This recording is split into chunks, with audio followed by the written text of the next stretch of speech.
6.8, property under negotiations, property commonly referred to as Main Gate, and there is nothing to report out at this time. That concludes my readout. Okay. We will close this meeting in honor of Mayor Ralph Rubio. Who moves adjournment? I move to adjourn. So probably move. We stand on adjournment. We'll be back in about 2 minutes.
Okay, Miss Gabriela Chavez, you can now unmute yourself and speak for up to 2 minutes.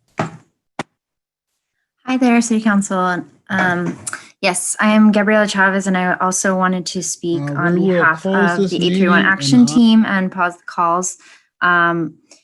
It is, as Miriam Smith stated, a Black-led organization that is working to bring true public safety and public health to the community of Seaside Okay, by Miss, saving Gabriela Chavez, you can now taxpayer unmute yourself dollars and that speak are for up to currently 2 being minutes. used when we Hi there, City Council. call upon the police department for Yes, I am Gabriela um, Chavez, and I also wanted to nonviolent speak and on we will behalf close of this the meeting 831 and Action we Team are, and Pause the Calls. We have a team that is working to enact a new sort of public safety response that will reduce harm and protect the lives of our community members, whether it be people who are in crisis or dealing with, as we said, just nonviolent situations and petty complaints.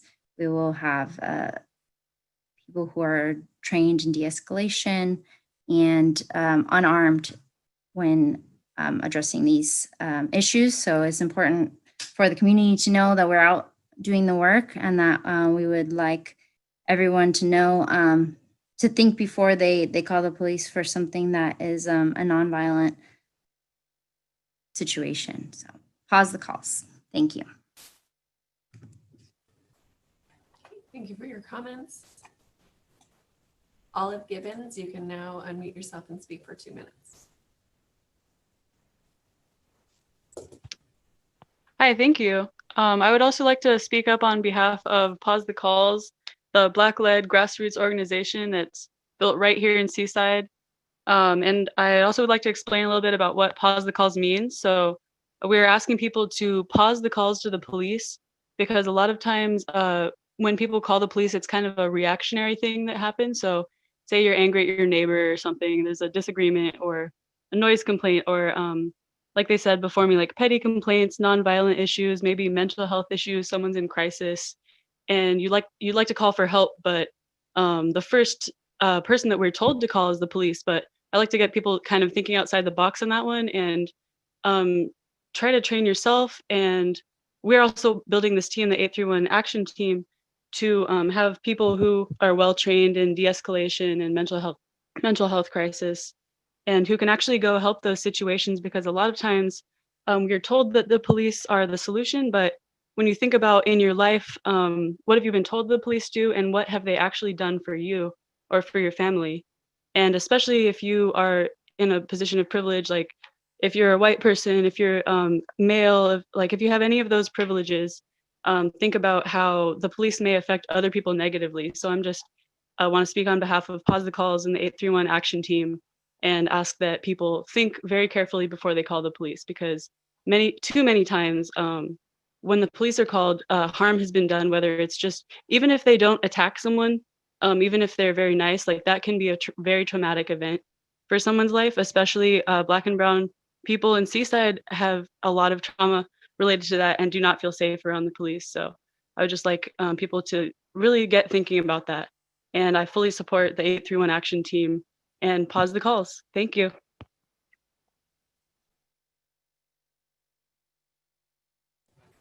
Okay, thank you. Riley Skinner, you can now unmute yourself and speak for up to 2 minutes.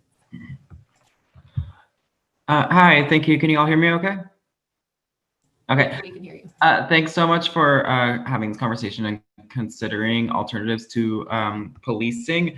I think a huge part of this is reimagining what policing is by the people, for the people, and that includes especially people of color. And I want to just express my feelings as a CSUMB student and a concerned citizen that we need to make sure that we're not being too hasty with this, and that we are reining in and having deep and really important, lengthy conversations about what community policing looks like. I support the 831 initiative and the Pause the Calls initiative. I yield my time. Thanks so much. Thank you for your comments.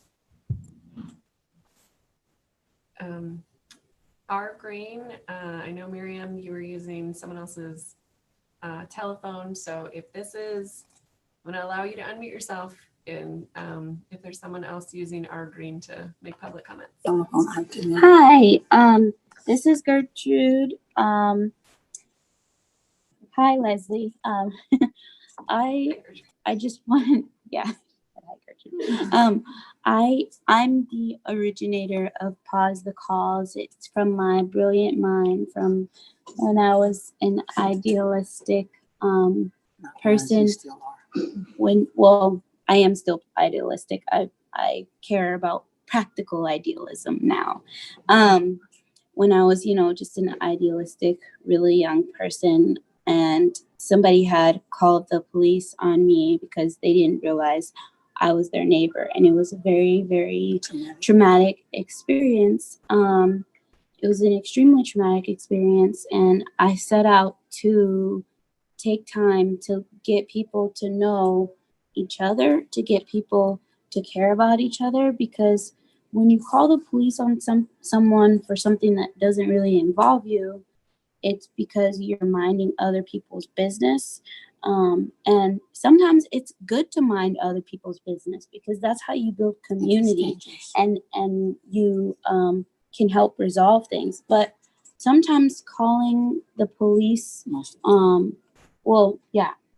usually calling the police is not an effective way to mind that business and to actually resolve the issues. Usually all you're doing is adding gasoline to a fire, and contributing to issues that could have potentially been readily resolved with your neighbors or your friends or loved ones or relatives. And then we also have someone else we're gonna raise our hand again, but I yield for now. But thank you for listening. All right, thank you for your comments, and thank you for letting me know someone else would use the same account. Okay, Mel, you are allowed to unmute yourself and speak for up to 2 minutes. Good evening. This is Mel Mason, 1897 Napa Street, Seaside. And I also wanted to speak in support of this grassroots effort, on the part of 831. And I had the opportunity of actually sitting in on the meeting with them last night and had, I think, really valuable discussion. And the reason why I'm supporting this effort and this initiative is because it really does kind of change at least a couple of really critical narratives in our community that involves police and also involves community development amongst the people who actually live in the community. I think that this is an opportunity for the community to come together, especially Blacks and brown people, to be able to start understanding and being able to realize that they have agency, that they have strengths, and that they can bring about changes in their community without the benefit of anything or anybody else, other than themselves. I know that this group is about educating people in the community in new ways of functioning. I think all of us have had a history of being able to resolve disputes, whether those were with neighbors or with people who live in other places in our community. And now it's going to call on that community to utilize these strengths to be able to do that without having to call the police. And from the police standpoint, the police don't have to be involved in that, and the police can be involved in whatever policing means to the police. But I know that this group is serious. I know that this group is about the business of building community. And so as a result of my sitting in and getting real clarity on what they're about, I really do support this grassroots effort by these really great young people. Thank you. Okay, thank you, sir. Kate Spencer, you can unmute yourself and speak for up to 2 minutes. Good evening, hello, and I'm also calling in to support Pause the Calls and the 831 Action Team. And I want to applaud the City of Seaside for making the effort to look into what can be done as an alternative to calling the police. Armed response is not needed in so many situations and can often serve to escalate and cause greater problems than were initially anticipated. And there's so many better ways to handle things. I think there's a potential for Seaside to really show up as in the lead for our area. And I wanted to encourage you all to consider creating a collaborative community listening and envisioning process for how the money that you all have allocated could go towards creating the right kinds of positions that really meet the needs of the community, to really discuss and listen to community members for what the Black and Latino and other members of the community who've been marginalized really need, to tailor the job requirements for the potential positions to what would really help the community most, to work with the activists and community members who were wanting to step up to meet these needs and really figure out what's the best way that this can all go forward. And this, if there were a public listening process, then the other towns and citizens in the area could listen and learn and really see how this can work. And we could build something that can be even bigger than just one town, be region wide. There's a lot to listen and learn from. Many, many good ideas coming from the community. So I hope they will continue to listen. Thank you. Okay, thank you for your comments. G Green, whoever's using the alias of Jean Green, you can unmute yourself and speak for 2 minutes. Hi there, can you hear me? Yes, we can hear you. Hi, my name's Grace. I'm a resident of Seaside and I'm definitely in support of Pause the Calls as well. I believe in a creative way of doing community safety, and this is definitely it. My main concern is that the job description would be created in a rushed manner. And I ask that we have more dialogue, have more back and forth on the creation and the description of what this job would entail and the qualifications of the person filling it. And my main concern would be that there is too many barriers to access written into it. And this is just too important to rush because we really need this for Seaside. And that's all I have to say. Thank you.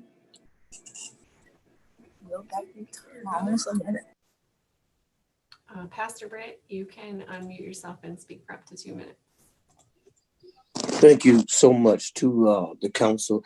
I want to elaborate on what Ms. Mason said about the agenda and the lateness of the meetings going, how they're going so late, and the citizen of Seaside is not able to weigh in on them. I'm also concerned about special meetings that's called by any three of the council member, and the public is not being properly notified, and agendas are being carried on without the weigh-in of the citizen of Seaside. So as the council, do not take advantage of the citizen of Seaside during this pandemic time and call special meetings to move your agenda forward. We all deserve to weigh in on the things that you all are doing. Maybe there should be a proper notice if you're going to have a special meeting that the citizen of Seaside knows about the meetings in advance. Thank you so much. I yield back my time. Thank you for your comment. Marilyn Crookshanks, you can unmute yourself and speak for up to 2 minutes. Hello, everyone. My name is Marilyn Cruikshank, for the record. Thank you so much, City Council, for being present and for being open to our new initiative of trying to rethink our community culture to move away from reactive policing and for proactive, community-led, community care actions. I just want to weigh in also in support of Pause the Calls and 831 Action Team We know that we're in for the long haul for this work, but we're ready to work with you all to really rethink how our community functions. And I know I grew up in a predominantly white suburb in North Carolina, and we were just fine without police, and I don't think we were living any differently than any of the other communities of color in our area or in this area.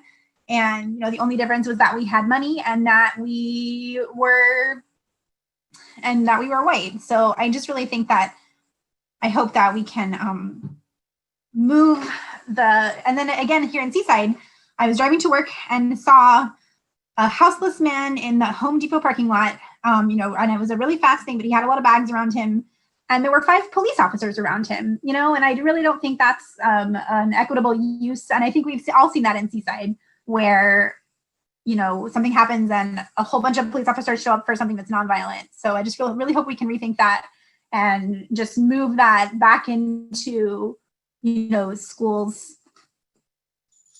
things that will truly help people and break the prison industrial complex.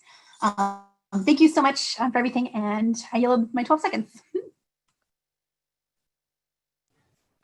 Okay, thank you for your comments. Mr. Mayor, that's the last request to speak.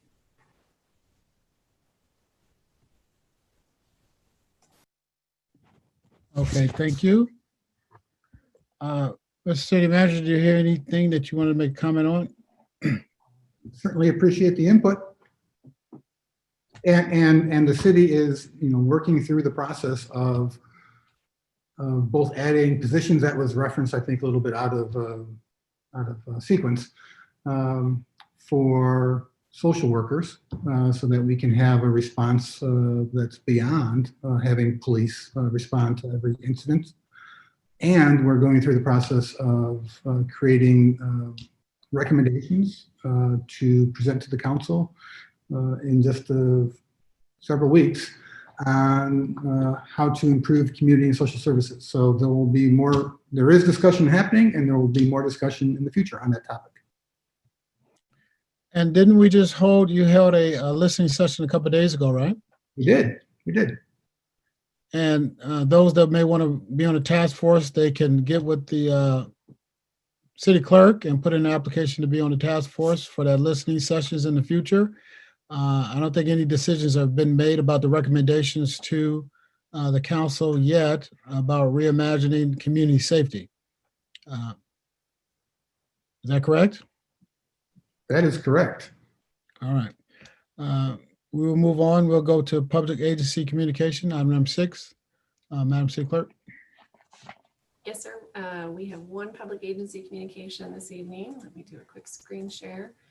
First and foremost, we want to mention just a big extension of gratitude to every resident of the city of Seaside who came out for Mayor Ralph Rubio's processional this morning at 10 a.m. There were many members of our Seaside community, as well as the greater Monterey Peninsula community, that came out for that showing, and the family reached out to me directly and wanted to thank everyone personally, and make sure that their gratitude was really shared with the community for the support. One last thing that we are doing right now in honor of Mayor Ralph Rubio is tomorrow evening, there's going to be a virtual memory session, just like you're logging into the city council meeting this evening. You can participate via Zoom and make your comments publicly. You can share memories. You can have a few minutes to share your comments about Mayor Ralph Rubio, or you can also watch it live. It will be streamed live on YouTube. We just wanted to make sure members of the public have an opportunity. Because of COVID, there's no public memorial at this time. So these are just ways that we are allowing the community to honor our longest serving elected official, over 16 years of service as an elected official to the city of Seaside, and many years more, and all the organizations he participated on. So thank you, Mr. Mayor. Yes, thank you for that. Definitely an honor, well deserved. And I believe he tied a couple records for length of service and length of being the mayor. So we want to be clear on that. but we definitely honor Mayor Rubio, and we look to hear about, look to hear from the community about their warm thoughts about him and their respect that they have for him. So thank you, Madam City Clerk. All right, we'll go on to the consent agenda. Number 8A, approved minutes from July 16, 2020, regular meeting, and July 13, 2020, which was a special meeting. 8B, approve and file city checks totaling $2,784,494.40. C, accept and file the cash and investment report for the city of Seaside and the successor agency for the redevelopment agency of the city of Seaside for the quarter ending June 30th, 2020. D, approve a resolution modifying the position allocation list to add the full-time position of a family and community support practitioner and creating the part-time classification of family and community support technician. D, adopt a resolution updating the 2020-2021 fee schedule. F, approve a resolution endorsing U.S. Bicycle Route 95 through the city of Seaside. That concludes the consent agenda. Is there anybody want to pull, anybody from the dais want to pull anything off the consent agenda? Mr. Mayor, Councilmember Campbell and then Councilmember Wizard. I have a quick question on E. I don't need to get it pulled, but I just have a quick question if I'm. Well, you want to do that on the question? Sure. Okay, Councilmember Wizard. Thank you. I'd like to, excuse me, I'd like to pull 8D for the full and part-time family and community support staff members. Okay. Anyone else taking it out to the public? Madam City Clerk, anyone from the public like to pull items to the consent agenda? Anyone would like to speak on items on the consent agenda, please raise your hand now. Want to pull? Or would like to poll? My mistake. There are no requests, sir. Okay, bringing it back to the dais. What is the will of the council? And Mr. Mayor, I move that we approve the consent agenda as presented, less item D. Okay. It's been properly moved and second on the question. Roll call vote. Mr. Mayor, just that quick question on E, is that the fee adjustment schedule? I did not see a staff report on the version of my agenda I had, and is that just a simple adjustment with basically based on COLA or inflation? Well, City Clerk, do you have the? Yes, I apologize. I was not made aware that that staff report had not populated. I'm sorry for that. So there were 3 changes made within that we're requesting. The first one is because currently with the ordinance that was adopted at the last meeting, it was merging the Board of Architectural Review and the Planning Commission. And we have in the fee schedule fees set if you were appealing an item for each one of those. So we merged it into one fee. And so we just are eliminating the bar fee and keeping the Planning Commission fee. So just to eliminate confusion. The second one was the fire department needed to add a fee for the electronic transfer of permits that we currently charge and we use a pass-through to our inspector. And so it's a service that we've been providing. It's a nominal charge, I think it's $25, and that's just a fee of passing on a cost of service. And then the other one was I had failed to add to the fee schedule the cost of doing a public records request on a thumb drive.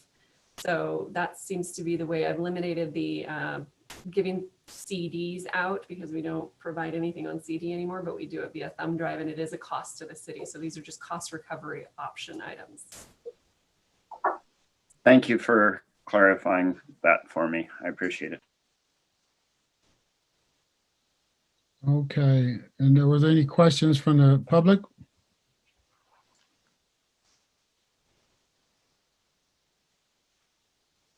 I don't see any requests to speak, sir. All right, all right, bringing it back. Well, it's a roll call vote. Councilmember Kaspersky, Aye. Councilmember Wizard, Aye. Councilmember Campbell, Aye. Mayor Pro Tem Pacheco, Aye. Mayor Oglesby. Aye. Motion passes unanimously. You. We'll go to 8D. Councilmember Wizard, your concerns or questions? Yeah, thank you, Mr. Mayor. I guess I had some hesitation over the requirements that were identified for education and experience. I can appreciate that for someone in a supervisory capacity, the city may be interested in having somebody with some formal education and professional credential. But for the part-time folks, I'm wondering what that rationale is to maintain that clinical credentialing throughout the entirety of the division. Hi, this is Roberta Greathouse, the Human Resources Director and Risk Manager. That qualification for the credentialing is just highly desirable. It's not required for either one of those two positions. Okay. So then a follow-on question would be the requirement for bilingualism for English and Spanish. Could you explore that a little bit for me? Given the makeup of the community and the calls for service, that seemed like an appropriate qualification. Okay, was there any discussion about maybe having one or even two people bilingual, or was it only that everybody must be bilingual in this program? We didn't have a specific discussion on that. Okay, and with the Asian and Pacific Islander community being about 10% of the city, was there any thought given to people speaking other languages besides Spanish, or just that? The only discussion that we had was about the bilingual English and Spanish.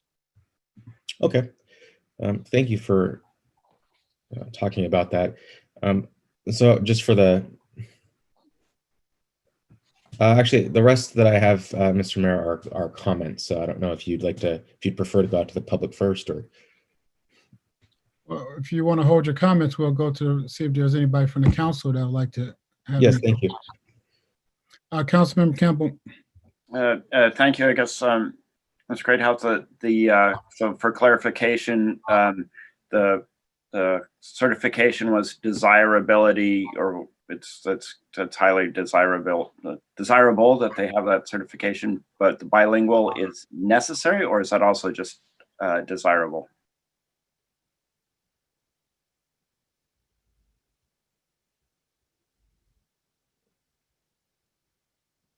I'm sorry, Ms. Greathouse, did you I'm hear sorry. me? Yeah, I'm sorry. Can you hear me? Yes. Yes. Oh, okay. The way the job descriptions are written, the professional certifications are highly desirable, but the English language, English-Spanish bilingual is required. Thank you. Mayor Pro Tem.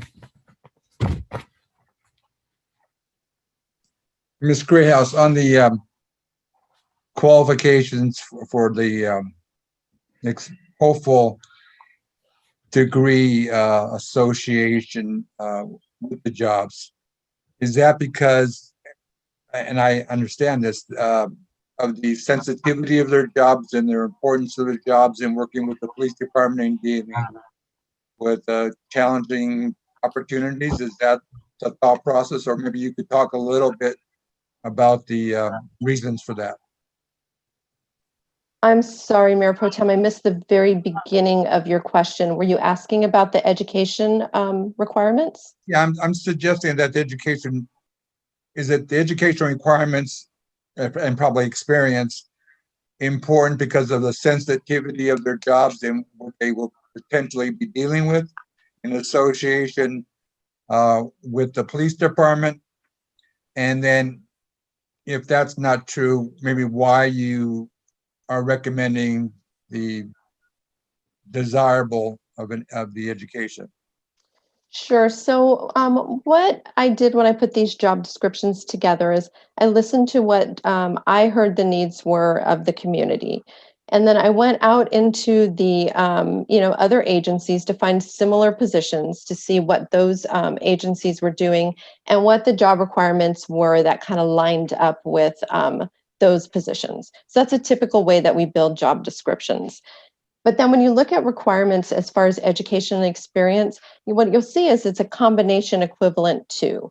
So you could end up with a candidate that has 10 years of experience in the field doing these types of duties and maybe an associate degree or high school. And as long as that they demonstrate they can perform the knowledge, skills, and abilities of the position, then that's acceptable. It's not, you have to have this 4 years and the bachelor's degree. Thank you. You're welcome. Okay, I guess I have a couple of questions. When I looked at this, and definitely when I, voted to fund this position, I was listening to the community, and the community were talking about not sending a police officer to these calls that don't require an officer with a gun and a badge. And so what I'm thinking about is these are still calls that need some type of professional. And, if a guy is having a mental health crisis or some type of social services requirement, I don't know how we send anyone that's not trained in that field. I think that's different from when people were talking earlier about the 831 and someone in the community being trained. So when someone is arguing about the size of their fence, or someone is parked in front of someone's driveway and they can't get out and they call the police, the object is to pause that call and maybe call someone locally.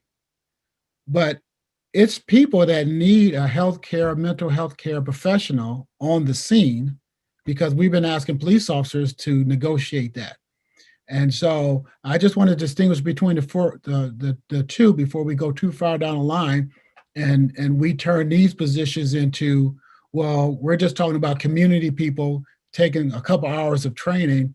And then when I call on the phone, someone calls for emergency because the person's having mental health challenges, we send someone on behalf of the city that's not necessarily certified to take that call. And so these positions are different from the community itself saying, I want to not call a healthcare professional. I want to call someone that can de-escalate the situation between me and my neighbor. We're talking about emergency calls where the police used to go, but we don't want them to go because we know the person is just having a mental health crisis, or we know it's just a family issue. And as we go further, we had to figure out, are we talking about now people don't call the police, they call some community member? Because when I was listening to people in the community and they were talking about you're calling a police officer for something that's nonviolent, they come with a badge and a gun, it tends to get settled in ways that we are not happy with. But I'm supporting funding a position where a mental health or a social worker professional gives our community members the help that they need, period, point blank. So we'll go out to the public comment, but I would ask the public to distinguish between the program that people were talking about earlier, the 831, and pause the calls, and speak to why we don't want someone with a degree or someone with a training to be on city staff to respond to these calls, because that's what I'm trying to understand. All right, Madam City Clerk, could you open up public comment? Yes, sir. If anyone would like to speak on this item, please raise your hand and I'll unmute you and you can speak up for up to 2 minutes. Rosalind Green, you can unmute yourself and speak for up to 2 minutes. Good evening, Mayor Oglesby and City Council members. This is Rosalind Green. I want to emphasize that the police department employees are trained through an academy, and the highest level of education that a high school diploma. So I would like to see that we stay equivalent in these positions by allowing people with a high school diploma to go through training, an academy even of some sort, if necessary, so that the responders or the de-escalators can also be grassroots level. It just doesn't equate that the person that we bring on that's going to be making much less than our officers have much more of a requirement in education background.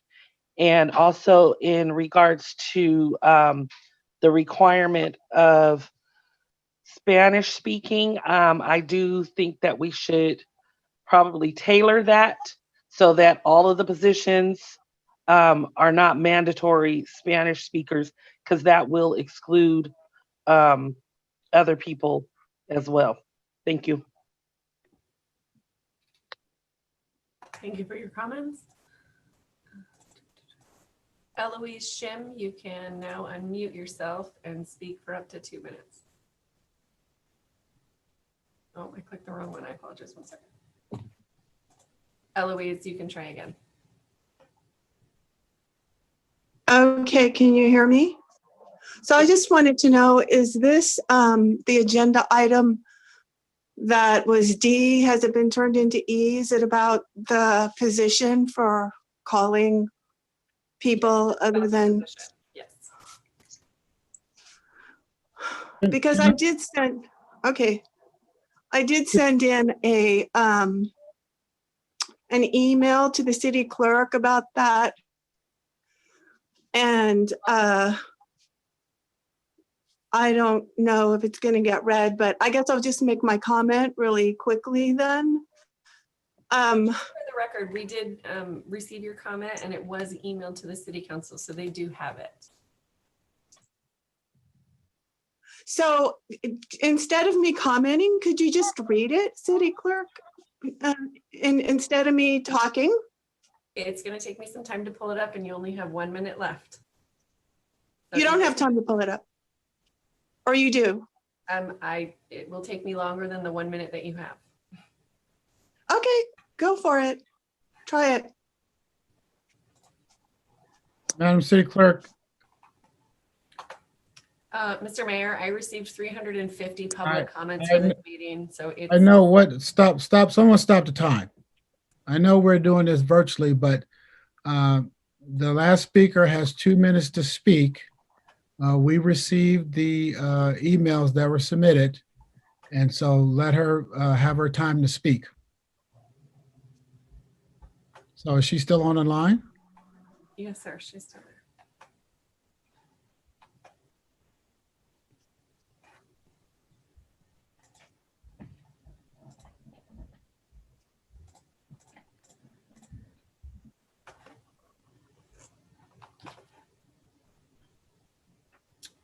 Okay, sir.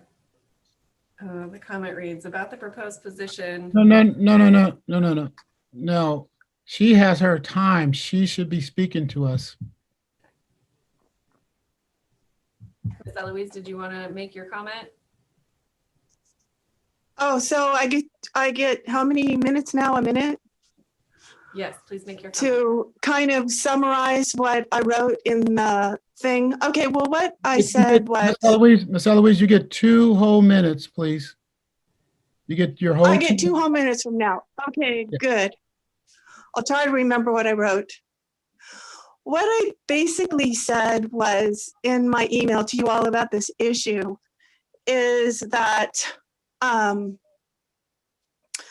really don't agree with this social service person position, which is, I guess, taking $180,000 or $320,000 from the city, because there are already many social service people and agencies and nonprofits in Seaside that do that kind of thing.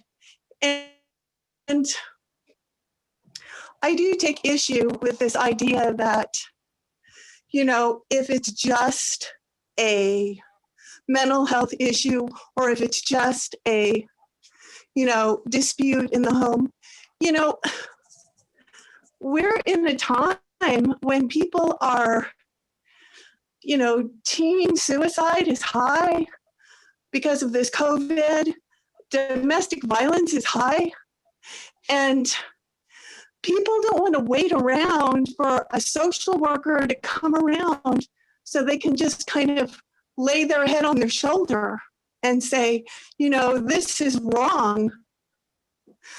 There's more pressing issues at hand. So I'm guessing that, you know, my time is up, but I'm not in favor of this calling 831 or whatever. And you've read my email that council members have. So that's it in a nutshell. Thank you. Thank you for your comments. Olive Gibbons, you can now unmute yourself and speak for up to 2 minutes. Hi, thank you. My name is Olive. I am a Seaside citizen and a CSUMB alumni. And the first item I'd like to talk about is the fireworks ordinance. So I would oppose the passing of that ordinance that would criminalize. Ms. Olive, we will be taking up the fireworks ordinance a little bit later in the agenda. Right now, okay. what we're talking about is whether we should create the positions of social worker. And Gotcha. Okay, I thought they were all together. Thanks. So yeah, for the positions, I would oppose the positions as they are written right now, because I believe it would be better to like the 831 action team is actually almost ready to have a proposal for our community initiative in the city of Seaside. And I would also ask the previous person who spoke, Eloise, I believe, to research a little bit more about what a de-escalation looks like and a community liaison type of position, because it's not really someone to like lay your head on a shoulder. It's someone who is trained in mental health and actually yeah. So basically doing the opposite of what a police officer is trained to do at the scene. A police officer is trained to kind of to escalate the situation. And I would also like to say that policing kind of creates crime. So a lot of the data that we have on crime is because of yeah, sorry, I got a little bit sidetracked. But anyways, what I was trying to say was that I don't want to see these positions because I feel like we're moving too fast with this. And it kind of feels like a slap in the face to have a grassroots organization that's been building this is almost ready to present a proposal for this job that hasn't been created yet. And I also don't think it's a good idea to have a degree required because, and thank you, Mayor Oglesby, for asking that clarifying question too, because we do believe this person needs to be highly trained. This is a very dangerous situation that they could be running into. They could be endangering themselves. It might be other people who are suicidal or in times of crisis, domestic violence, and etc. So they do need to be highly trained, but just as the police are not required to have formal training, that's just something that's gonna it's gonna be another entrance barrier for people from this community who may not have the money to go to college, may not have the time. So I believe that should not be a requirement. Thank you. Thank you.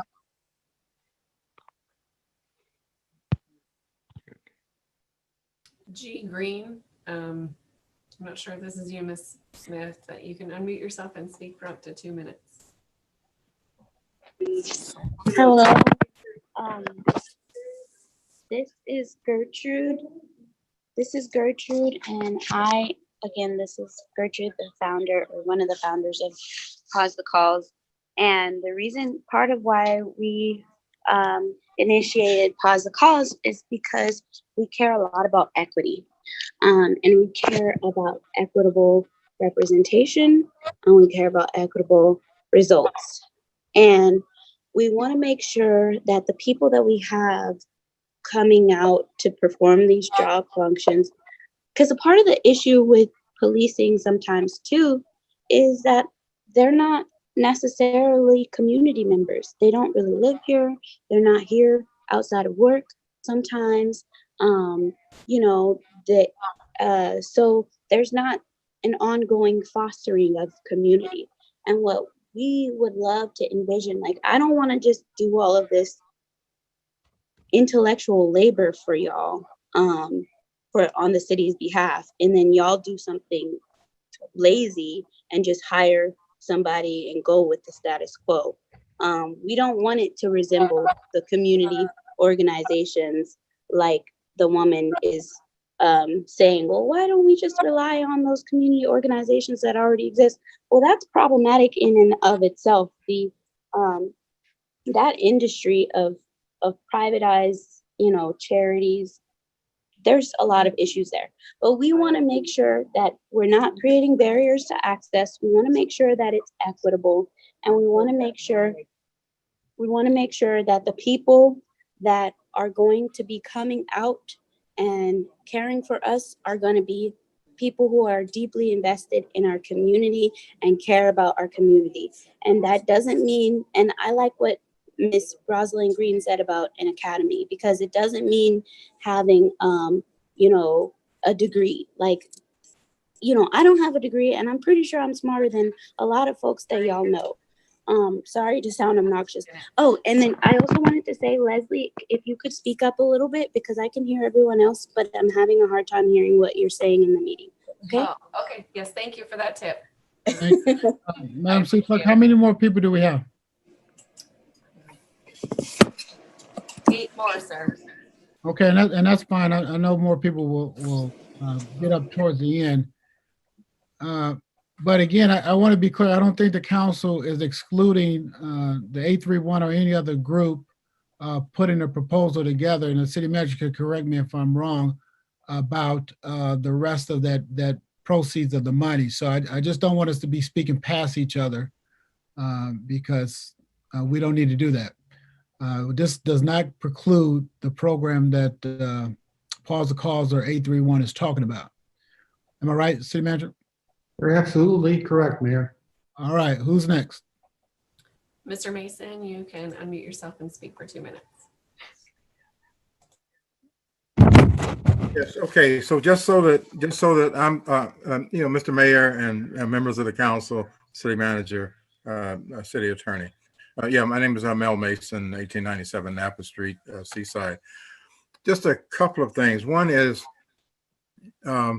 I know that when this first happened, I had talked with Mr. Malin, and I think that there was supposed to be a meeting where we can at least have some initial discussion about constructing coming up with how this position was going, what this position was going to look like. I thought I was on that list to be contacted, but I don't know if that particular meeting happened. The other question I have is how many positions are there? Because I saw some configuration where there was 1 full-time and 2 half-time. I don't know if that's the case, but at the very least, you know, I'm a trainer. I have a few degrees, and you know, and I'm a licensed clinical social worker. I've also trained peer people, you know, to be like professionals. And what I'm concerned about is that if this position is going to happen, that we do have people from this community, that people trust, you know, that people can trust, and that people can, you know, they can be trained. You can call on me. I don't mind. But I think it just seems to me at this point, Mr. Mayor and members of the council, that maybe we're not ready to really ratify this position yet, and that maybe there should be some more discussion about things like requirements, about things like being intentional. Because my thinking is if there's more than one position, then you should hire somebody Black and you should hire somebody that's Latinx. I know some people get uncomfortable with somebody saying that, but I think that that's what we need to look at, because those are the folks in our community. And so we want to have somebody that people in the community know and trust. And if you get people with masters, they may come from someplace else and nobody might know who they are. Anyway, I ran out of time.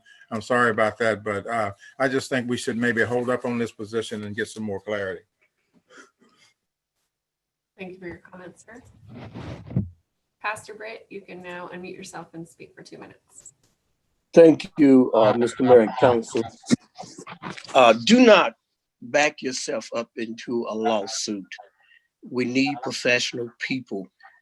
After serving 23 and a half years as correctional deputy, it was my choice to work the mental health floor, but I had to be trained. But it wasn't trained enough to be able to be a professional trainer, but able to see some things coming on.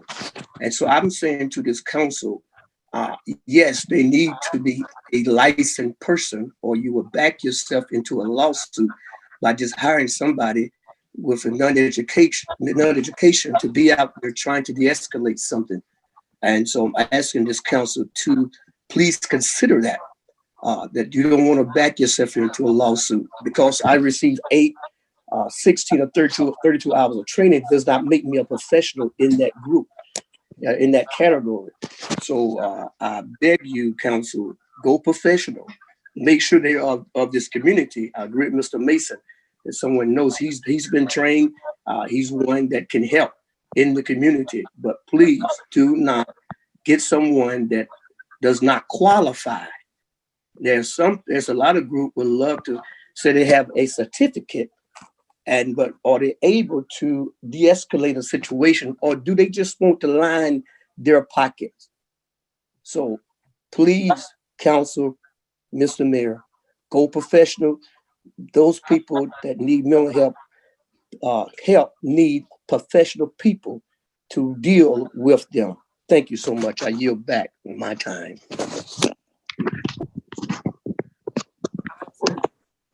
Gabriela Chavez, you can unmute yourself and speak for 2 minutes.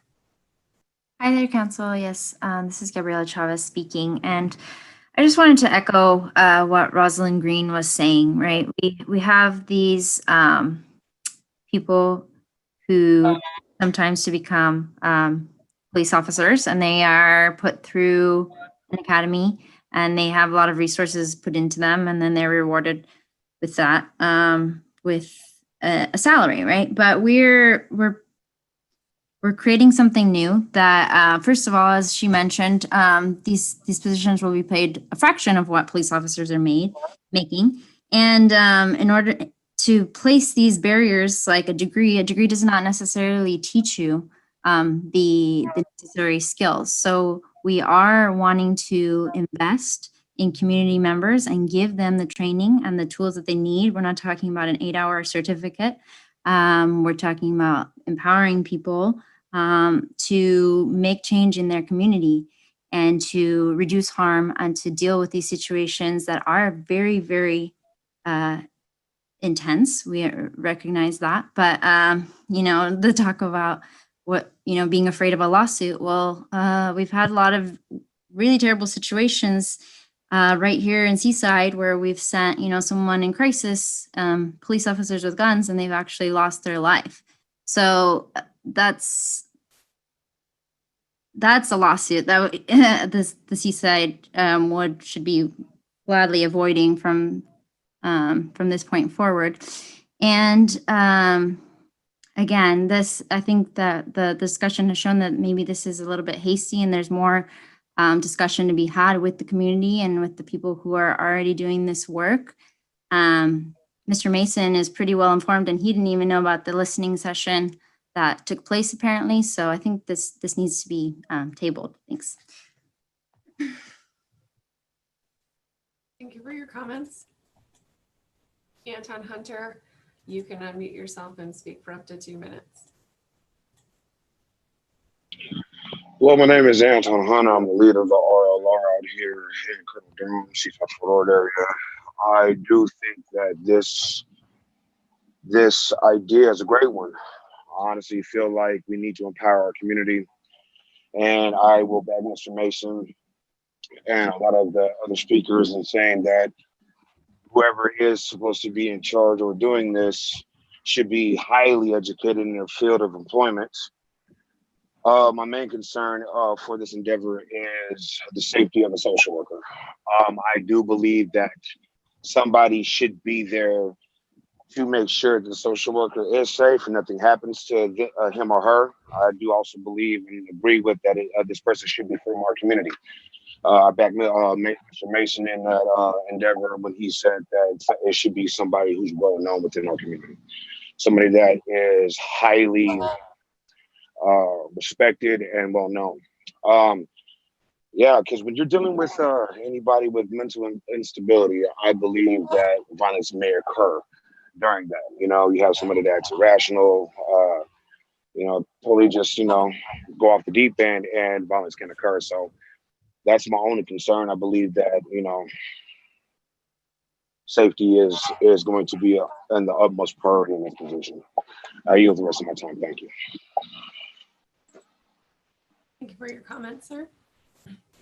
Marilyn Crookshank, you can unmute yourself and speak up to 2 minutes. Hello, it's Marilyn again. Thank you so much again for opening these positions and for again being open to that idea. I agree with Rosalind and Gabby what they were saying that when you say a degree is desirable but not required, it's often code for the person with the degree gets kicked to the top. And again, that is a degree. As a person with a master's degree, higher education is a singular culture, and it is a very white colonial one way of thinking, and many people so the barrier is not just financial but cultural, and so we have to remember that often that culture does not speak to the community members that are potentially harmed by police showing up in a situation, or who these workers will be interacting with. So please take that into account as well.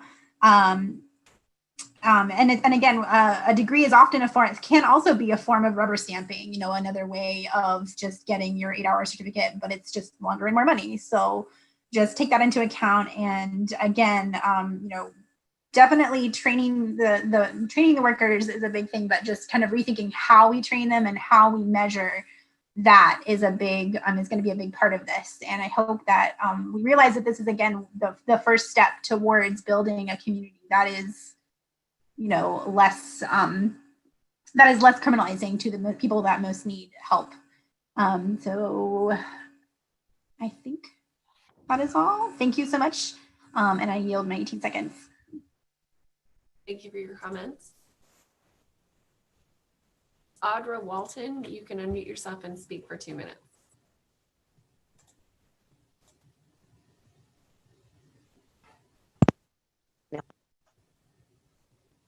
Can you, I heard you for a second.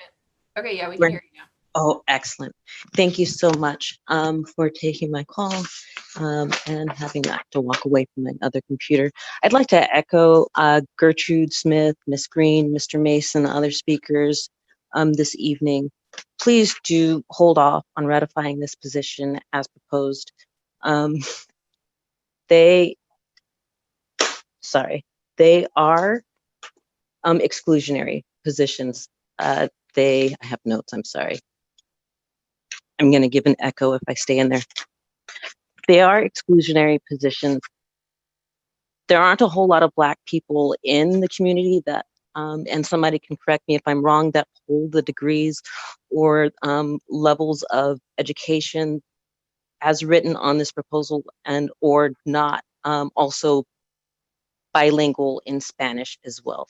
I think it is very important for these positions to have someone that does look like and has come from the community and sounds like the community, has rapport with the community, has relationships with the community, is the community. With respect to the speaker, Eloise, it is, sometimes it is a fact that somebody needs a hug and the cops are called. And instead of getting a hug, they get someone that comes out with a gun, and their life is lost because of it. Thank you very much. Thank you for your comments. Kate Spencer, you can now unmute yourself and speak for 2 minutes. Thank you, Mayor and Council and staff again. I also would like to echo Mr. Mason and several other speakers in just suggesting that it may be too soon to formalize these positions. This is a really complex and nuanced topic that deserves a real conversation back and forth. And this format with short public comments and then the council discussing and then deciding without the additional benefit of more discussion really doesn't allow this topic to be examined in the way that it deserves.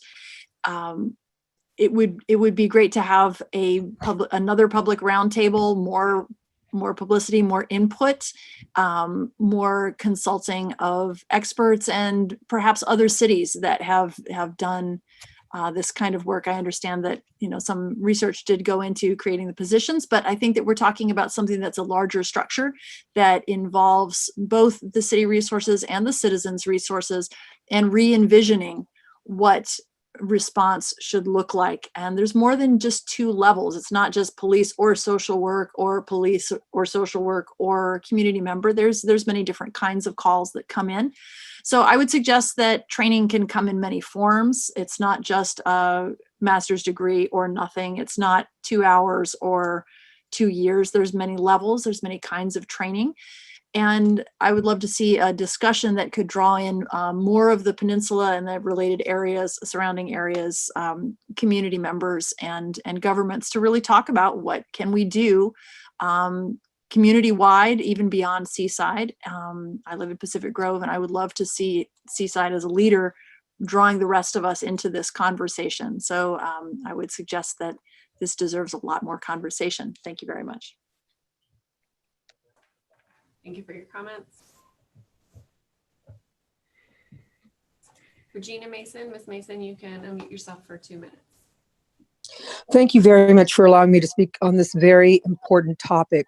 I just want to say that when I was president of the Monterey County branch in NAACP, a group of the pastors and the NAACP got together, and we've been looking at justice reform in our community and looking we met with the district attorney's office to see who was being prosecuted, what their backgrounds were, and so on and so forth. And we could not get the data. So we went through the Freedom of Information Act, and I actually have the report of data from, I think, 2007 all the way to 2018, I want to say, somewhere around there. And I really do think that based on the number of calls coming into the police department, who's being called on, the types of ages, the ethnicities, and so on and so forth. I think we can make some really good best practice approaches by looking at the data historically to see what kind of calls are we getting from the community to respond to, and making sure that we do due diligence and meet people where they are. But at the same time, I really think that there's a lot more work that needs to go into this, as many of the other speakers before me have said. But I do think that we can make data-informed decisions, because there's a whole litany of information regarding what kind of calls have come in over a period of time. And so I just am imploring you to not move forward and make a decision this evening, and have many people having a seat at the table to help make informed decisions, and also doing a lot of due diligence to put protocols and policies in place. Thank you. Thank you for your comments.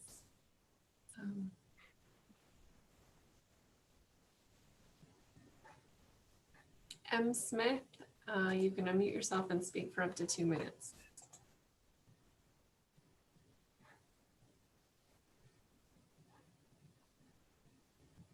M. Smith, is that Miriam Smith? This is Miriam Smith under Gertrude. Is this, Yep, it's your turn to speak for up to 2 minutes. Yeah, okay. So I just want to share that a lot of work has been done around this, and we are working on a proposal to the city of what this job description looks like from a Black-led organization. There's not possibly a way that someone could put something together in 3 weeks when we've been working for 2 months to put this together and pulling information across the country. This is an organic position being created in the city of Seaside, and we are organic-led group. So there is no information out there that you can say, well, we'll go by. I do want to say that a professional just means somebody getting paid. The income of the police officers in the city of Seaside, from my understanding, you can correct me if I'm wrong, is $175,000 to $300,000. The position that's being asked of right now is $79,000. Too many barriers to having equity, too many barriers to people being able to get this job. And I am in agreement. I think Mel Mason's office would be an excellent office to even do training for positions in Seaside so that we would have racial equity and other equity positions out of this full-time employer and out of the part-time employer. The police are not required to have a degree. They get training. I agree with Rosalind on that. And we should be in our write-up. It will be requested training go along with this position. It is organic, so it's a new position everywhere. There's nothing to compare it to, so there's no degree for it. There's absolutely no degree for it. Monterey County is paying for the city of Monterey to have a highly trained professional to come on the scene for mental health, and we should seek that money as Seaside people, okay? And we need to listen to the community about this, and the requirement for bilingual should come off the table. We need to denounce this. I denounce these positions being voted upon right now because the bilingual position is not required for police department. It should not be required for a person that is just going to be a de-escalator or a community liaison. It's not a dangerous job, so cops should not be coming out to it, and we don't have to worry about no highly trained professionals because professionals, Your 2 somebody minutes getting are paid. up. Okay. Okay, thank you for your comments. Nathaniel Sawyer, you can unmute yourself and speak for 2 minutes. I saw the call that Miriam put out on Facebook, and I want to say good evening to all the leaders.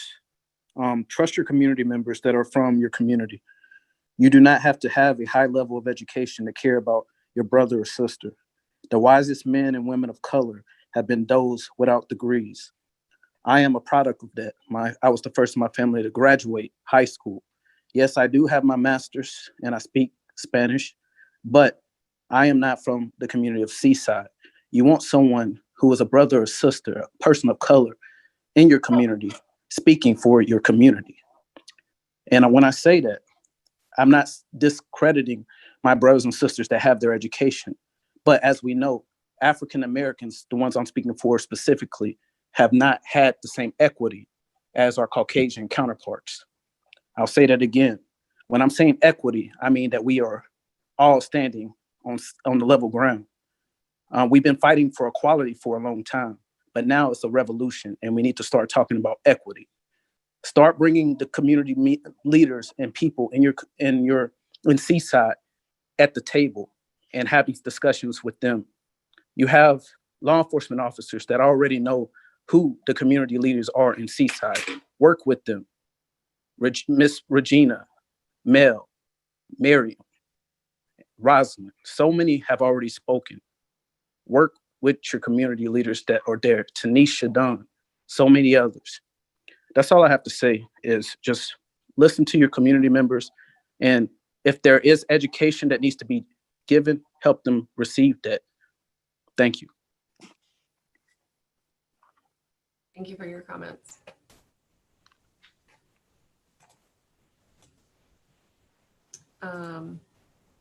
Mr. or Miss Sani, you can unmute yourself for up to 2 minutes and speak. Good evening to the council and everyone on the call.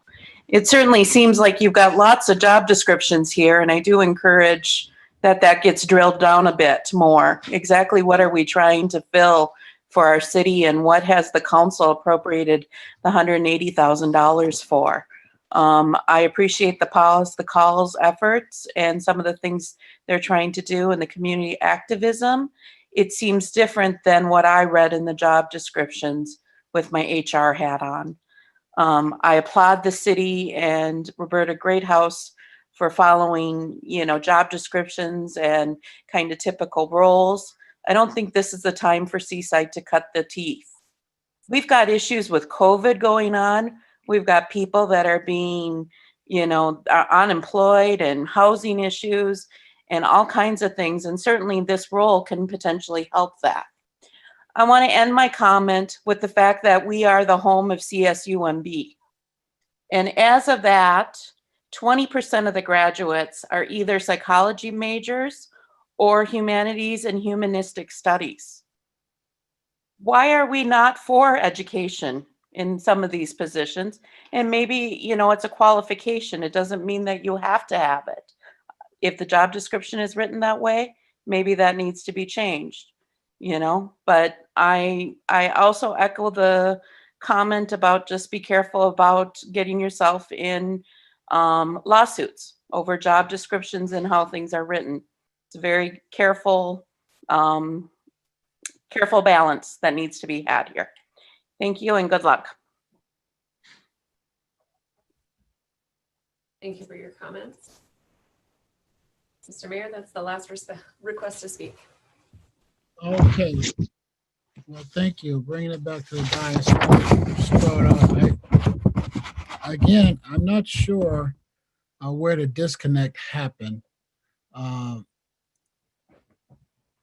Few meetings ago, we voted out some monies to reinvest back in the community, and we said we want community nonprofits to come forward and tell us about how to spend that money so we can reimagine community safety, community policing.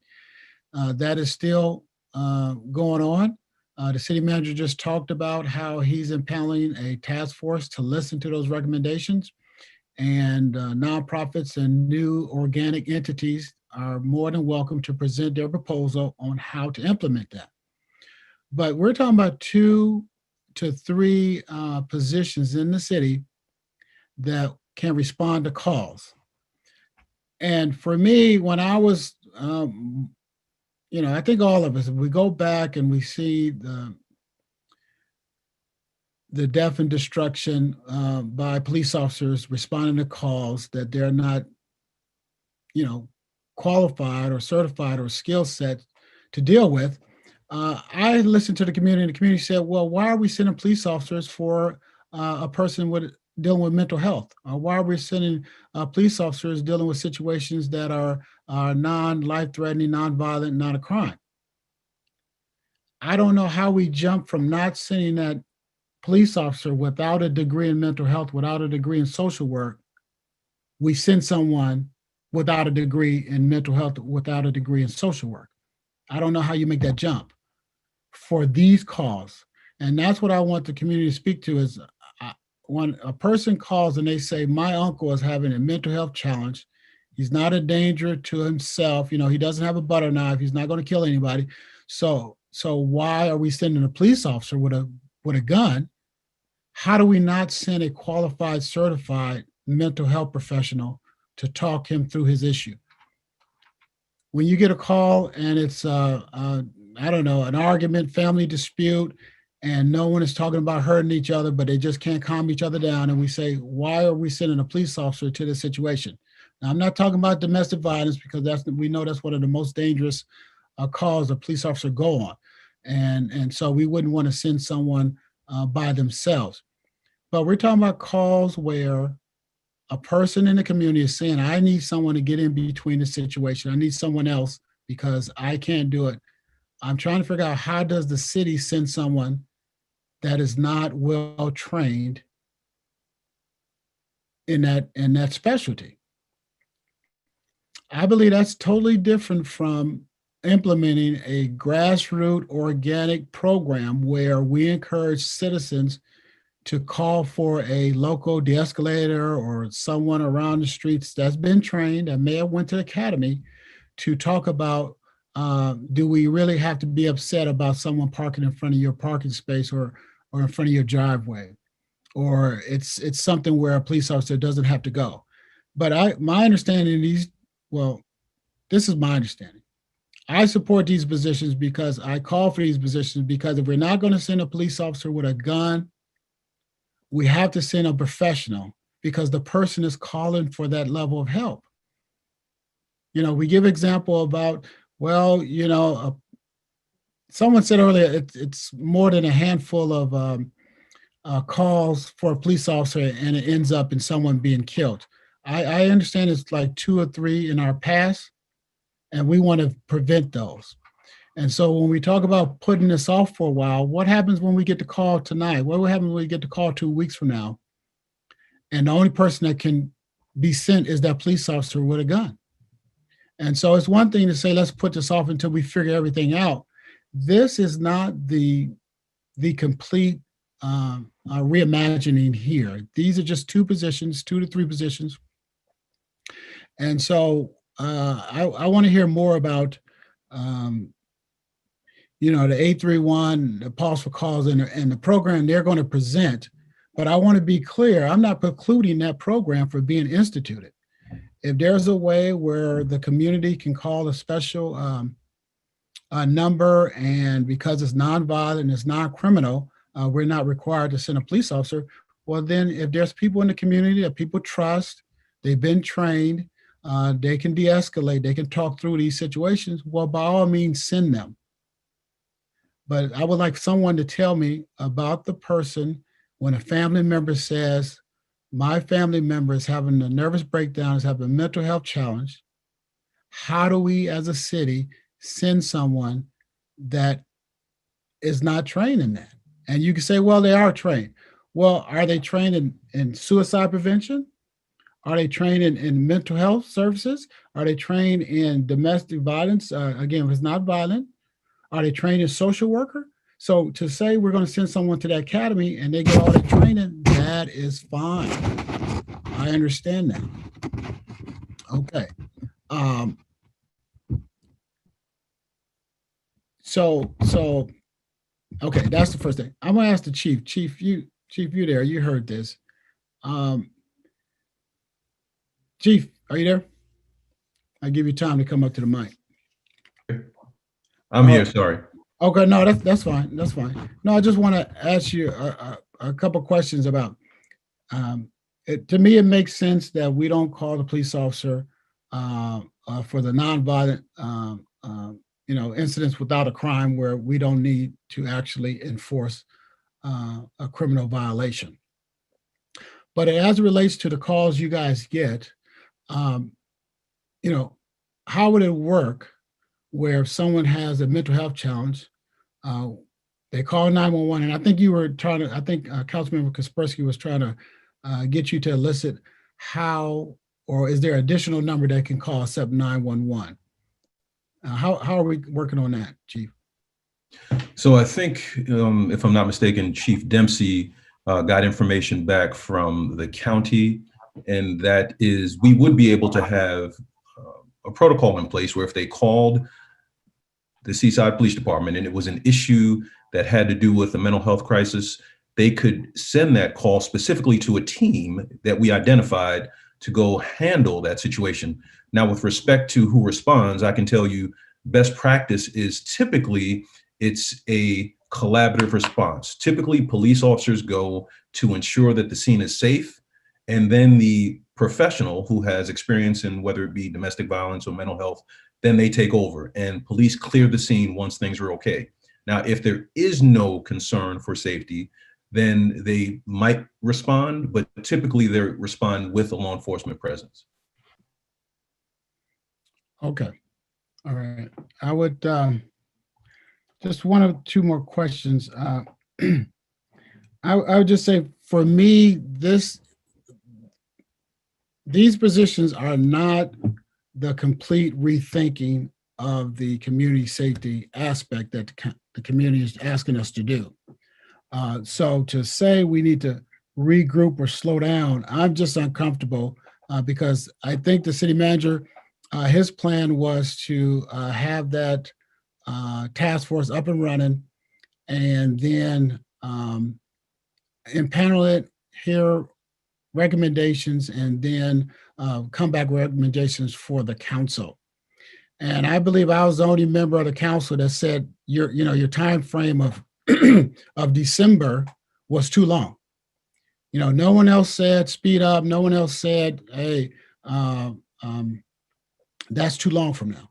So if we don't push forward these positions, I'm just wondering what happens when we get a call in a month from now, 2 months from now. It's a police officer with a gun coming.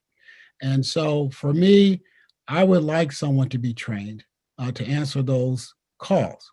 And when people say, well, a police officer doesn't have the training, I agree with you. That's why it makes sense not to send him anymore, not to send her anymore.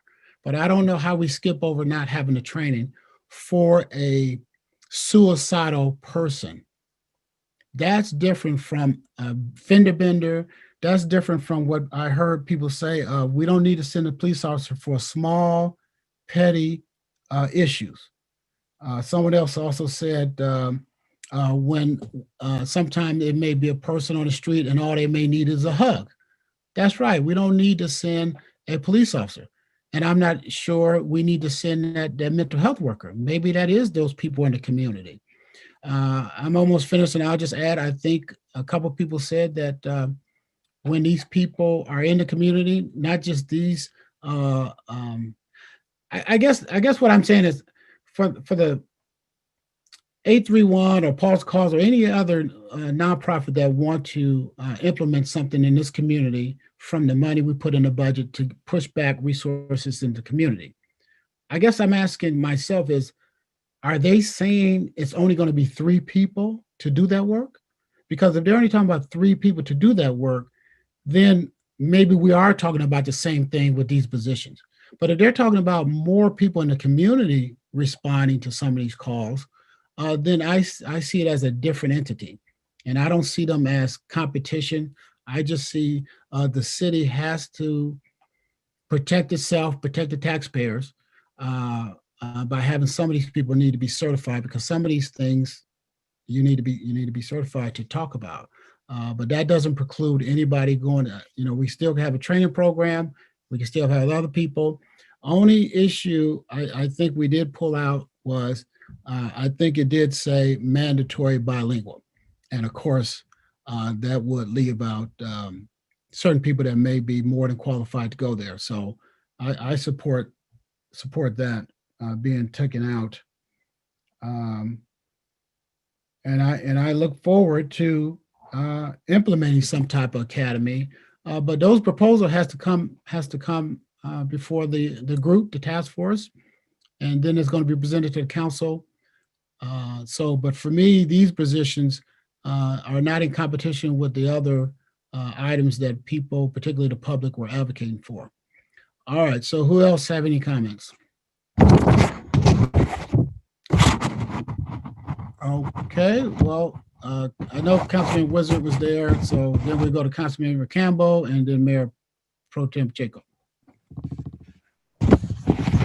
Thank you, Mr. Mayor, and I just want to thank all the folks who were on the call to tell us about their thoughts related to these positions. And I'm torn in that I agree that we need to stand this up immediately, this program, stand it up immediately, because we are rolling the dice every day that goes by, sending an officer to an impossible situation and expecting miracles to happen.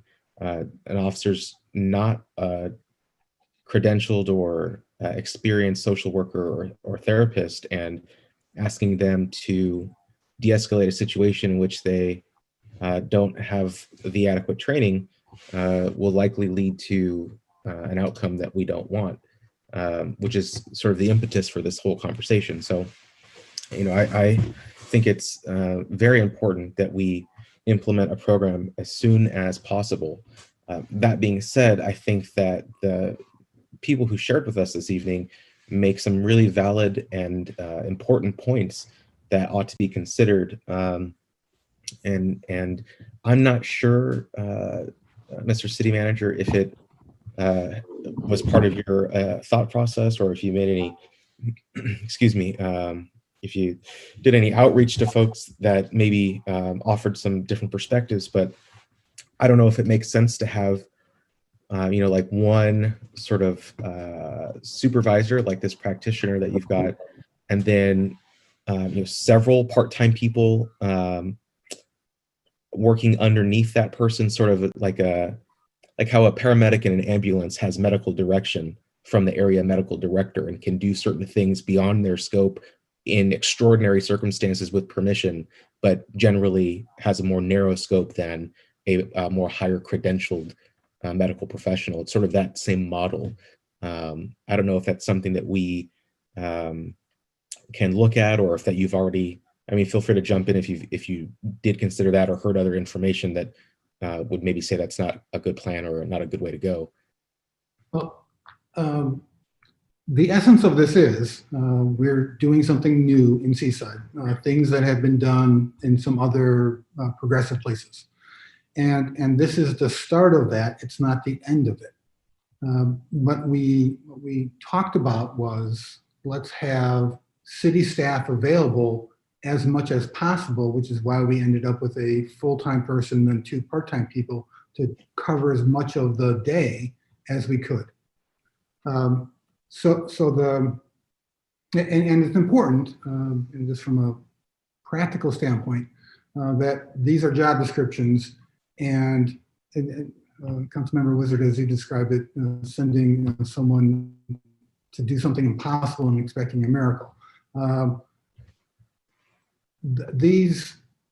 If we go with this position, these job descriptions, or a slightly modified job description, that does not necessarily change who we might hire in the end, because we always cast the net as broadly as we can to be as inclusive as we can. And the one thing that I'll both suggest and commit to is that we have a very inclusive and very community involved recruitment process, as we do for department heads, as an example, so that the folks who worry that we get the right collection of people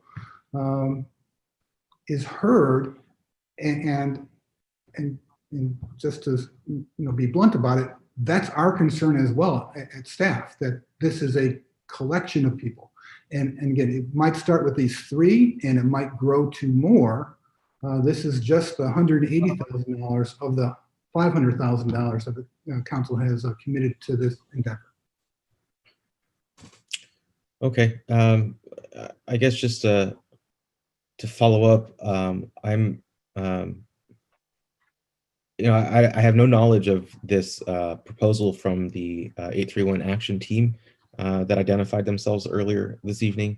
I would love to learn more about that, and hopefully there's a way to integrate the two, not necessarily for one to supplant the other, as we sort of get our legs underneath us and figure out how this program will work, functionally. But sort of less rigid and structured than, say, like a community service officer in the police department that wears a uniform and goes to uses the radio and responds to calls for service, and takes like accident reports and does cold calls that don't involve an active crime being committed. Something less formal than that, but more formal than I called my neighbor to help me. Somewhere in between there, I think, would be a good first level of sort of dispute resolution when it wasn't something active that might escalate. Like if I guess sort of maybe like a mediation type a scope that doesn't necessarily require post nominals, but at the same time is way beyond, or rather, I guess a different way to say that would be that the sending a police officer would just be way more than we would need to do. So something kind of in the middle there. The last point is just to go back to the language requirement. If a master's degree is highly desirable, then I would say so is somebody's ability to speak another language. And I appreciate that sex and national origin, a couple other things can be delineated as bona fide occupational requirements, and that bilingualism or trilingualism isn't necessarily one of them. But I don't support the idea that you must speak Spanish in order to serve this community, because we would have to lay off a great portion of the city staff, and that's not necessarily the only way we can serve our community is if you speak Spanish. Certainly, there are many Spanish speakers, and having one of them speak Spanish would be great, but to require that across the board, I think, is a disservice to many interested people who would thrive doing this work. Thank you. Councilmember Campbell. Thank you, Mayor. Just to follow up with Councilmember Wizard's comments, I would support a motion which did ease that requirement on the bilingualism, because for the points he just made, and I really appreciate the public's comments tonight. First off, I need to apologize for the lighting where I'm at. I'm trying to adjust it, but there's nothing I can do about it. But I really appreciate the public's comments tonight. They made really strong, very good points about the level of training and the level of compensation of officers versus what we would be asking these responders to do. And I'm glad we can all consider it. I believe that we asked the city manager to stand this up quickly. And I really appreciate the work that staff has done to bring this forward. We froze the positions of the police officers, and we're standing up these positions. So I'm gonna applaud the staff for doing this, even though it may sound rushed to the public. The council directed staff to act with haste. And I think they also heard, I truly believe that the staff is in on these meetings. They hear the public too. I think that I'm certain staff heard the same great comments that we heard. So I'm comfortable with doing these hirings now to try and gamble less. I believe as Councilmember Wizard who said, we're rolling the dice every time. To reduce that risk as quickly as we can, and move forward with this, and while keeping open other possibilities and other ways to pause the calls, as they say. So those are my comments. Thank you. Mayor Pro Tem. Yes, just three questions, and simple questions and some comments. I guess this is to the chief. In our last meeting of this discussion, you had mentioned that most of the incidents, to your best of your knowledge, happen after 5 o'clock. Is that correct? I don't have the statistics, but based on anecdotal information, most of them happen after 5 p.m. And that's what you had said last time. I'm not sure who was in charge of this program, but based on that information, we also suggested, I believe the city manager, that staff would be working different shifts to maximize services. So you may have one staff working from, 6 to 10, and the other staff person working 10 to 2, because I believe you mentioned a lot of the incidents happened when people get home, and there's incidents late in the evening, and we wanted to ensure the opportunity for potentially a professional or a social worker to come in. And does that sound familiar, be it the city manager or the Yes, chief? everyone keep in mind that if you want to staff a position 24/7, you need 5 people. Right, and I get that, but to maximize, you would have to staff one person at a 4-hour shift and another person at a 4-hour shift. You couldn't have 2 people working at a 4-hour shift, because that limits your amount of hours. Is that correct? That's correct. Okay. and this is for the city manager, in my experience, and to be, government can move slow. So it probably takes 30 to 60 days to hire somebody, put out the information, do the applications, turn in the paperwork, go through all the testing. Is that a fair assessment? 30 days is very quick. This will be more like 60. That's what I said, 30 to 60 days. So my comments are these. I think Mr. Campbell is absolutely correct. Back at the budget meeting, I believe it was said that we wanted to ensure this happens as quickly as possible. And the city manager was encouraged strongly to make this happen in a very expedient way. That's why he jumped some hurdles, I believe, to bring this forth tonight. I understand the need I could understand and appreciate the residents coming to study it more, but the more you study it, then you may not be starting until February or March or April based on that timeline. If it's critical, we need to consider that. I think, to me, education is very valuable. It's almost a necessity, but I can understand in a lot of jobs, the experience, as Ms. Greathouse says, can match the education, be it 4 years, 6 years experience, 4 years degree and 2 years experience, however it works out. I'm concerned and not closed-minded that our Hispanic population is approximately, and the key word is approximately 35 to 40%. And I'm concerned if we don't provide a service to them where an incident happens where a social worker is needed that doesn't speak Spanish, are we truly meeting the desired goals of the program? I think Mrs. Greathouse mentioned the fact that in her research to do this program, she checked with other agencies and found that in large Hispanic communities, and correct me if I'm wrong, Mrs. Greathouse, the need to have Spanish speakers was probably essential to the success of the program.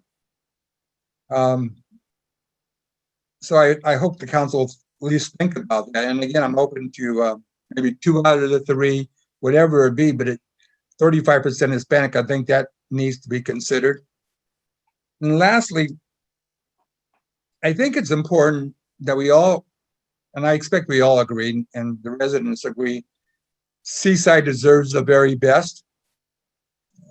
Going anything but the best, and the best education, the best experience made to service our residents that may need serious concerns and incidents and danger. I heard one speaker talked about the importance of safety. I heard another speaker talk about liability. I think both are relevant. So I hope whatever we do, we need to provide the best service to our residents. And I think that involves experience, education, and in all hopes, somebody from Seaside as well. I'm not sure if legally we can narrow that scope. We can only hire Seaside, right? I'm not sure if legally we can do that. Since we don't do it for most positions, and that's for somebody else to answer. But just this community, our residents, need the best trained, best educated, and best experienced people that we can have, because these are critical issues that need critical concern. And I think that's what we need in order to service our community. Thank you very much. Councilmember Kaspersky. I believe that we're about to start this big community discussion and talk about what we're going to do with our extra amount of money. And I just don't understand, if we set up this community council and they say they'd like a similar thing, are we going to retask those 3 people that we've just hired and give them a different job description. It just seems like a little bit premature to come up with a plan or hire them before we've come up with our plan. You know, I suppose there is an urgency because this is the time. Right now is the time to make a good change, and I agree. We're building something new that is. We now have the opportunity to build something that works better for us than what has been working for us, or what has been not working for us, and that maybe in itself is a reason to do this now. But what I don't think that we need to rush it to the point of having come up with the job descriptions and starting to hire people before we've ever talked with a council full of people that are, you know, going to consult us on our strategy. So that's where I stand on that. And I'd say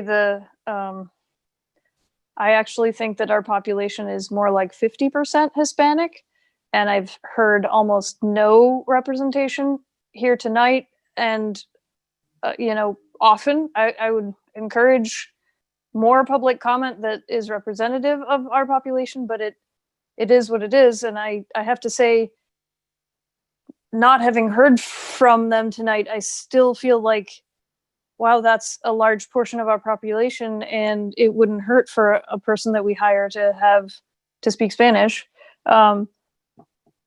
It being a requirement, maybe not so much, but I would surely say if we're hiring and we've got a bunch of candidates, I would give preference to people that speak Spanish.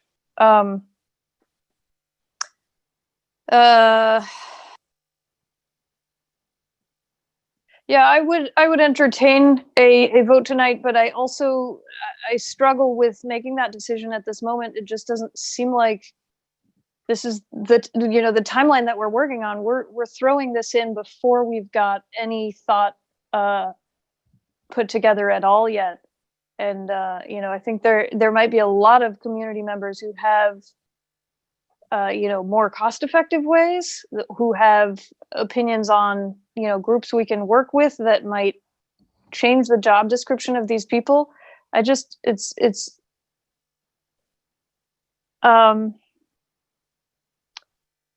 hard for me to commit to this at this moment. And thank you to the public who made similar comments, and everyone for commenting, but it did bring up a good point. Thank you. Okay, I'll just say a few words before we ask the council what they want to do. Again, I want to appreciate all those comments from the public, all the emails and the letters, and the comments during public comment. But I want to be clear, we're not precluding any organization, any group, grassroots or organic, from presenting their proposal and how they think a new look on community policing, community safety should look. That's why we took the money out of the reserve for that reason. And it's sitting over there waiting on the task force for the city manager to hear those recommendations. I was the only one from the council that wanted to speed the process up, meaning to get it on board faster. So, but the process is there. These positions are different. The whole object was not to send an officer with a gun for these incidents. So if later on down the road that we want to adjust their job descriptions, adjust some of their duties, that could be done. But I don't want to leave here tonight saying it was one or the other. And I definitely don't want to leave here tonight without me saying it's not rushed. I think people in the community has been saying it for years. Why are you sending a police officer with a gun to some of these incidents where it's not required? And if we want to stand up again an academy, or we're going to give people training, and I know Mr. Mason said he was willing to lend a hand on some of the training and the perspective on how best to intercede, then that's fine. We could take that. But tonight is not about the program that other people were talking about from the community. They have not presented that program yet. It's not precluded, and it's time for that. And if there's so-called overlap, well, then we're a big enough city that we can have more than 3 people do it. So what is the will of the council? Is there a motion?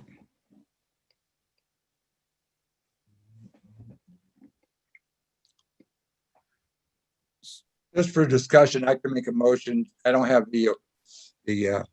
but to approve the recommendation of staff. And I like with the attachment of what's the word? Not making it Hispanic requirement, but just Hispanic or Spanish speaking preferred. If that All positions don't have to be bilingual. Yeah, not to make it bilingual, but to make bilingual a preference based on, well, yeah, but. Well, not all positions must be bilingual. Right, but preferred, but I like Mr. Kapersky's concept of making it preferred based on the size of the Hispanic population, but not required as such. Okay. I second it. Okay, it's been properly moved and seconded. Roll call vote. Councilmember Kaspersky, No. Councilmember Wizard, Aye. Member Campbell, Aye. Mayor Pro Tem Pacheco, Aye. Mayor Oglesby. Aye. Motion passes 4-1. We go to number 9A, introduction of ordinance amending Seaside Community Code, section 8.32, fireworks prohibiting possession, use, and sale of all fireworks in the city of Seaside. This is the first reading of a roll call vote. The council asked for this to be on the agenda. City manager. I seen the C for Craig, city manager. Thank you, Mayor. I'll make this very brief because it's a very simple ordinance. This will outlaw the sale and use of all fireworks in the city of Seaside. There's been a lot of discussion about this. I know that there's a whole bunch of emails that the council has been provided as well. The city attorney can describe any legal nuances that I have missed. I don't know that I've missed any. And we stand ready to answer any questions. Okay, any questions? Councilmember Kaspersky. I received somewhere around 200 emails, and I received a text message that led me to a website, at which point I'm assuming that if you press the button to support the website, it send an email. I wanted staff to say, do you understand how I guess what I'm saying is I'm suspicious of this having been a willing thing, primarily because I noticed that Councilmember Wizard sent me 2 emails in support of something he's not in support of. So I just I wanted staff to clarify what happened there and who was sending those emails. Through the mayor, if I may. Go ahead, city clerk.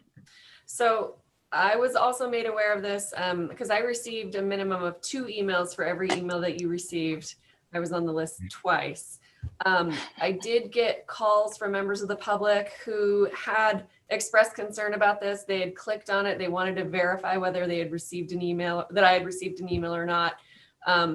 Just by clicking on the link, it automatically generated an email. It did not show you what the email contents were to be. There were people who called me saying they were not in support of it and they were concerned about that. So it's a little bit unclear which people did it knowingly or unknowingly sending the emails. There did seem to be some kind of ban on it that it only sent emails from Seaside residents. So that was kind of an interesting thing because I had some people who were not Seaside residents try this out. They clicked on the link, no email was received. So at the bottom of every email, it automatically populated your name and your address, even if you did not put that in the field, which was a little concerning for some residents. because they didn't put any of their information in the system, but it still knew exactly who they were, what their address was, and put it on a public record without them having control of it. So I would really caution the council to, with the list of, included in what I emailed you today was I didn't send you the actual email of every single individual. Since it was a form email, I did just list their name on a document. And I think there was approximately, I could look up the total number of emails that I received from that form letter. One moment, please.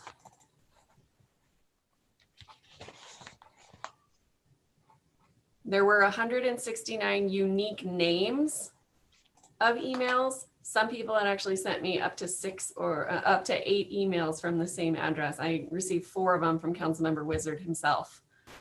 So, Did he send it? I opened the link one time and she got 4 emails. Oh, okay. I did receive over 350 emails, but many of them were duplicates. There were unique emails that were sent, and you were provided each one of those in the packet I sent prior to the meeting. So if someone had typed out a unique email, you had received that one separately.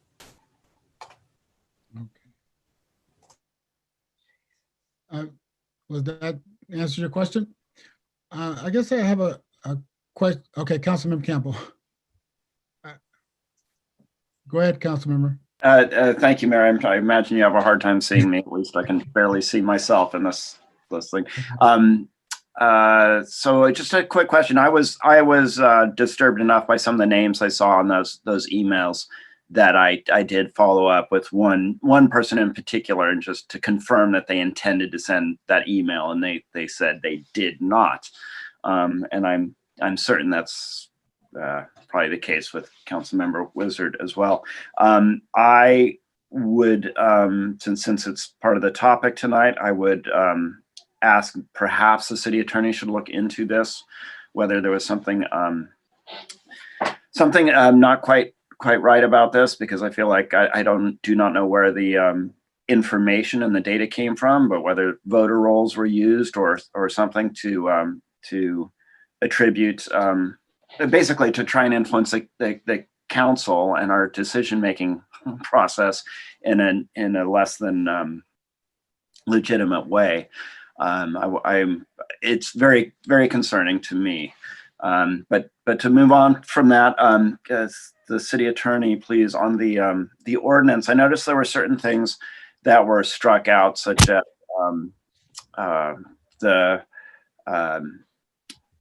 the revenues, the actual collection of the 7% revenues was struck from the ordinance. I was just curious why we bothered striking that out when the sales wouldn't even take place. And I noticed in other situations, the fact that the fire department could revoke a license to sell fireworks was left in. My question is, why wouldn't we just leave all those parts in the ordinance, including the fire department being able to revoke a license, the ability of the city to collect the 7% surcharge, even though we're banning the sale of safe and sane, just in case somebody tries to reverse the ordinance, we will still have, or that action, if we take this action, that we'd still have that in there. So I would recommend that we leave those things in there. I don't know, city attorney, does that make sense? Or can you explain why certain things were left in and certain things were struck? Mr. Mayor? Yeah, go ahead. Yeah. Leaving the ability of the fire department to revoke a permit, that may have been a slight oversight on my behalf. I probably should have stricken that. I might have stricken that. My thinking on that was that there was the ability to have co-sponsorship of certain events for public displays. And that's what I was thinking. That's why I left the fire department and the permitting provision in. I don't think it would benefit us to leave in the percentages. If there's going to be a change or somebody's going to come back and change the ordinance to put back the ability to sell safe and sane fireworks, it would need an ordinance revision again. And at that time, we would clean that up with the ability to sell safe and sane. We would put this language back in. So you're making clear your intent right now that there's not any private use, sale, possession, nothing. That's why I did it that way. Okay, thank you. It's for just to get a better understanding of this. If the council votes to enact this ordinance and a referendum were run to overturn our decision, would the referendum have to overturn the entire decision, or could they pick and choose what was overturned? That is why, I mean, that's kind of the gist of my question. Could they overturn that we banned the sale of safe and sane, but not overturn the fact that we struck the collection of those revenues? I think they would overturn, referendize your action. So the entire action is adopting this ordinance. The entire action. Okay, thank you for the clarification there. Those are my questions. Thank you. Okay, Mayor Pro Tem. Just one question. This is for Ms. Milton. I was told people had received text, 2 or 3 texts, pretty much universally across the city. And did you hear any to promote this concept? As the same as the emails, did you hear that same concern? No, I did hear that there were text messages going around. I never received any, so it wouldn't be part of the public record, but I did hear that there was a big text message promotion push. Yes. I know a couple people received 2 or 3 texts on the same issues. I mean, yes. One person receiving 3 texts. Okay, and I agree with Mr. Campbell, because I have found out the same issues regarding some of the names as such. Thank you. That's my only question. Anyone else? Councilman Wizard. Thank you. Quick question for our city attorney. I'm assuming that it was your decision to write it this way just because it's a legal matter. But I was wondering if you could speak to the classification of the violation of the proposed ordinance as being a matter of criminal law instead of civil law. Well, right now it is both, because you have illegal fireworks, which is a criminal activity, and safe and sane is not criminal in and of itself. It's criminal by virtue of the civil nature of our municipal code, which is why we have the administrative pieces left into this.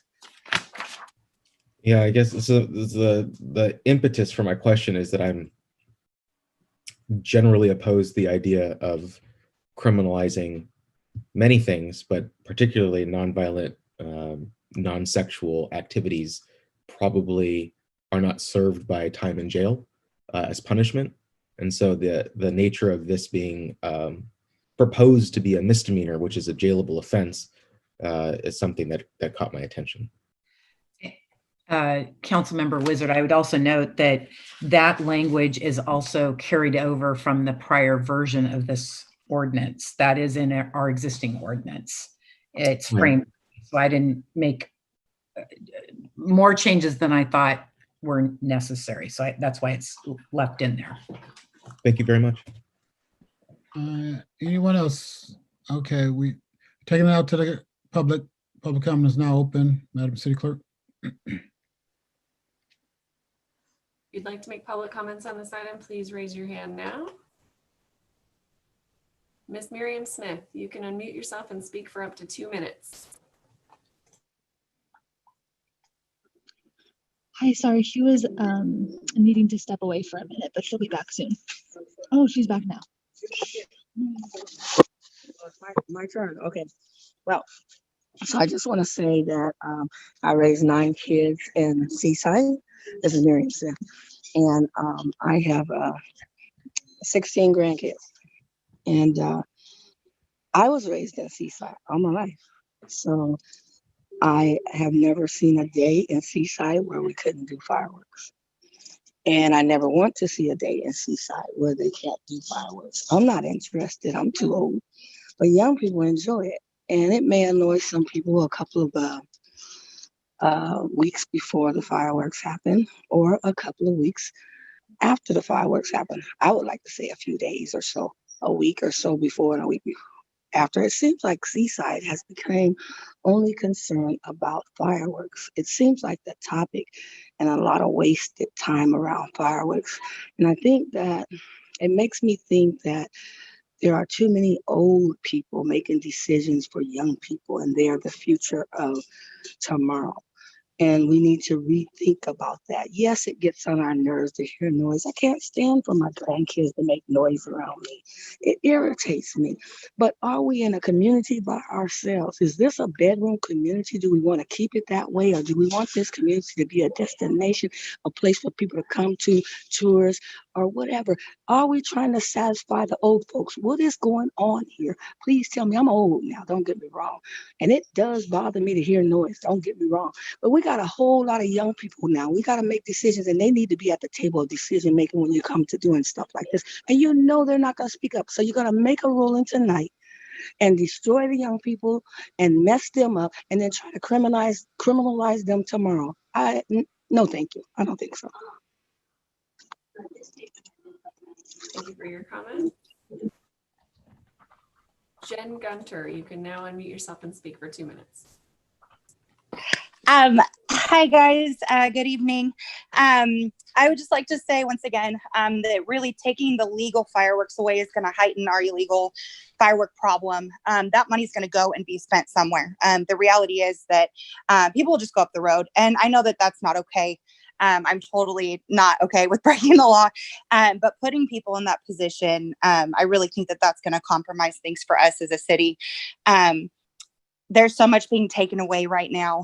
And Mayor Oglesby, you said at the last meeting when we discussed this that we would get a couple $1,000s and that we could sell burgers at the annual fireworks show.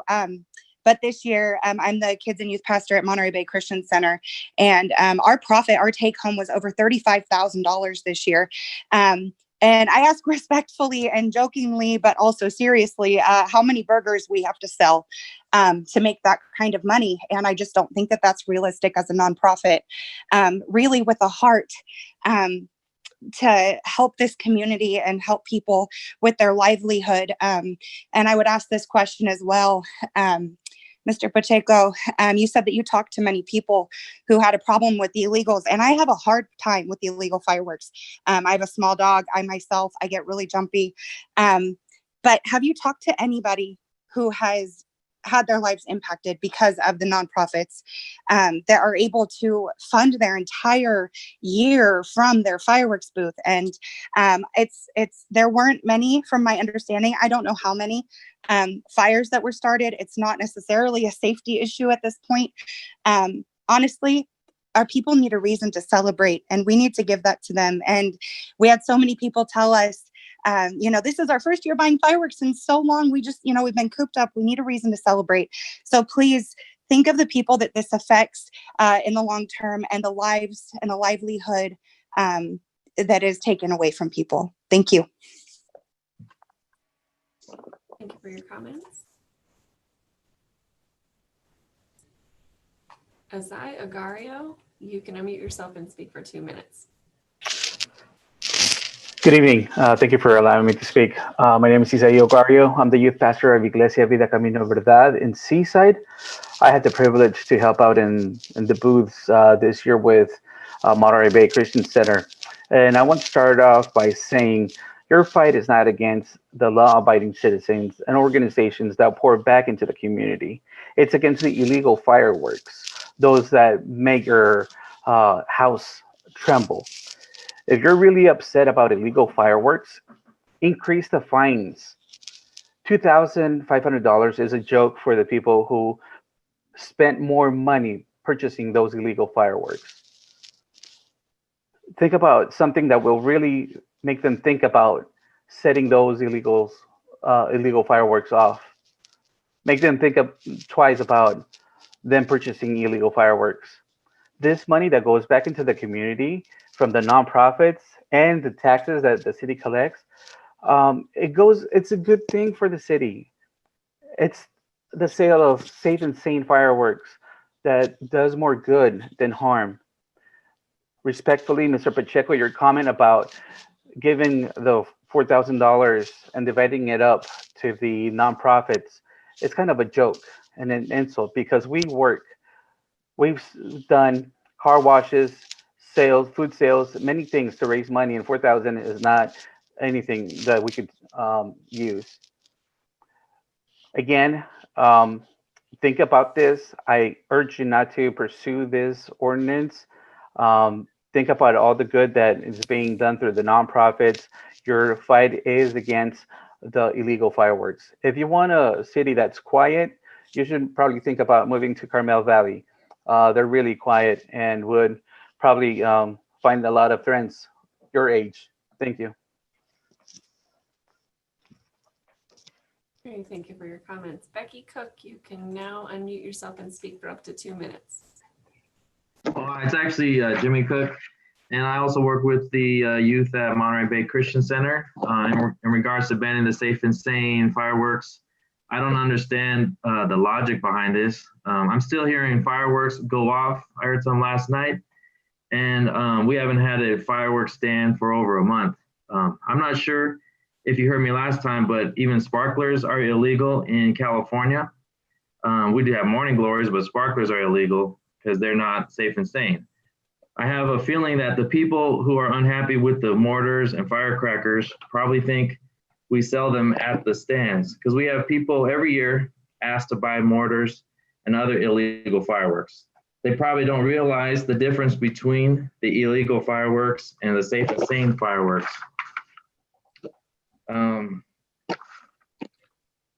Banning these sales would only remove funds from the many nonprofit organizations, plus all the money that the city uses to catch the illegal fireworks use. I hear that you had quite a few letters of a complaint, but the fact that all our stands sold out shows that there were thousands of citizens who want to enjoy celebrating our freedom with fireworks. They also pay for all the fireworks enforcement. So I urge you not to ban safe and sane fireworks. Thanks for your time. Thank you for your comment. Olive Gibbons, you can now unmute yourself and speak for up to 2 minutes. Thank you. I would also like to bring this back to the last item that we talked about, where I brought up the fact that policing creates crime. So I think this is a very good example of this, because like before you pass this law, it's not a crime. And then after you do it, even the most safe and sane fireworks are suddenly a criminal thing that, as a council member Wizard said, people could go to jail over this offense. And I think that that also brings me to the fact that we need more transparency from the Seaside Police Department. So it's really hard to get info from there. You have to actually submit a request for it and then wait a few days for it to come back. So I'd like to see like maybe that published on a website. I think that would be great. But that data is skewed by the fact that the policing is what creates the crime. That's where we get that information. So it's part of the same issue. So this is dealing with the surface problem of fireworks, I guess. And I'm an environmentalist, so I don't really believe in shooting off fireworks and leaving trash. I understand there's problems with that, but I just don't think this is the solution. So this is dealing with the very surface of it by criminalizing people, by issuing fines, and also just to address the last person, $2,000 is a lot for most of us, I would say, in this community right now, especially with COVID. A lot of us are like facing evictions even. We don't even have enough money to support ourselves to buy PPE and hand sanitizer and the basic needs. So that is not the right way to deal with this. We need to build community responsibility and accountability through accessible education about fireworks. So if you don't like them, maybe explain to people why they're bad, and they will suddenly understand it. Maybe have more trash cans around, and then decriminalize this stuff and provide alternatives. So especially if these organizations are making money from this type of stuff, maybe make some alternatives. If this is such a problem, then you should really need alternatives for that. Thank you. Thank you for your comments. Ms. Sani, you can now unmute yourself and speak for 2 minutes. Good evening, Leslie. This is Mitchell. Good evening, Mitt. Sorry about that. No worries, no worries. So, I'm calling to primarily support the ban on fireworks. I personally have friends that live in other communities on the peninsula and beyond that seem to, like one of them put it, oh, we come to Seaside to set off our fireworks because it's okay in Seaside. Seaside's the only town where you can buy any kind of fireworks. It's besides banning any kind of fireworks, we also need to have a change in perception of Seaside, and that will lead to better, more safer community. While I love and appreciate all the work that the nonprofits do, I'm sure they can think of more creative solutions to raise funds for all their wonderful programs. It's about time that, we put an end to this. We need to have some public outreach that any kind of fireworks are not okay. We have way too many veterans that live here. A lot of them, unfortunately, suffer from PTSD. A lot of Seaside residents have pets too, and let's face it, the wildlife gets impacted too. And we have plenty of it, east of General Jim Moore. So let's do the responsible thing. Let's ban it. Let's communicate that ban out very openly and definitely enforce it very strictly. And after a few months, I'm sure we won't have a problem with it. I'd like to make a point about the lady that spoke right before me, I believe. She said, sending the police creates a crime. No, the crime is police shows up because a crime was committed. So if there is no crime, there's no need for the police to show up. Thank you. Thank you for your comments, Mr. Soni.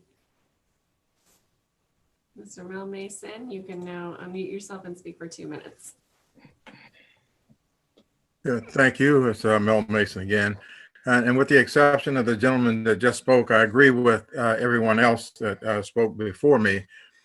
And I won't repeat what everyone else has repeated because I supported them, not the gentleman that just spoke. Safe and sane, as we call them, are the legal fireworks that are legal right now are not the issue. They're not the concern. It's the illegal, what is currently illegal fireworks. That's the problem. Those are the bombs that go off. And so I think the issue is about enforcement. I heard one year somebody was supposed to be up in a helicopter, and boy, they were going to get these bombers. I never saw the helicopter, and the bombs were going off like mad. But I think what we need to do too is also take a lesson from Salinas. Salinas had banned fireworks at one time. And what they got was the next 4th of July, there were even more bombs going off. When you ban the legal fireworks, you enrich the underground. So people are going to get fireworks, except that you'll probably be getting them from the people who also sell the bombs. Those are the ones that are causing the problems. Those are the ones that causes our dogs to go nuts. We got a dog too. But the dog doesn't go nuts because of the safe and sane fireworks. They go nuts because of the illegal ones. And so if you lump the currently legal fireworks with the illegal fireworks, you're not going to be able to enforce that either because you're not enforcing the ones that are illegal right now, and people are going to get those. So you're enriching the underground by banning these. And again, I would ask people to take a lesson from Salinas. Things got worse after they banned them. So I don't want to see us in that same position, but I do want to see the nonprofits that really do well in this community be able to have that as a source of funding. Thank you for your comments. M. Smith, you can unmute yourself and speak for 2 minutes. This is what I'm known as Grace. It's, you can your Grace. And Ms. Smith, are you? Hi, I'm Grace. Yeah, I'm a resident of Seaside. I actually really appreciate the community. I think fireworks are fun. I'm one of those people. I have little kids. I also care about the environment. I care about wildlife. I care about trash and litter not being there. But I think that safe and sane. I think it just in the same vein as pause the calls. I think this just is the same thing. And as Olive was saying about, police creating crime, it just comes back to taking personal responsibility for what's going on in our neighborhoods. And if we, like the gentleman said, if you really want quiet, don't go to Carmel Valley. Instantly, it's one of those things. I can't wrap my head around it. That's all I have to say. Thank you for your comments. Someone has their name listed as Galaxy Note 9. You can now unmute yourself and speak for 2 minutes.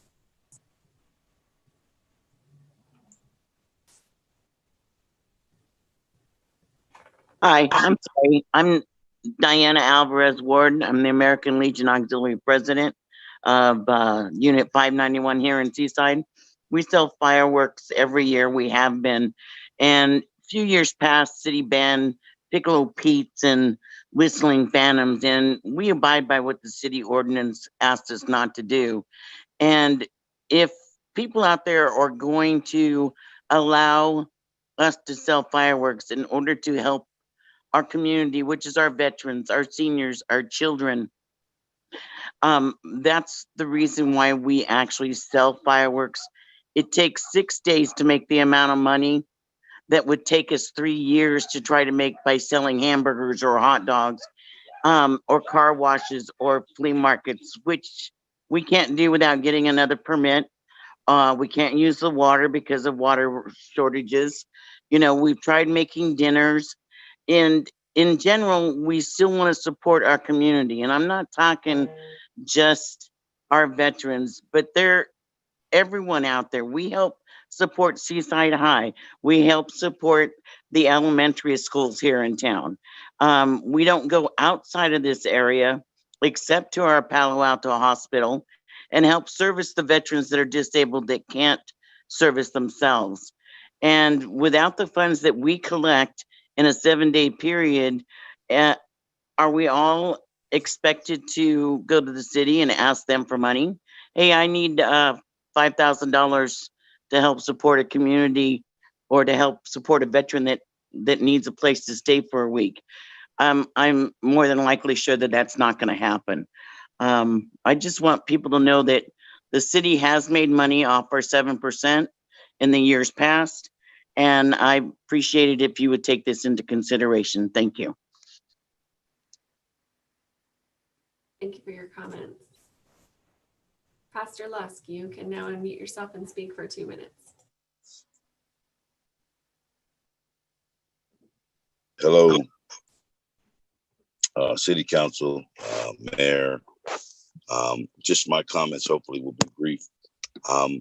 I just want to say that fireworks is a part of everyone's American freedom from whatever perspective you see that as. At the Juneteenth that was celebrated in the city of Seaside here this past June, there were some fireworks set off. Yes, they were the loud M80s, but they weren't that loud, but it was a part of celebration.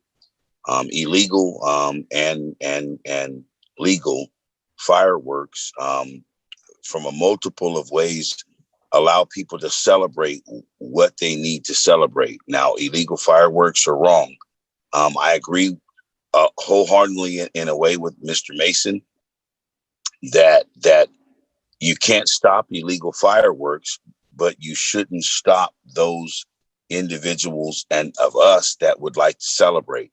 Say this, 2 years ago, one of the greatest memories that my family will have in the 50 seconds that I have is that my father sat outside in his wheelchair with his blanket and his hat, watching me, my brother, all of his grandchildren, great grandchildren, lighting legal fireworks. This past year, for my mother's sake, she requested that we reenact that memory because she just wanted to remember the moment that we had with my dad. I think all the council members must remember, are you human? Are you just a machine? You can't take away people's celebration. And with the 11 seconds I have, so much is going on. Allow people to have something to celebrate. Stop the illegal, but allow people to be free in their right to celebrate. Thank you. Thank you for your comments. Gabriela Chavez, you can unmute yourself and speak for 2 minutes on this item.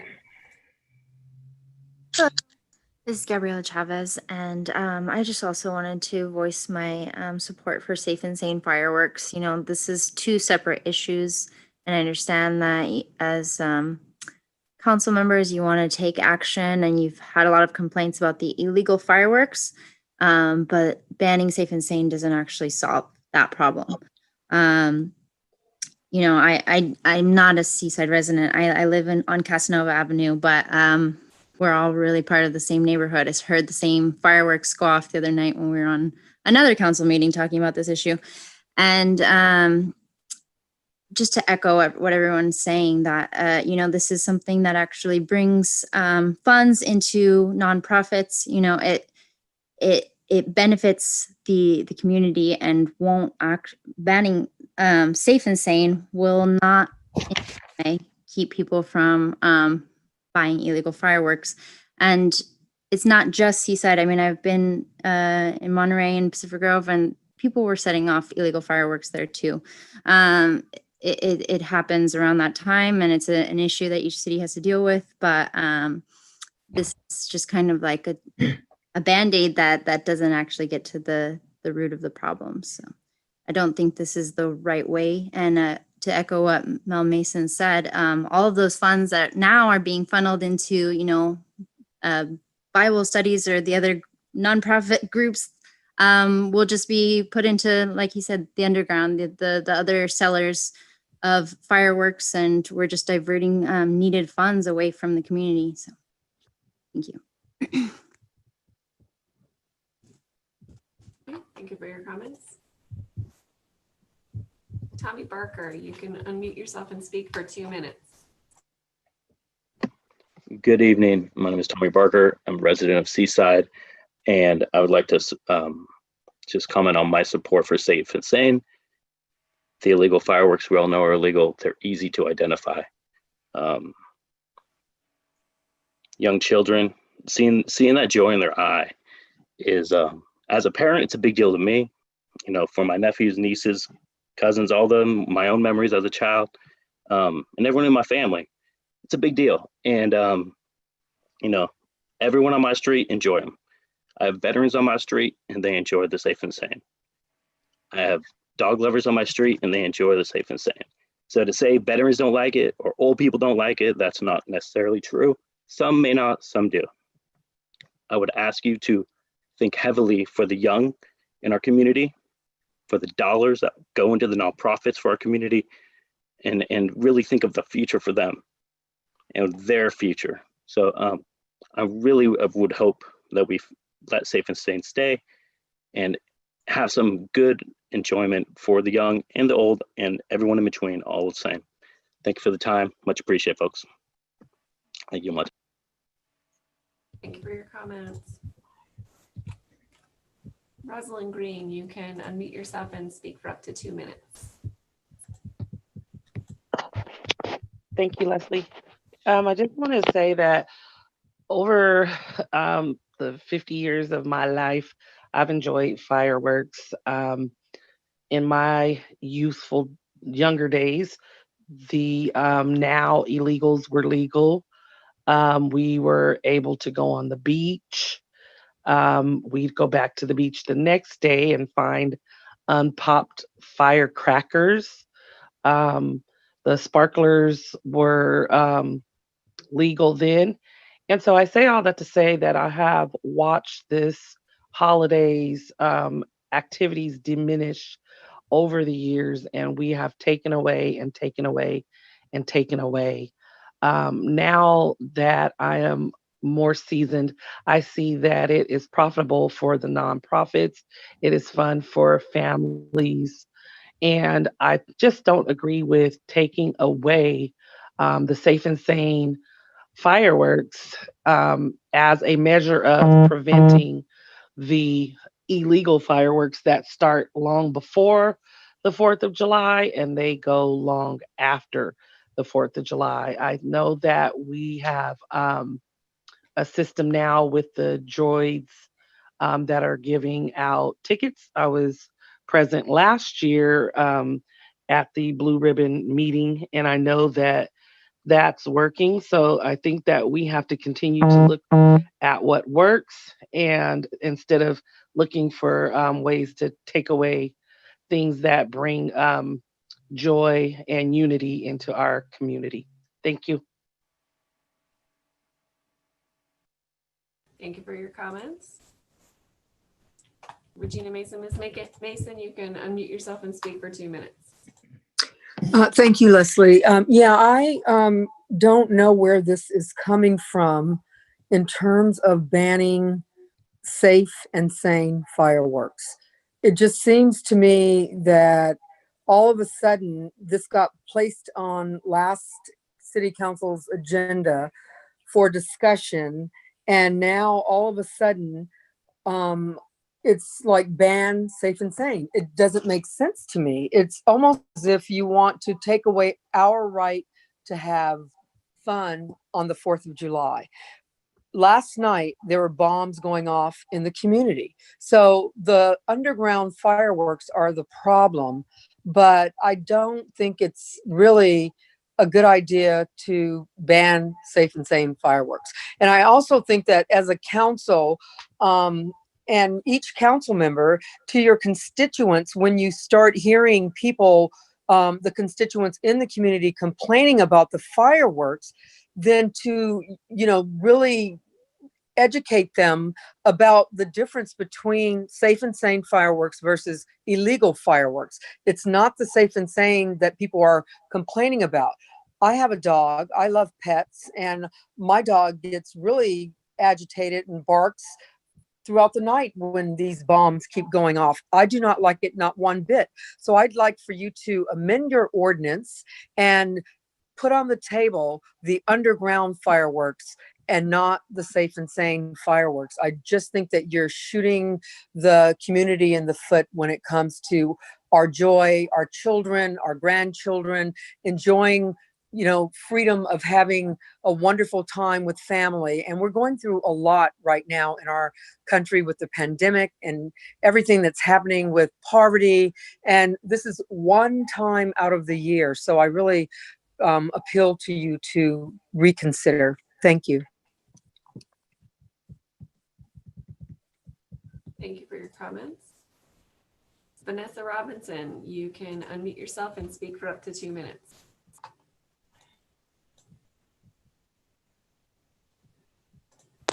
Hi, I don't live in the community anymore, but being born and raised in Salinas and living a portion of my life in Seaside, I feel strongly about the ban against safe and sane, primarily because I feel like we wouldn't have this issue in Seaside if the illegals had been monitored appropriately and had some kind of accountability within the community. I want to also mention that the safe and sane that we're protecting is not about a 4th of July celebration, because I heard a lot of people mention we want to celebrate 4th of July, but 4th of July is an independence holiday that does not include majority of the people from the community of Seaside. What we do need to focus on is the funding that it brings in for nonprofits, the ability to build community to focus on gathering in a positive way, to spread joy throughout your community, to have safe practices within your community. And what the council should be doing is focusing on how they can hold those with illegals more accountable before banning the safe and sane, refocusing efforts. I've heard tonight talking about how banning safe and sane will cause more police, and people say don't do things illegal and they won't come. We got to talk about how our minority communities are already over policed, and this just gives another reason for them to show up, question people, citate people. Living in Salinas, I can tell you right now, banning fireworks has done nothing other than promote the underground and make them profitable gains. My neighborhood has been blowing up for weeks before 4th of July and weeks after. So stronger implementation for the actual illegals before talking about safe and sane is what needs to happen. Thank you for your time. Thank you for your comments. Kirsten Weisner, you can unmute yourself and speak for 2 minutes. Hi, everyone. So I support the ban. I would like to say that I assume the intent over all of these years in Seaside allowing legal fireworks has been to allow the community to enjoy them for that week surrounding July 4th. I think if that is what has been happening, we wouldn't be having this conversation. It is at least a 3-month issue. In my experience, I am awoken every night at 1, 2, 3, 4 in the morning. I work as a registered nurse. I mean, I think like all of us, being alert and present at work is important, and the fireworks are very disruptive. I don't believe that the data say that when you ban them, they come out in force in terms of illegals. I think the questions before us are, number one, can they be monitored? I don't believe that they can. And secondly, is it responsible for any community right now to be directing resources toward monitoring and policing them? I see us increasingly facing a world that is dealing with many natural disasters, pandemics, and I think that our first responders and our resources need to be directed to more important things. I think we have an alternative, that is to have a controlled event one time a year, and to do that with a lot of flair, and that addresses these concerns about children and families and all of us being able to enjoy them. So to me, I see this as a benefit-harm equation, that the harms far now outweigh the benefits. I'm empathetic to our nonprofit partners, and I hope that we can find ways to mitigate the losses that they would face if we ban it. But I think the collateral harm now just far outweighs the benefits to our community. Thank you for your time. Thank you for your comments. Mr. Mason, I don't know if I just did not lower your hand or if someone else is speaking on your line. You've already made your 2 minutes of comments, but I'll unmute you in case someone else is speaking on your line.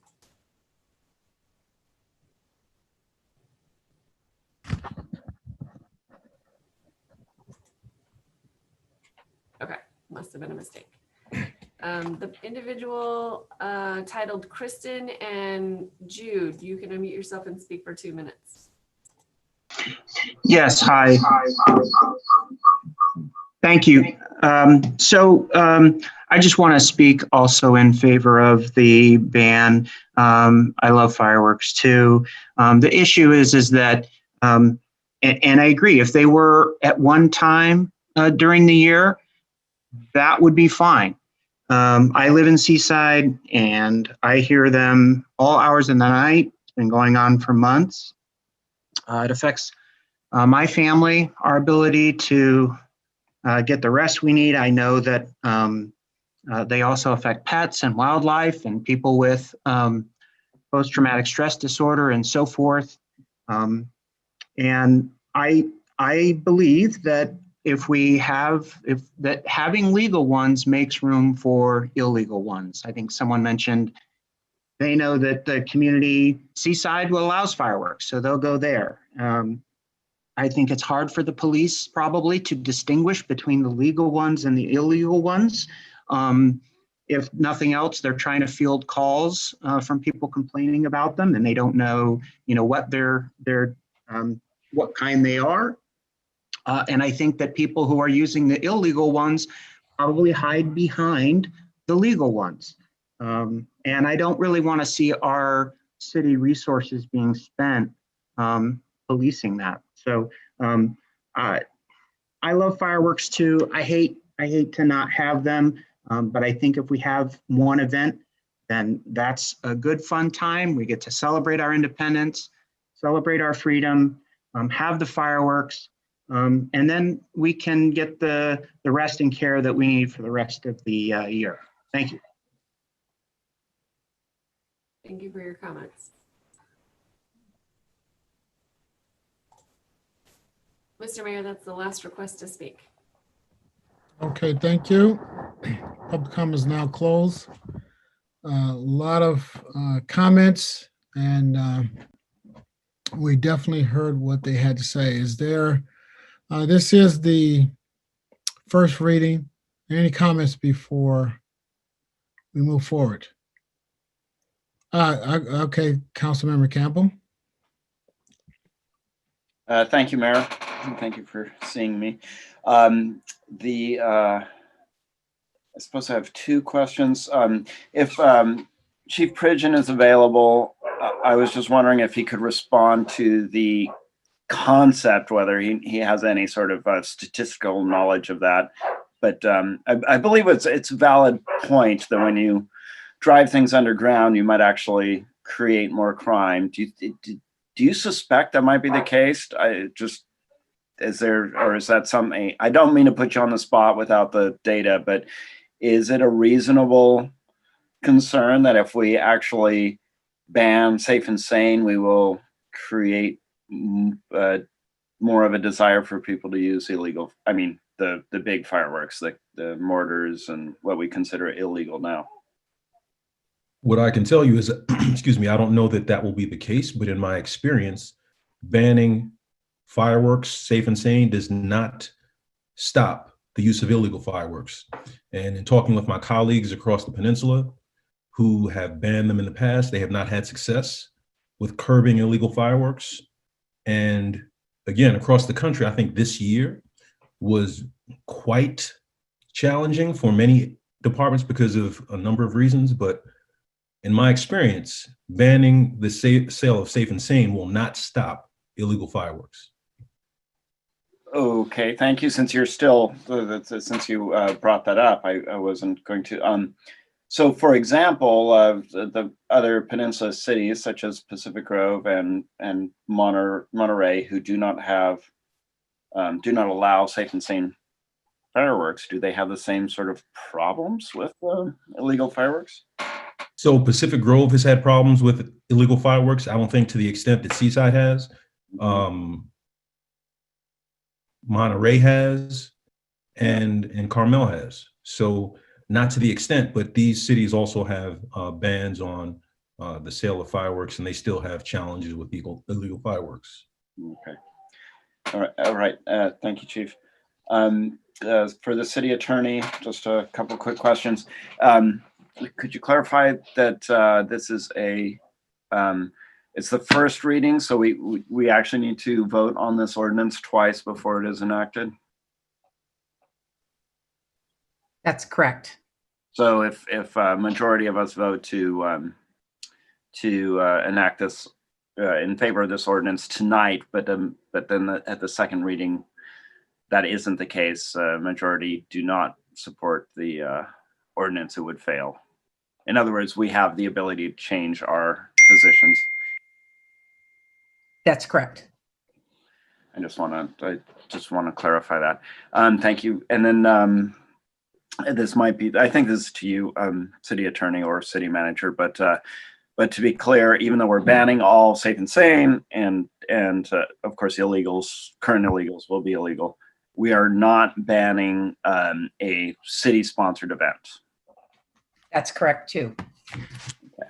I just, since that hadn't specifically been brought up, I wanted to to clarify that. Just some comments. Thank you for answering those questions.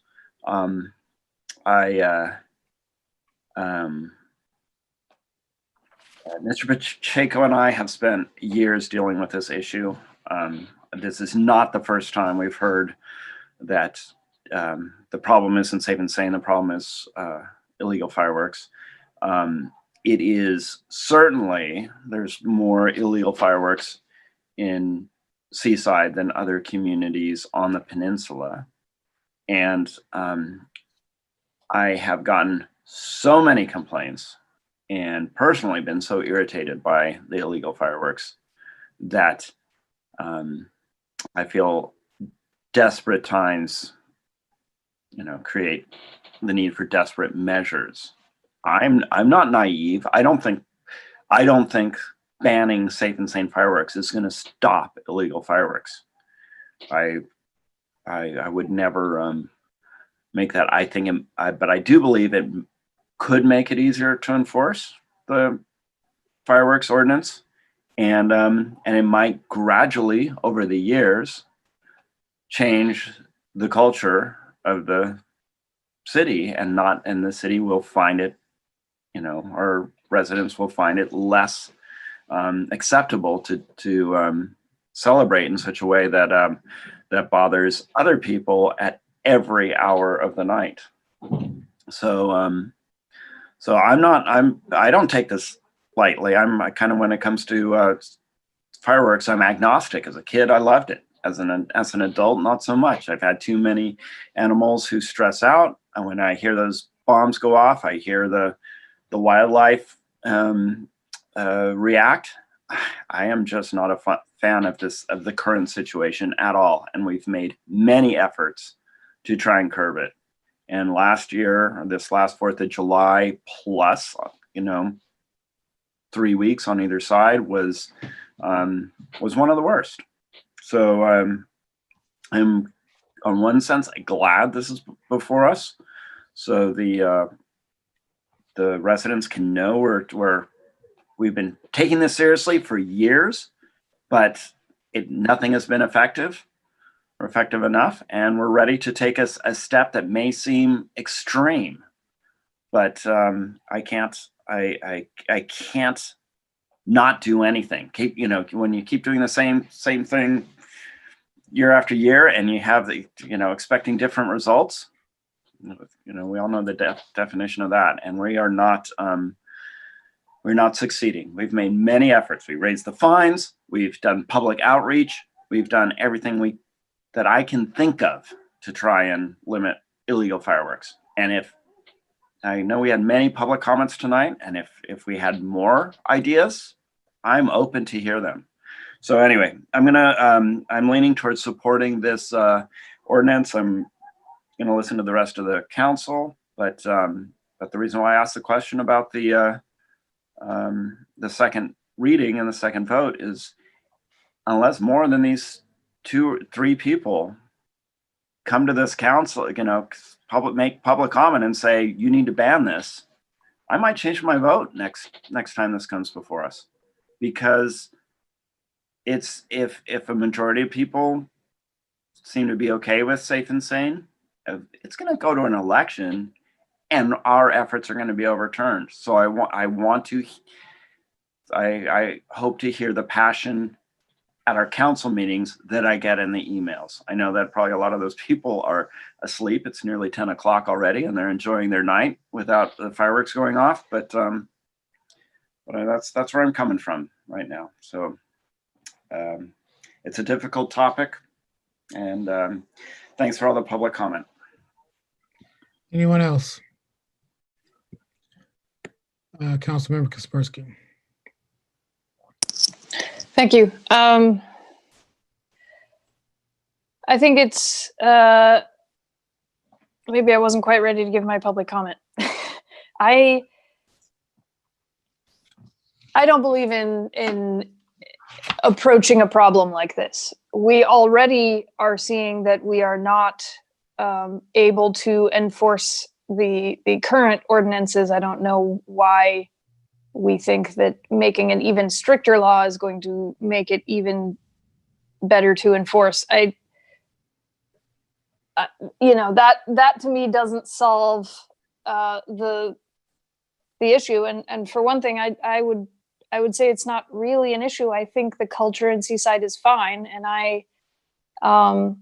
you know, I enjoy the fact that people want to celebrate. And I'm sorry that annoys some people, but I think that sometimes we have this belief that other people are supposed to not annoy us. And I think the truth of the matter is that we are part of a big community, and sometimes you're going to be the dissenter of what is going on. And it seems like the majority at this moment is shooting fireworks for the months of July and August.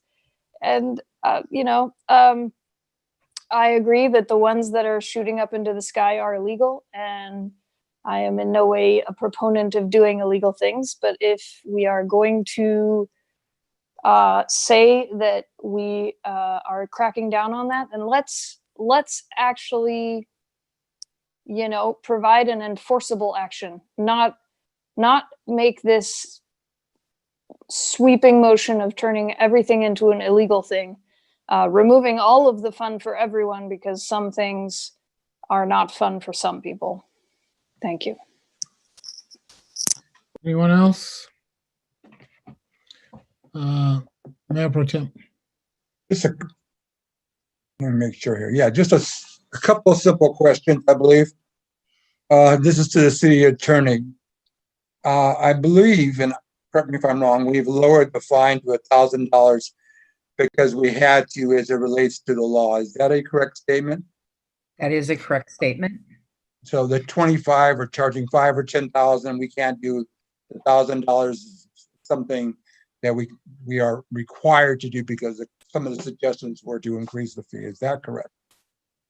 Yes, the maximum fine is $1,000. Then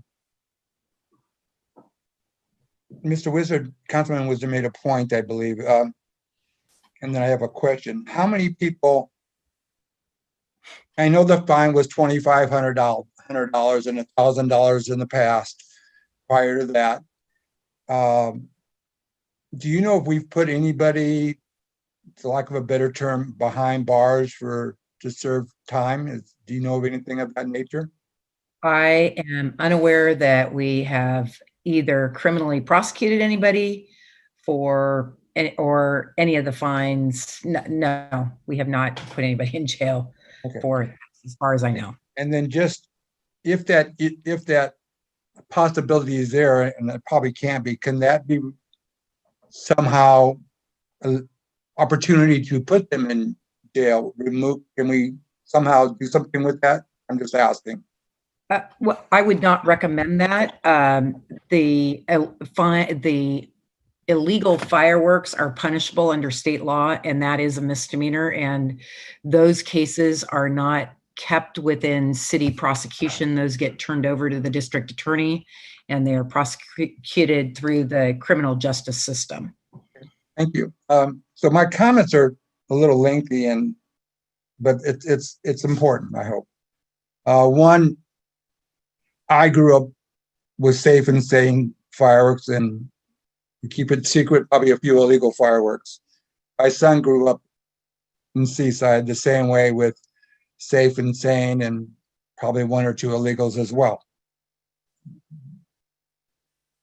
So I understand, appreciate, and for the past 8 years, I have fought dramatically hard, as well as Mr. Campbell, and I believe as well as Mr. Mayor Ogilvy, to ensure that safe and sane would stay in Seaside. Because I think that I believe the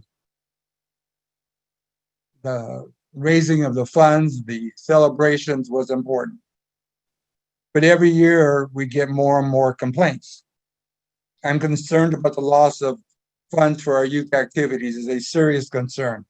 I'm also seriously concerned about the quality of life and the damage to life for all our residents. We have failed. We have literally failed over the past 8 years to curb illegal fireworks. This year we spent approximately $20,000. and we fined 10 people. Last year, I believe the answer was 6 people. This year, the experience was the worst it's ever been in my memory. And to curb it, and this year, we also put the greatest effort, tried the greatest outreach, did everything we humanly could to ensure that safe and sane, I'm not safe and sane, the illegals were stopped. We failed. I believe strongly we failed in order to reducing the amount of illegal fireworks. No matter how hard our police officers worked, we were not successful. Just in case in point, because someone mentioned it, Salinas and Marina are allowed to do safe and sane fireworks. Salinas is not outlawed safe and sane. They did that a few years ago, and then there's a referendum. Personally, I'm aware of 2 people with cancer with a minimum with 30 days of illegal fireworks. Their lives were hugely impacted, and it changed their lives. I have talked to numerous seniors who has changed their lives in Fear Factor in Seaside. I'm not going to tell them to move to Carmel Valley. I just refuse personally to do that, or Monterey or Carmel. We have an issue with affordable housing. To suggest that, I have concerns. I've talked to people with PTSD that are veterans, that their lives are truly impacted. I've talked to people with dogs, and many of them medicate them. Many of them are challenged, and many of the times it does not work. I've also literally witnessed people packing up their stuff and leaving town for weeks at a time. I saw them load their things in their cars and getting out of town because of the impact that it does to their lives. I've been told by people that I know that have told me that they are considering leaving Seaside because of the month or 2 months of as one person referred to as the bombs going off in Seaside. We should not, as sad as this and as hard as this is, we should not, I believe, want our citizens to be forced to leave Seaside for their safety, for their fear factor, for their not wanting to be in town. Personally, the larger picture of changing town's quality of life and feeling safe to me is huge. It outweighs my support of the need to continue selling safe and sane fireworks, and many of our residents feel their lives are severely hampered and they do not feel safe in their own homes. I'm certain what we have been doing over the past 8 years to curb illegal fireworks have failed. I know continuing to do the same thing after 8 years at this team does not work for me. Banning all fireworks, I would like to believe we can slowly change the environment and illegal fireworks will be lessened. It is time to change something different. We've been pounding our head against the wall with continual failure, and that's disappointing. I am not sure this program has merit. I'm not strongly convinced it does, but it's time to try something new. Let me talk a little bit about some ideas related to maybe some of the things that we can do to the loss of revenue for our groups. And I think this needs to be investigated more because the significant dollars can't be replaced. It's some of it, the $35,000 or the $20,000 is huge.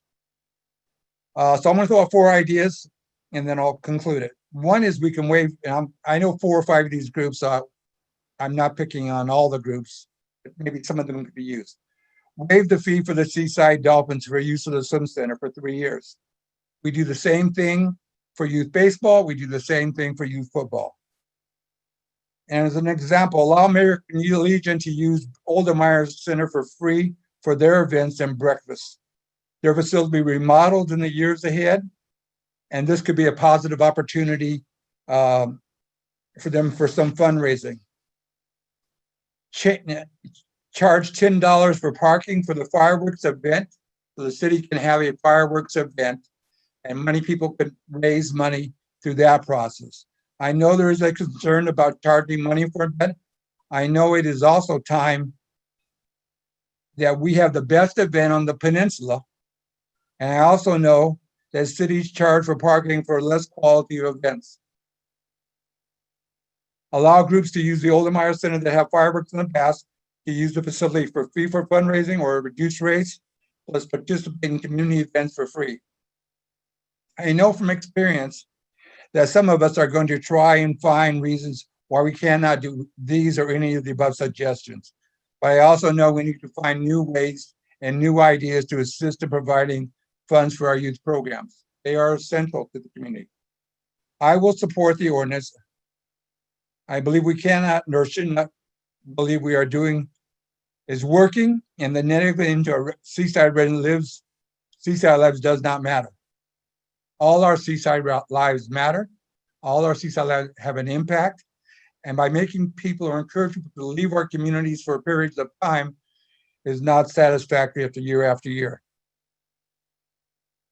The concept of banning fireworks may not be the best answer, especially for our youth groups, but continuing not to protect all our residents is not an alternative. I believe it is time to try to put forth a new effort, a new strategy, and banning all fireworks is part of my hope we will see improvement. And I think we need to do together, and think we need to be cooperative, and I think we need to find answers and solutions to help our nonprofits under this unfortunate decision that I think is essential. Thank you, Mayor. Appreciate it. Thank you, Council.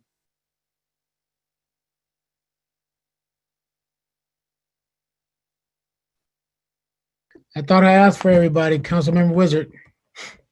Thank you, Mr. Mayor. I just have a follow-up question for Ms. Damon. Do you anticipate, I appreciate your comment that the district attorney would be prosecuting the state law, but do you anticipate that a police officer in Seaside would be writing someone a criminal citation for a violation of the state law or for the city code?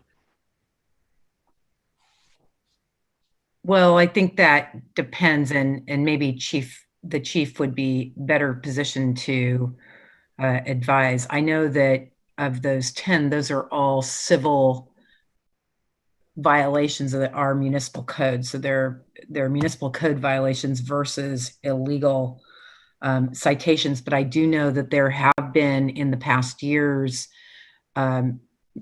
citations written for illegal fireworks as well. So, and those again go to the district attorney. I'm not sure the percentage. I would say it's probably, because we don't issue that many municipal violations. So I think it's a fairly low number is my guess. So I'll chime in. So the ones that we issue are specifically related to city code violations, not the ones that we forward to the district attorney for criminal prosecution. Thank you. So my question is really rooted in your earlier comments, Madam City Attorney, about how you would not advise us to try to decouple the carceral quality of the penalty. And I guess I'm trying to understand if our city code is not prosecuted. If our city code is the city's code, why would we make the city code include language about jail time? Because we could change that. If the officer writes a ticket for the state law, that's a whole different conversation. But for the law that we're creating, we can define the penalty structure. So I'm just not sure why we're including jail time in the law that we're inventing. I think if you wanted to take that out, you could. I agree with you that a violation of the state code is a state code. I left what was I did minimal change. So I carried over what we had on the books already and eliminated the exception, which was already in our existing code. So if you want further change and would like to take that out, I think you could. because you're right, we would not prosecute code as a criminal. I don't think we would prosecute that as a criminal action. Okay, thank you. And just as we close out our comments, I guess I'm reconciling the differing perspectives from community members, because I absolutely appreciate, as somebody who has kids and dogs and enjoys being asleep at 2 o'clock in the morning, I totally appreciate that the illegal fireworks are harmful and not appreciated. And a handful of people, really truly a handful of people out of our almost 35,000 residents, are spoiling it for everybody. And on the other side of the equation, this year not included because there's been a rush on fireworks sales, but traditionally our nonprofit groups are bringing in tens of thousands of dollars, reliably tens of thousands of dollars a year, to go toward programming that they would otherwise not have. And to cut that off because some people are violating a law that they aren't a part of, I mean, I'm not sure that it's fair to them. And so that's really to say that we're in a difficult spot, which is why I wanted originally to put it out to the people on the ballot. I thought $2,000 to ask people for their opinion was not a big deal.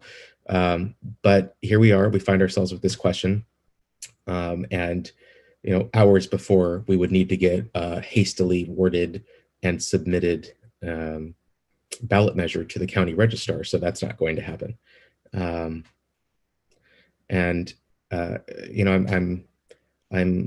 similarly aligned with Jason, Councilmember Campbell, in that I'm agnostic about this issue because I agree that many kids and adults together have fun celebrating the 4th of July with fireworks, and many people hate the 4th of July because of fireworks. So I'm interested in hearing the mayor's comments, and hopefully whatever we decide tonight,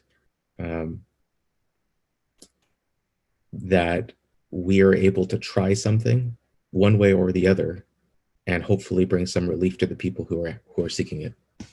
Thank you. Thank you. I think it's time to try to give relief to the folks that's been seeking it. I think the mayor pro tem mentioned he said 8 years ago, but I'm not sure. But I know at least 5 years ago we had this similar conversation, and the rotunda was packed, and we're on the cusp of banning fireworks at that time. But we came up with a compromise, and the compromise was to increase the fee on the sale of Safe and Sane and use that fee to supplement the cost of enforcement of the illegal fireworks. And every year since then, we had either the same amount or more illegal fireworks going off. We increased the fee up into the max, which is 7%. I think someone said earlier that covers the cost. That does not cover the cost of enforcement. And so the city continues to lose money during that week to enforce the prohibition on illegal fireworks.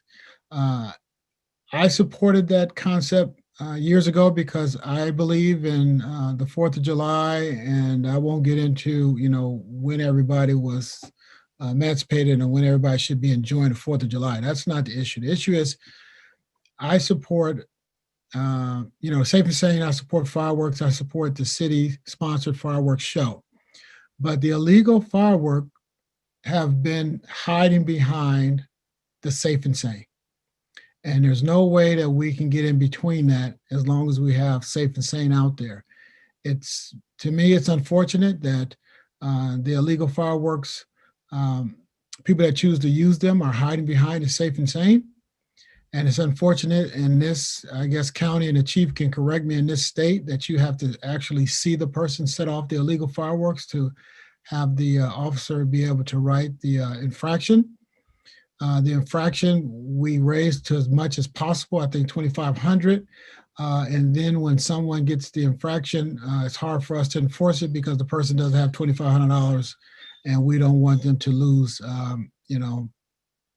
rent or their mortgage on their house. So it's difficult to enforce it. We have not been able to do that. I think at a certain point, we do have to change what we're doing to see what we can do. If it doesn't work, well, then maybe we'll go back to doing what we were doing. Maybe the community wants to put it on the ballot next year or a year or two from now. And then we can hear what they want to say. As people said, the 35,000 folks have opportunity. But for me, I'm just at my wit's end, and we're forcing people to listen to those half stick dynamites. People are riding around throughout the community throwing the cherry bombs and the M80s out of their car and keep on going down the road. And what I think about is when I hear it and I'm a block away and it still shakes me, and it's a couple people, to be honest with you, I think about 3 houses away, or, I don't want to cause aspersions, right? But, maybe 100 feet, 200 feet away, and it shakes me, it shakes the house. But what I feel for is, what about the neighbor? And we're forcing the neighbor to either call the police on this person and feel that they're going to be retaliated against because we don't get the calls. I mean, the chief can chime in and tell us, do we actually get any calls saying my next door neighbor is setting them off and I'm willing to point the finger at them? We don't get a lot of those. And so we're putting those people that live on that block in that area, we're putting them in a bind. And so I can no longer just sit around and ask them to put up with that noise because we can't figure out another way. Before I forget, I want to say that I'm not sure. Some public comment came in and said, Mayor Oglesby said, why don't you just go sell hamburgers? I don't believe I said that. I wouldn't say something like that. But I did say that I'm open to, in the future, like the Mayor Pro Tem, is there something the city can do to assist these nonprofits? And I did say that I was open to using some of our CBG funds to assist them to wean them off of the sale of Safe and Sane. But those are things the council can talk about later. But I'm prepared to vote tonight to ban it, and then we'll just figure out ways to try to help them out. They do wonderful things in the community, so there's no doubt in that. But the community should not be forced to hear the illegal that's hiding behind Safe and Sane. So I want to be clear, I'm not blaming the Safe and Sane, but right now we're all a victim of the circumstances they're putting us in. Councilman Campbell. Thank you, Mayor. I'd like to make a motion to introduce and pass to print the draft ordinance prohibiting the use and sale of all fireworks, of course, with the exception of public events as listed in the ordinance. I'll second that, and just on the second briefly. It's been properly moved and second on the question. Mayor Pro Tem. Yeah, just, I thought as well that it might have been, when this first came up, to go out to the public. But if I'm right, or if the city, assistant city manager is correct, some things were done as it relates to texting universally, which costs money. If I'm right, and I heard correctly, some emails, somebody had to spend some time and money to get emails to all the residents, and if you click a certain button, it transposes into supporting a cause. So that's what I talked about last time. I'm concerned that an outside company, an outside corporation potentially controls what the citizens of Seaside residents or this council can make a decision in. I'm opposed to corporations dictating, or other cities or other outside entities making decisions for us.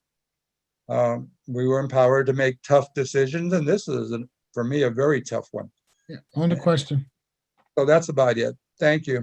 So you want her to look into that? Is that what you're saying? Yeah, and just a friendly amendment also, the city attorney, can we decouple the, if Mr. Wizard's term is correct, the, Mr. Campbell's, the misdemeanor for just the fine, is that a possibility? And if the maker of the motion would be good with that?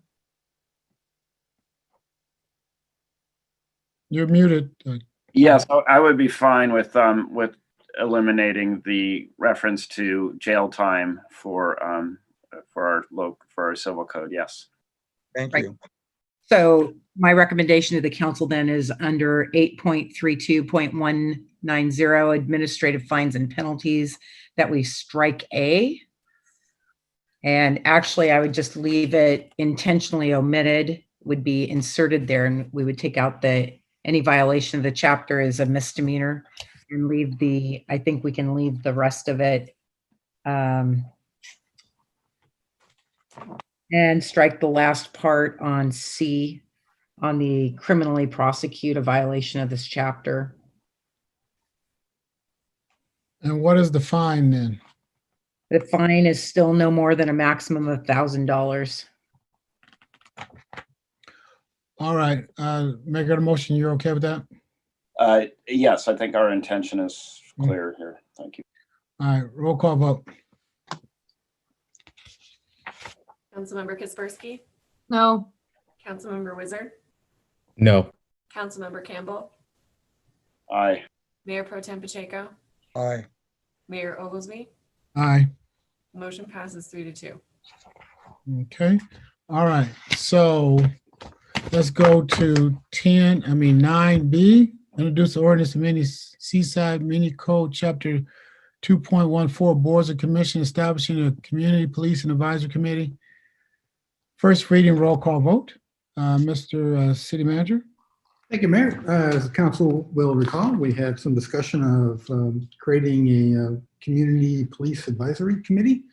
And the council asked us to actually craft up the ordinance and put it on the agenda. And that's what is before the council tonight. I have a 2-slide PowerPoint and I'm already past the first one in case Leslie wants to put up the second one.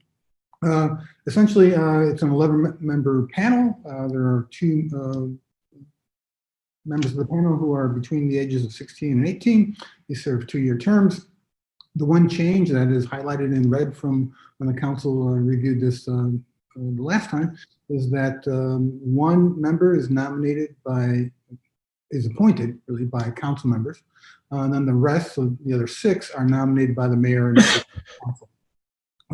There's recommendations on police department policies, it's supported by the police chief, and it meets as needed, but not less than quarterly. So one change that the council had consensus on in the reviewing the draft ordinance has been incorporated and it's here for the first reading.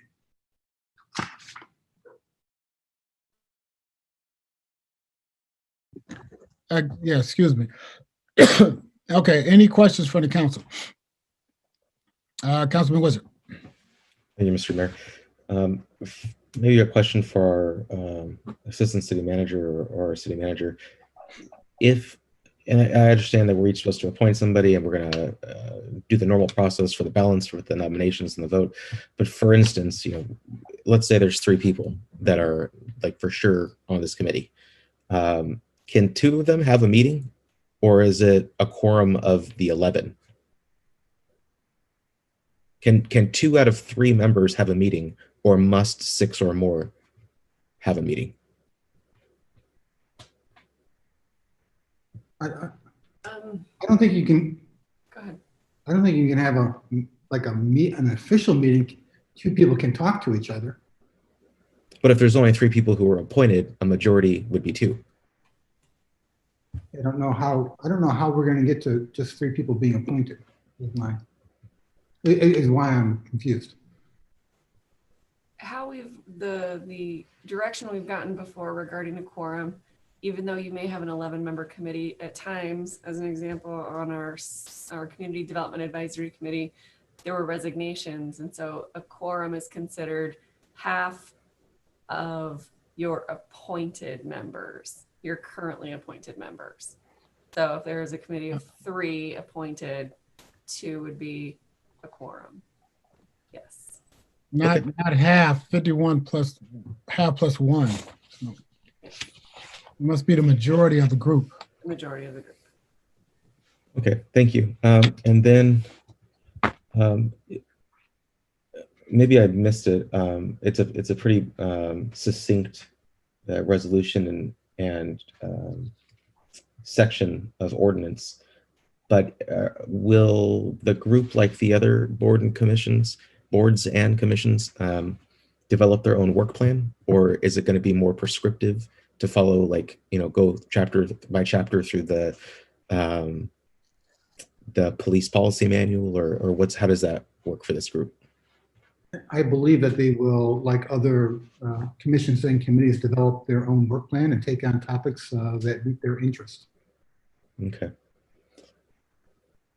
And where did it go? They're supposed to meet quarterly at a minimum. Did I see that? Yes. Okay. That's it for now. Thank you very much. Anyone else? Okay, I don't see no one else. Taking it out to the public. Anyone wishing to speak on this item, please raise your hand and you'll be unmuted to speak for up to 2 minutes. Mr. Alex Miller, you can unmute yourself and speak for up to 2 minutes. Yes, hi, good evening. I'm surprised that I'm still on this webinar. I hope everybody's having a good evening. This is Alex Miller from the Neighborhood Improvement Commission. I want to make the commission strong. Let's make all the commissions really strong and not add new commissions until we have strong commissions to start with. My commission hasn't met since March. My commission doesn't even know that a couple of months ago we passed an ordinance to change how long we're going to meet, every quarter instead of every month.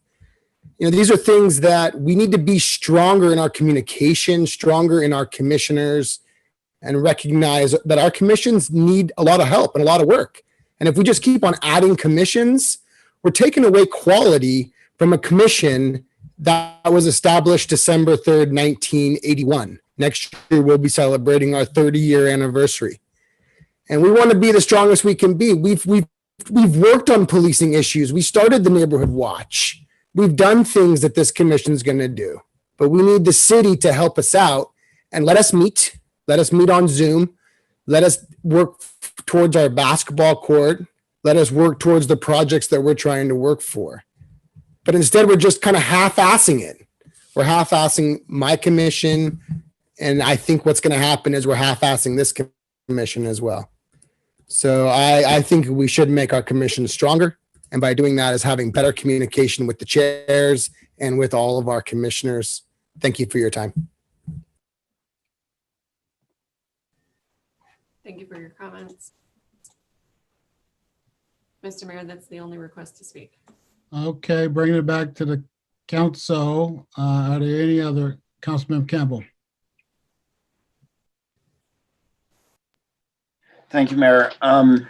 Actually that public comment was pretty good, and along the lines of one of my concerns is we do have several commissions that I wish we could get more focused, and I'm a little concerned about this commission. I think I brought it up last time that it has 11 members. That already sounds a little unwieldy, and it's not clear. I think this is the third police-related commission that's been formed by the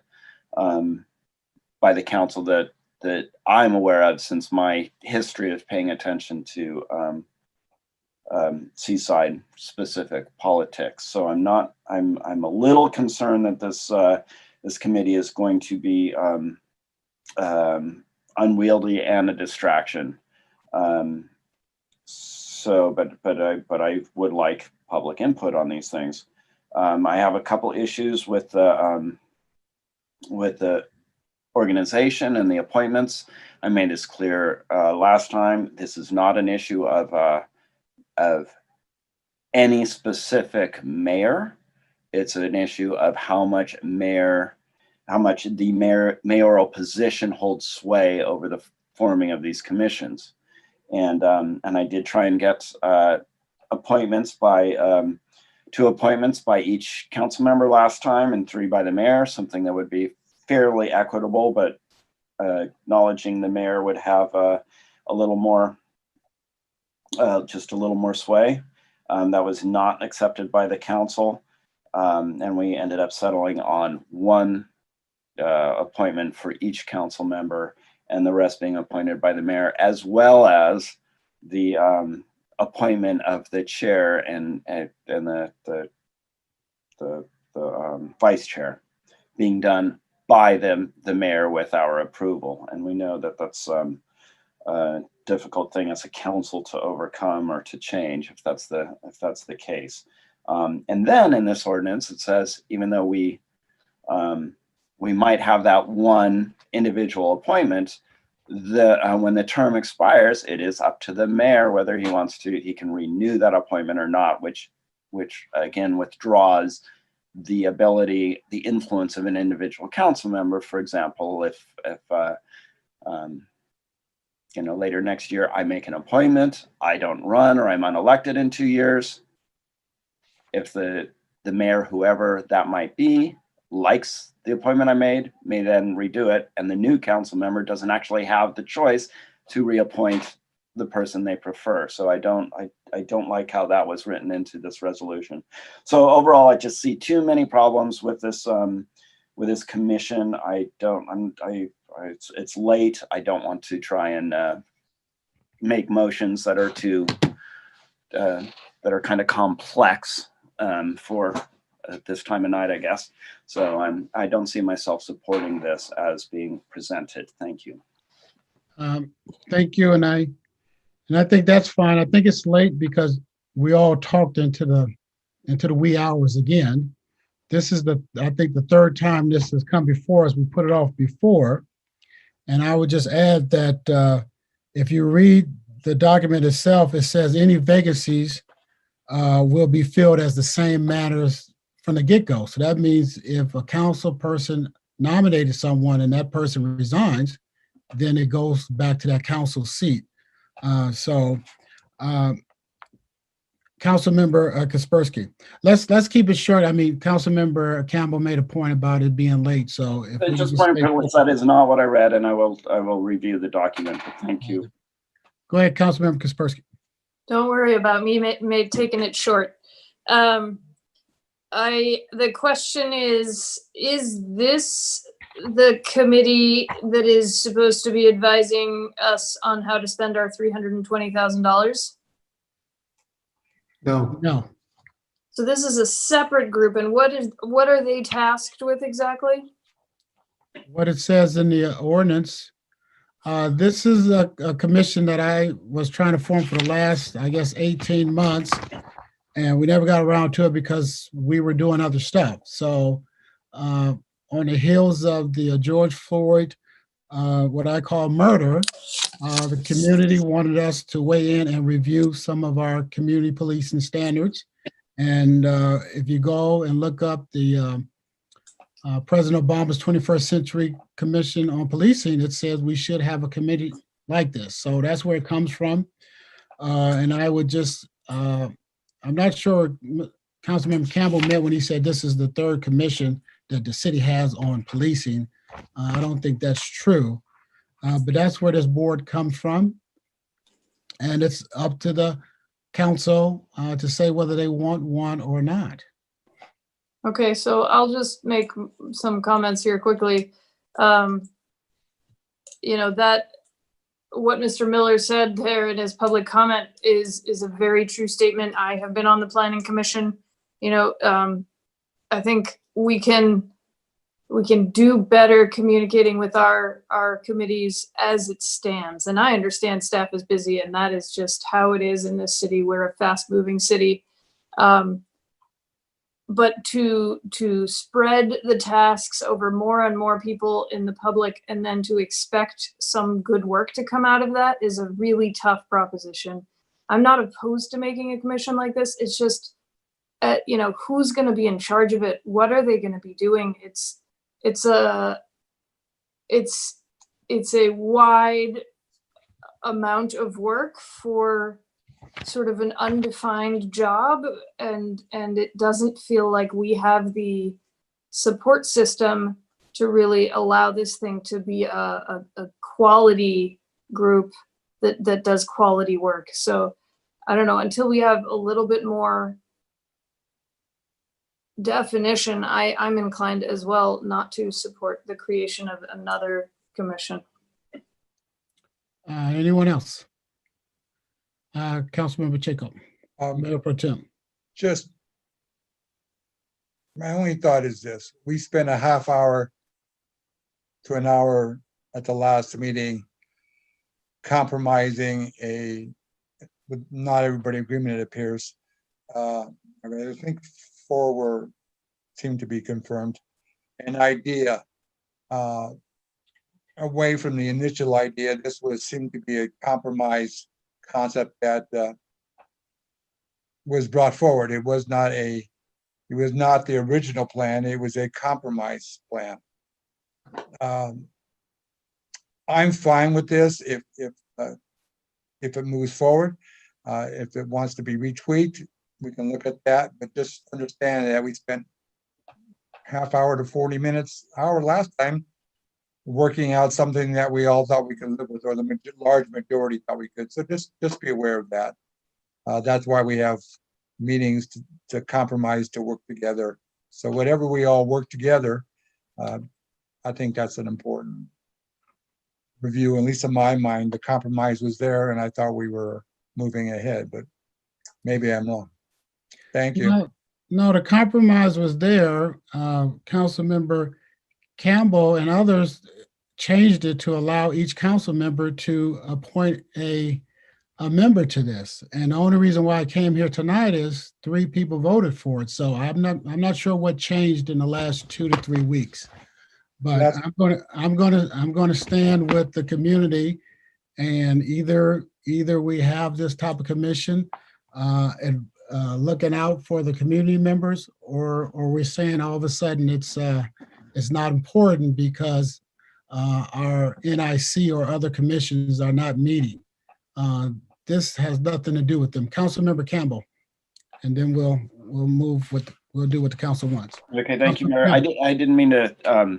I'm sorry if I miscommunicated that I said there are 3 current committees or commissions, or this would be the 3rd active committee regarding policing. This is the 3rd committee that was proposed being formed or was formed in my history of paying attention to Seaside politics. The point being that the previous 2 committees, it didn't seem to ever really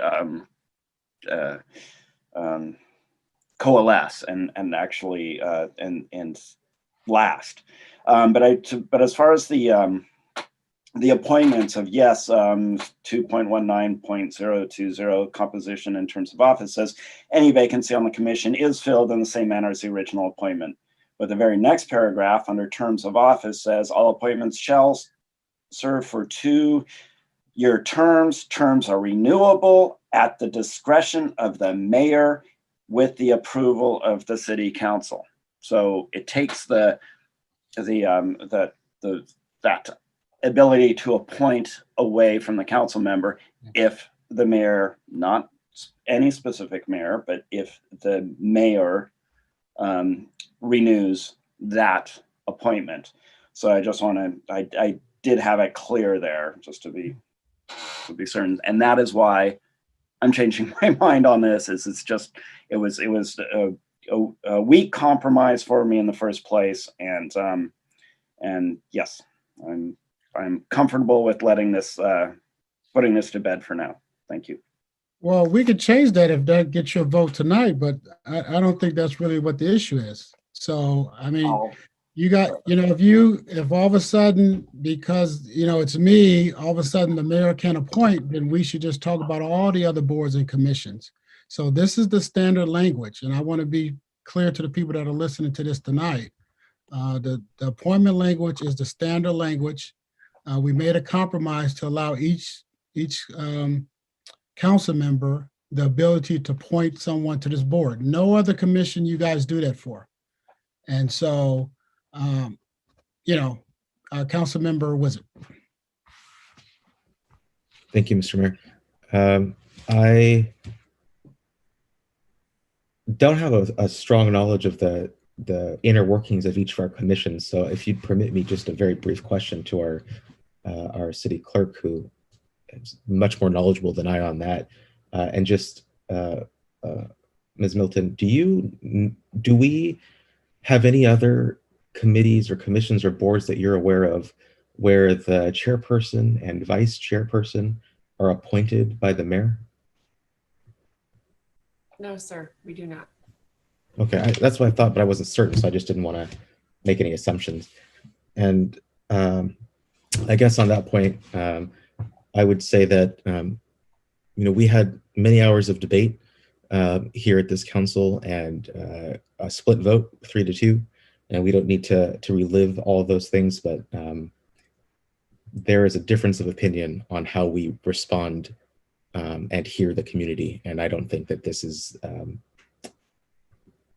the same quality with which that I proposed.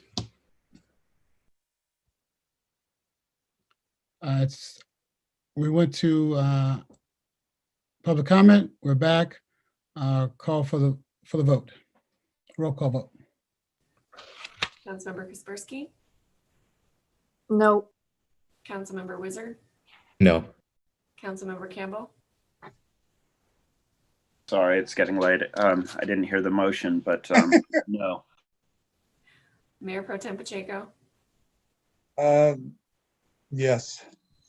Mayor Oglesby. Aye. Motion passes 3-2. Motion. I thought the motion was to, maybe I had the wrong. The motion was to deny the commission or deny the application. No, the motion was to approve the commission. It failed 3-2. My mistake. That's right. All right. Go ahead, City Attorney. Mayor, for memorialization, Ms. Milton, did you catch who made the motion and who seconded the motion? Apparently I did not. Okay. Okay, well, let's start all over then, because I'm. All right, what is the will of the council?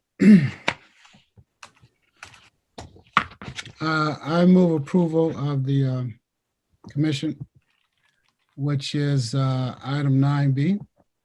Introduction passed to print the draft ordinance establishing a community police and advisory committee. I'll second that, and just can I throw out a friendly amendment? Maybe you can see if we can get this approved, because it's been 2 years in the works.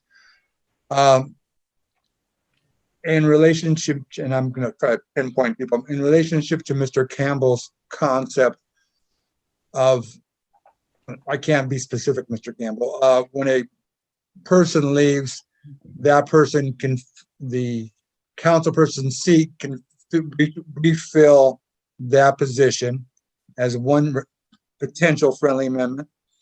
And the second friendly amendment might be to Mrs. Wizard's concern. Let me see here, that the mayor, the committee itself select the chair and the vice chair. I think that was when, so in order to try to compromise with you, be open to that friendly amendment. Yes, I wasn't tied to it from the start. Yeah.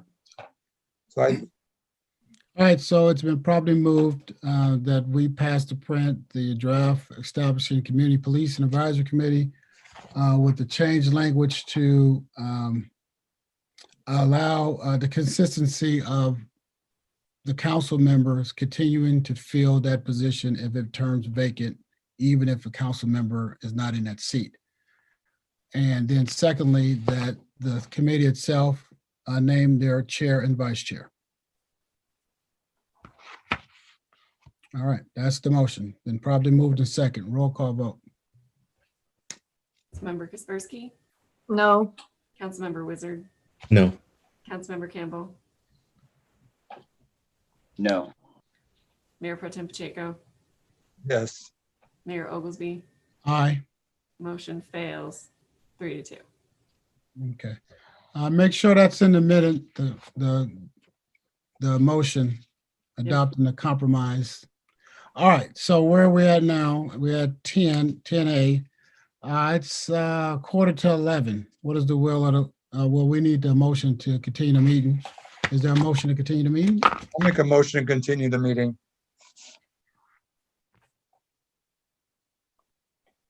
Second. Okay, it's been properly moved in second. All those, roll call vote? Councilmember Kaspersky, No.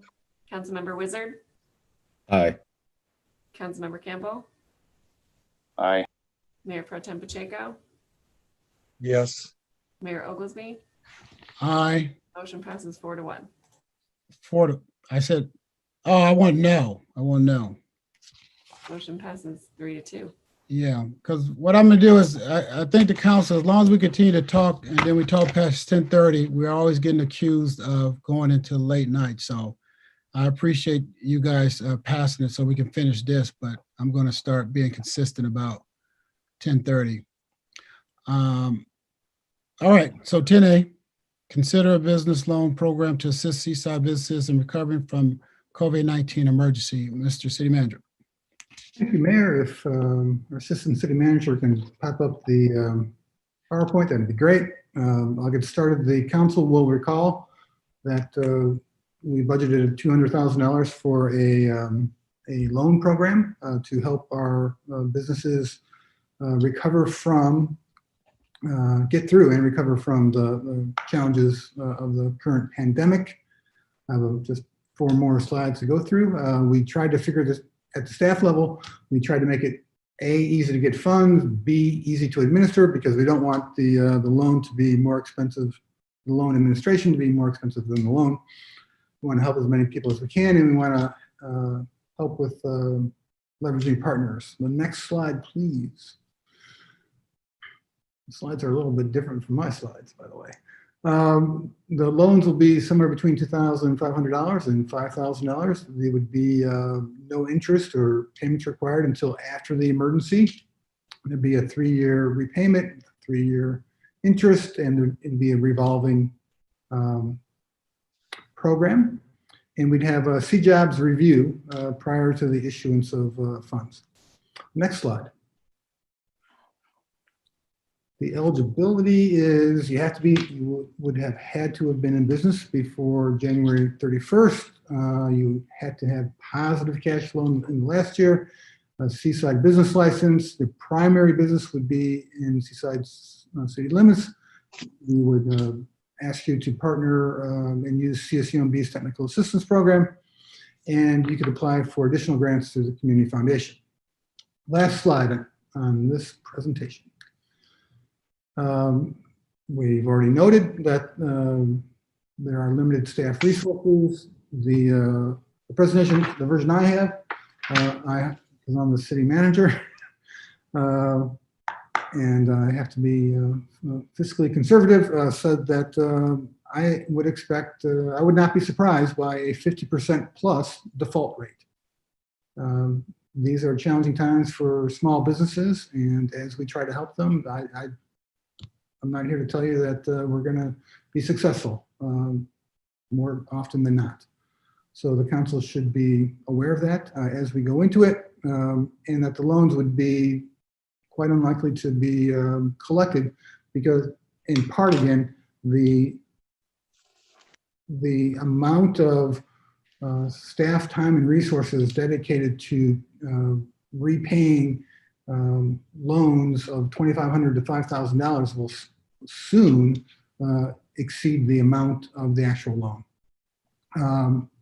This is a program intended to try to help in these challenging times, but it should be reevaluated after the emergency.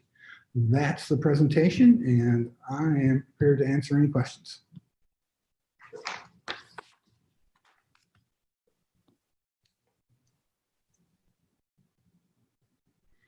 Councilmember Kaspersky and then Councilmember Wizard.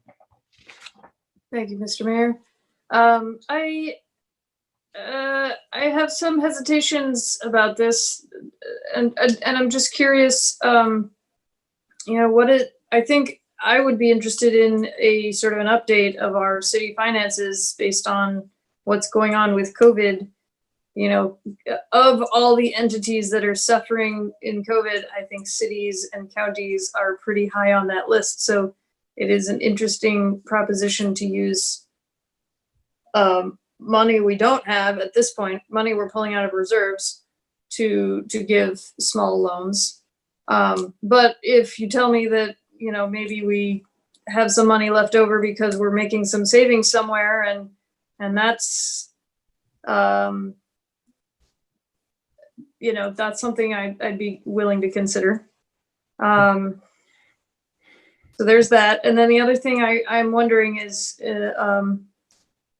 if we're making public the fact that we are not likely to get these loans repaid, how many people are going to apply to these and simply not repay them? I wish I had good news to share with the council as it relates to our finances, but they are essentially what we had expected. We are running a $2 to $3 million deficit in this fiscal year. We are only a month into the fiscal year, and we really don't have a whole lot of new information. Certainly by the end of the fiscal year or midway through the fiscal year, we'll be able to update the council. In regarding the second question, I just wanted to be cautious that these are small businesses and they are small loans, and to the extent that the amount of effort and cost to collect on the loans exceeds the loan value, that becomes a city decision on whether or not that's a wise investment of time. One of the ideas in crafting this and making sure that they have positive cash flow from the last year so that they are going concerns, and having the C-Jobs Commission take a look at and make recommendations on loans is that we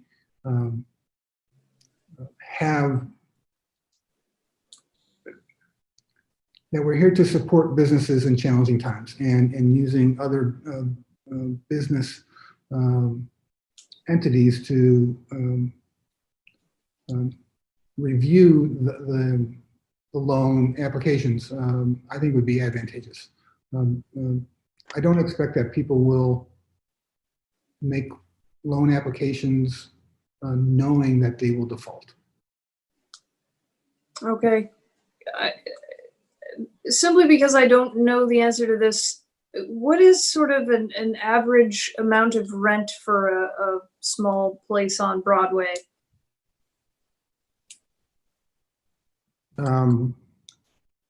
Somewhere between, well, it varies greatly, somewhere between $1,000 and $3,000 a month, I would say, depending upon the size and location. So, and I don't want to sound like I'm not in favor of small loans, because it is something that, I used to be in the Peace Corps, and it was micro loans were a big part of aid that, actually helps people get out of poverty. So I do understand the concept and I appreciate it. I'm just wondering, if you give someone $3,000 and they need it to pay their rent, have you really helped them get out of anything? Or, I guess for that month you're helping them. I don't know. I'll let some of the other council members make their comments, but I'm skeptical. Councilmember Wizard. Thank you, Mr. Mayor, and I think Councilmember Kaspersky raises a good point. I would also like to flesh that out a little bit. Are we scaling the size of the loan to meet current market trends? A micro loan of $500 in rural or interior Ecuador is not proportionate to $2,500 in coastal California. But is it still enough? Is that magic question? My questions for the staff on this are, When does the program start? How does one apply? Where can they get more information? Is the city going to do outreach? So more programmatic questions. Those are all excellent questions, and we would move forward programmatically if the council approves the outline that's before the council this evening. And it would be, widely published, and we would make outreach through our existing channels, and would welcome any input that people have and any opportunities to extend the outreach. Okay. So I may say something here.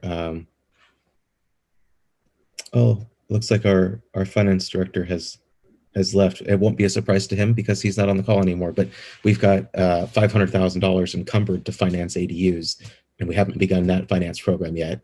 And so I'm wondering what steps we've taken to get this program off the ground a little faster than the 6 to 8 months it's taken us to not get that program started for ADUs. Appreciate the question. We are tomorrow.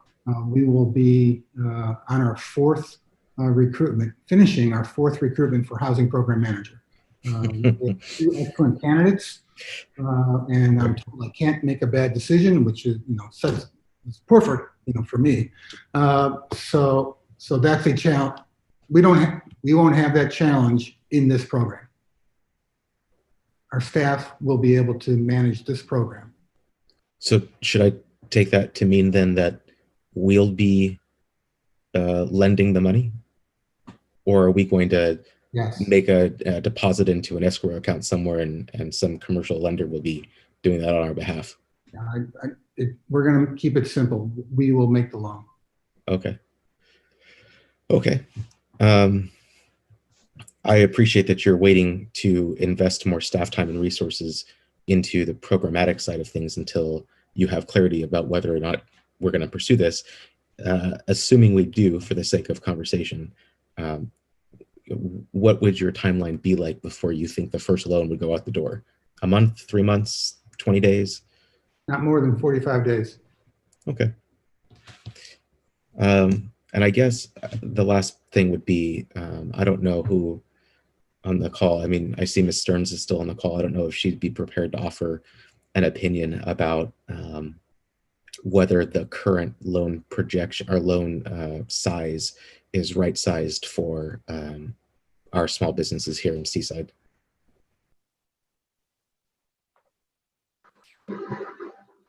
Evening, this is Gloria Stearns, Community Development Director. While we were looking at the amounts for these loans, we looked at what other cities were doing, and we saw that Marina is doing loans of about $10,000. Watsonville is doing grants of $2,000. The county is offering microloans through CalCoastal. So we're kind of coming in and about the target rents, and Craig was exactly in the ballpark for the rents on Broadway. So we're hitting a sweet spot with proposing the $2,500 to $5,000 for a loan program. So it could actually help some of these businesses. Thank you very much. Anyone else? Councilmember Campbell. Thank you, Mayor. It's not really a question, but it's well, it's about the wording. In the presentation, it said, I believe that the business needs to be in business on December 31st or December 1st, 2020. Was that the date? January 30th, 2020. January 30th of this year. January 30th, 2020. Okay, thank you. I just, in the resolution, it seemed a little more clumsy. It said something like the business needed to be opened on a certain date, and I just the way I read it, the wording didn't seem good. So I just want to. My question is that will the city attorney or staff please review that wording and make it more clear if they think it's necessary. That's really my only question, and I assume you will. Thank you. Mayor Pro Tem. Yeah, just a couple ones. Thank you. To clarify, when some business owner repays the loan, that money can be used for another business or a new business owner or a new concept related to enhance the business opportunity. Is that a correct statement? Yes. So after the 90 days, are we or an assisting agent going to try to collect past due amounts? Because I didn't think it's no interest loan, I think, or 3%. And the terms are very helpful. Can you answer both those questions, I guess? I'm not sure. So basically, after the 90 days, do you think staff's going to spend any time in trying to get repayment, or are they just going to say, you're not paying and that's the end of the story? I'm sorry. I'm just a little confused on. Oh, so no, 90 days after the virus is over. 90 days after the emergency, right? Staff will send out, payment requests. Okay. And then will they try to pursue that repayment request at all, or just say, oh well? Well, no, they won't say, oh well. They will try to pursue payment. Okay. My last question, and this is probably my memory. At one time, I thought we had talked about joining the Monterey Peninsula Chamber and a couple of other groups into doing a larger unified effort in order for more grants or more money being distributed in a different way. Does my memory hold any water, I guess? It does. And there was some discussion of that at the staff level. The practical challenge was that the sources of funds across the cities were different. And some funds could be used for some things and some could be used for others. So there was not a universal combination of those. The idea here is to, certainly partner with, but not be co-joined to another program. Can I ask one last question? What do you mean partner with? That we will make people aware within we'll use the Monterey Chamber to make people aware that this program is in existence in Seaside. Okay, thank you, sir. Okay, I'm in support of this. I think our small business people have been suffering. It's been since March. And anything we can do to assist them to move forward, either 30 days or another 60 days to try to make their way out of this pandemic and this crisis is beneficial to the city of Seaside. Taking it out for questions. Madam City Clerk, any questions or public comment? If you'd like to make a public comment on this item, please raise your hand now and you can speak for 2 minutes. Mr. Masani, you have 2 minutes to make your public comments. Thank you, Ms. Milton. I pretty much stayed up to make comment about this item, and I'd like to reflect upon Councilwoman Kaspersky's comments from earlier. And,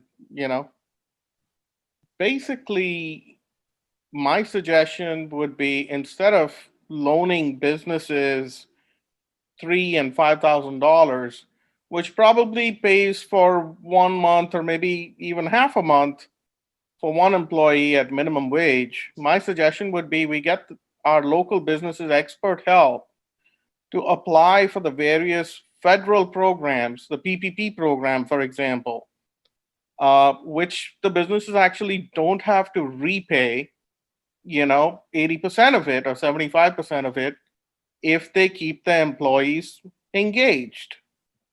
And now currently there's another bill that's being discussed in Congress, which is similar in nature. And, like Ms. Kaspersky said, we don't know what our financial status is going to be we can't assume this virus is going to be sorted out in 3 months, 6 months, a year. Nobody knows. That's part of the problem. And this money that is in the reserve is, my understanding is, to keep the city services going in case of an emergency. This is an emergency of a kind that I don't think any of us has seen in our lifetimes. And my suggestion would be, instead of just handing out this money, which is what it feels like to me, we get our local businesses help from banking experts or financial consultants who may be willing to do it at a reduced fee or no fee at all, hopefully, to get them like a $50,000 or $100,000 loan under PPP or some other federal program so that they can stay afloat for 6 months or a year. Thank you. Thank you for your comments. Ms. Regina Mason, you can unmute yourself and speak for up to 2 minutes. Okay, thank you. So, I really am a little perturbed that this meeting is continuing on until after 11 o'clock, because I really want to be commenting on some of these agendized items. And, these go on into the middle of the night sometimes. And I want to just say that this small businesses in this country help stimulate this economy. Our country is dealing with a pandemic right now. We need to be in crises mode in terms of our approaches to how we're going to resolve our local problems. All politics is local. The House, the Democrats failed to reach an agreement on the virus relief bill, and they're uncertain about what the next steps are going to be. I would like to find out, and I know that the council does their best with their capacity to do what they can do, and I'm not trying to slight them, but have they reached out to the businesses to find out what their needs are, and to work with our congressman to find out what the PPP provisions are, and to get really just to collect information, meet them where they're at. What do they need? Paying their rent for 1 month may not be good. I mean, if no one's going to be patronizing your business, then you're not going to be able to remain open no matter how much loan you get for a month. The bottom line for me is that I think that this issue is a very important topic, and I really would like to see the council really outreach to the businesses in our community, because small businesses help make the community. So, I really think that we need to be doing everything we can to help the businesses stay afloat. And that's not going to happen right now because the relief bills are still, uncertain. So thank you for listening to me, but I really think we need to kind of maybe agendize some of this stuff and put it on the next agenda, because we're talking about 11:08 and I really would like to participate. And I think that, going on and having all these comments, but anyway, I know my time is up. So there we go. Thank you. Thank you for your comments. Mm-hmm. Pastor Brett, you can unmute yourself and speak for 2 minutes. Thank you so much. I'm kind of torn between where Ms. Mason were with this and Councilman Kaspersky. Why are we reduplicating what the federal government is already doing, and have we having the business come to you asking for help? I'm not saying I'm against or for it. I'm just wondering what are we doing because other cities are doing it, and we're already basically in the red, drowning with debt already. And then you almost really told them that you don't have to pay it back. And I believe the city manager said, well, we're going to ask them to pay it back, but it will cost more to fight them in court if they don't pay it back. So you shouldn't put out that they don't have to pay it back, because most businesses will use that as an excuse not to pay back. And the court costs would cost even more. So if I misunderstood that, please let me know. But I'm kind of torn between this one. I just want to give that comment. Thank you so much. Thank you for your comments, sir. Mayor, that's the last request to speak. Okay, bring it back to the council. Councilmember Campbell. Thank you, Mayor. I perhaps it was the mayor who originally brought this up, or I can't remember who. This wasn't on my radar, but generally speaking, I'm supportive of this. I understand the concern about the non-repayment and making it clear that we're not counting on a full repayment of all these loans. But I do believe the history of microloans overall is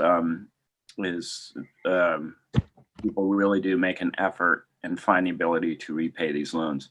We're in a terrible situation with the pandemic. I understand that. As far as paying rent, I think there's still a moratorium on evictions.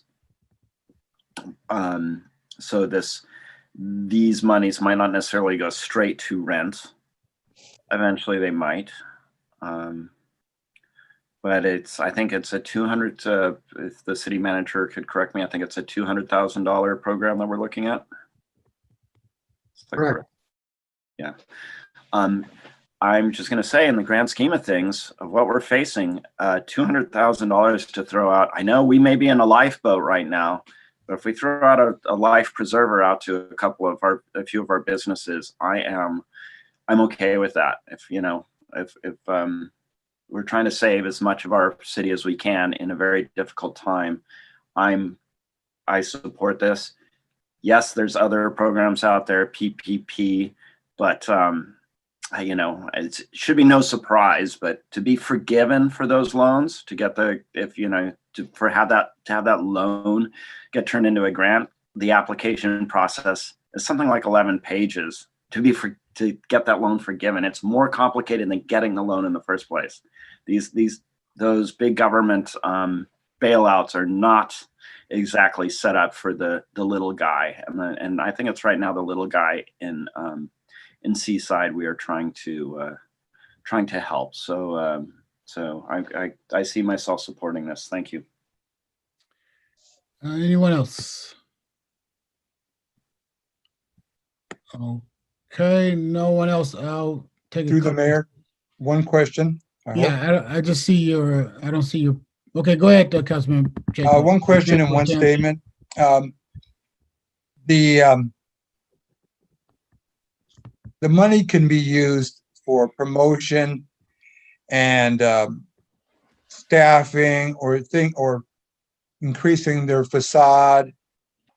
And then also, did staff reach out to the businesses as questioned related to the value of this kind of program at all? Pardon me? Yes. Yes to what? We had discussions with our businesses on what type of assistance could we best assist them with. And our staff has helped them try to secure technical assistance and federal assistance. Okay, and that's what I thought. That's why I asked the question. Just a couple comments on this. If we didn't continue the meeting tonight, which I think is valuable, we had a lot of public comment on numerous issues. Instead of the 45 days window, you're going to wait 2 more weeks before your decision. That's potentially 90 days, which potentially could close 1 or 2 more businesses down. That's why I believe we need to finalize decisions, because if we don't make decisions, we extend them and negative impact happens. I'm going to be supportive of this. The area that I'm very frustrated by, and that struck me, was the 30 to 50% that we may not get the money back. I have more confidence in our small business people, the trust, the integrity, and all those things that they will pay it back. To suggest that they may not pay that back encourages more, or lends itself more to people not wanting to pay it back, because the city's not going to put forth an all-out effort. That's what it implies. I'm sure that's not what is meant. But when I first read it, the first time, that's the message I got. And I read it the second time, I questioned that. So I know our residents and our business people in Seaside that need this money, that will move forward, should and will hopefully pay the money back. And to imply differently, it just rubs me really the wrong way. But I am supportive of the overall concept. Thank you. All right. I believe in this loan. Mr. Manager, let me be clear. Someone said something about just coming out the reserve, and then the staff package says it was budgeted. Well, we are budgeting the use of reserves. Okay, should have been a little bit more clear. I still support it. I think we have to, like Councilmember Kemp said, that lifeline. It's hard for me to sit up here and not be concerned with our smaller businesses that $2,500 another month worth of rent, or that 15 days of monies may just be what they need to survive. And if they don't survive, well, then we might not get the money back, right? So we have to do what we can. I'm glad that, Mr. City Manager, you did tell the public about what we're doing to assist our smallest business people. We did try to help them with the federal PPE and some of the money coming from the state entity, but they're still hurting, and we need to do all that we can. So roll call vote. Mr. Mayor, a quick comment, and then I'd like to make a motion. What's your comment? I was referring to Exhibit A, number 1. It says all Seaside businesses that were opened on January 31st, 2020. If I would appreciate staff would take a look at the wording of that and maybe make that more elegant to say that they were established or whatever. And then I'd like to make a motion that we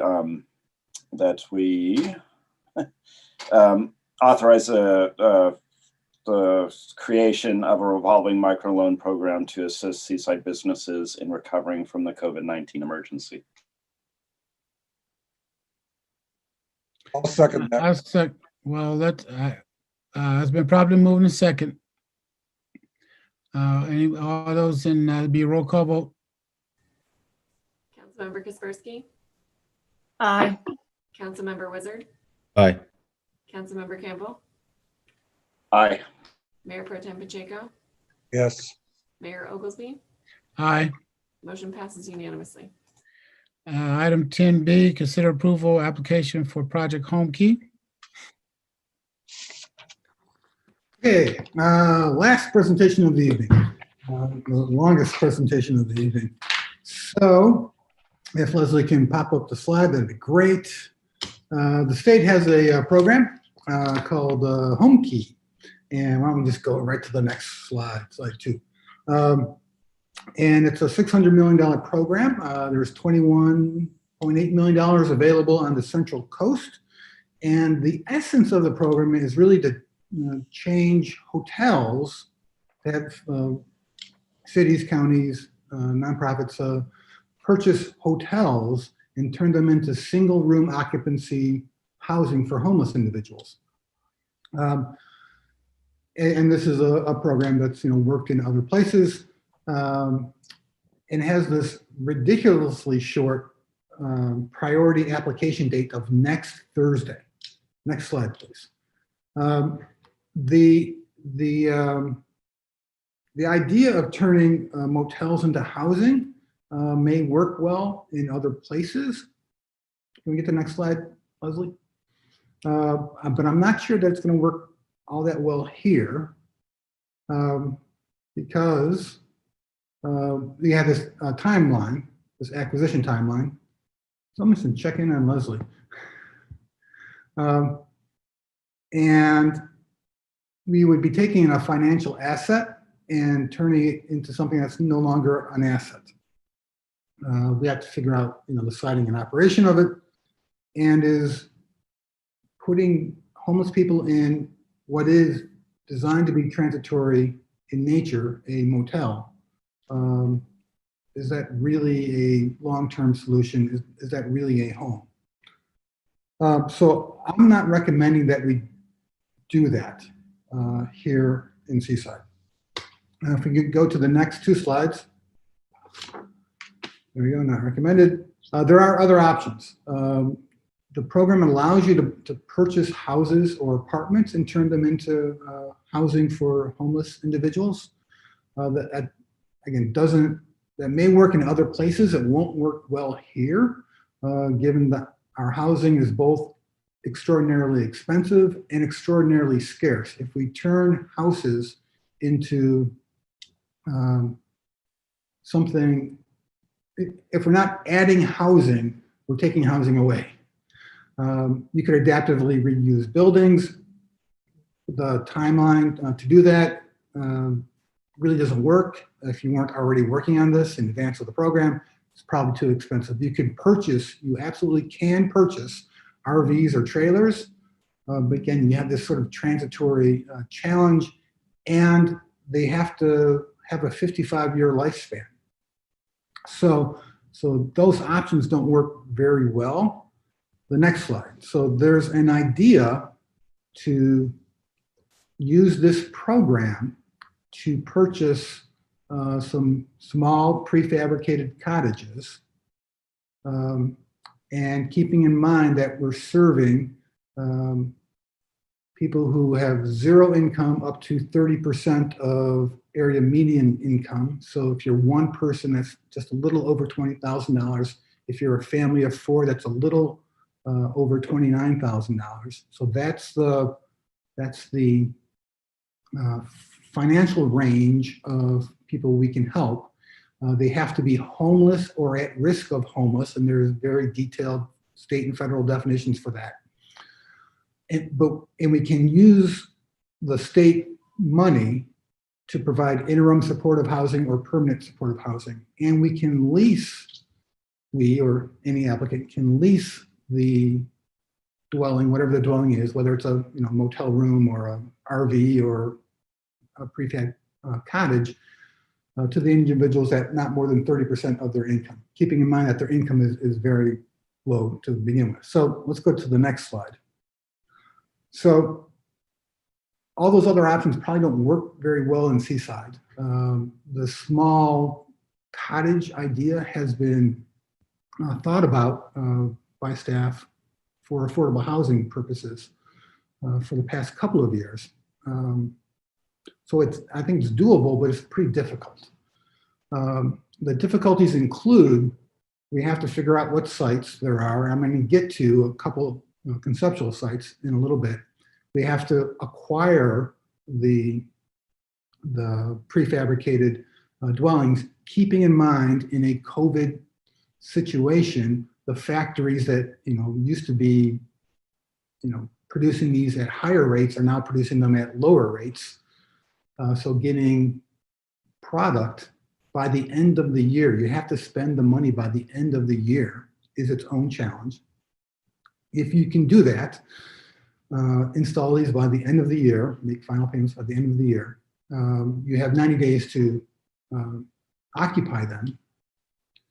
And then you can get programmatic support at $1,000 a unit for 2 years to sort of get people's legs under them in this new program. And I would imagine we would do that with a partner, and I'll get to that in a second. But these things have to be, you have to have a plan for how they're going to be functional for 55 years. Okay, so doable but difficult. And let's go to the next slide. And this idea of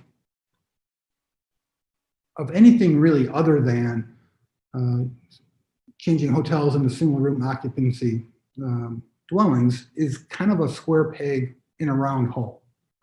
The little matrices you see on this page are the scoring matrices. And you have to end up with 110 points in order to be eligible. Again, the scoring just simply favors large hotel reuse.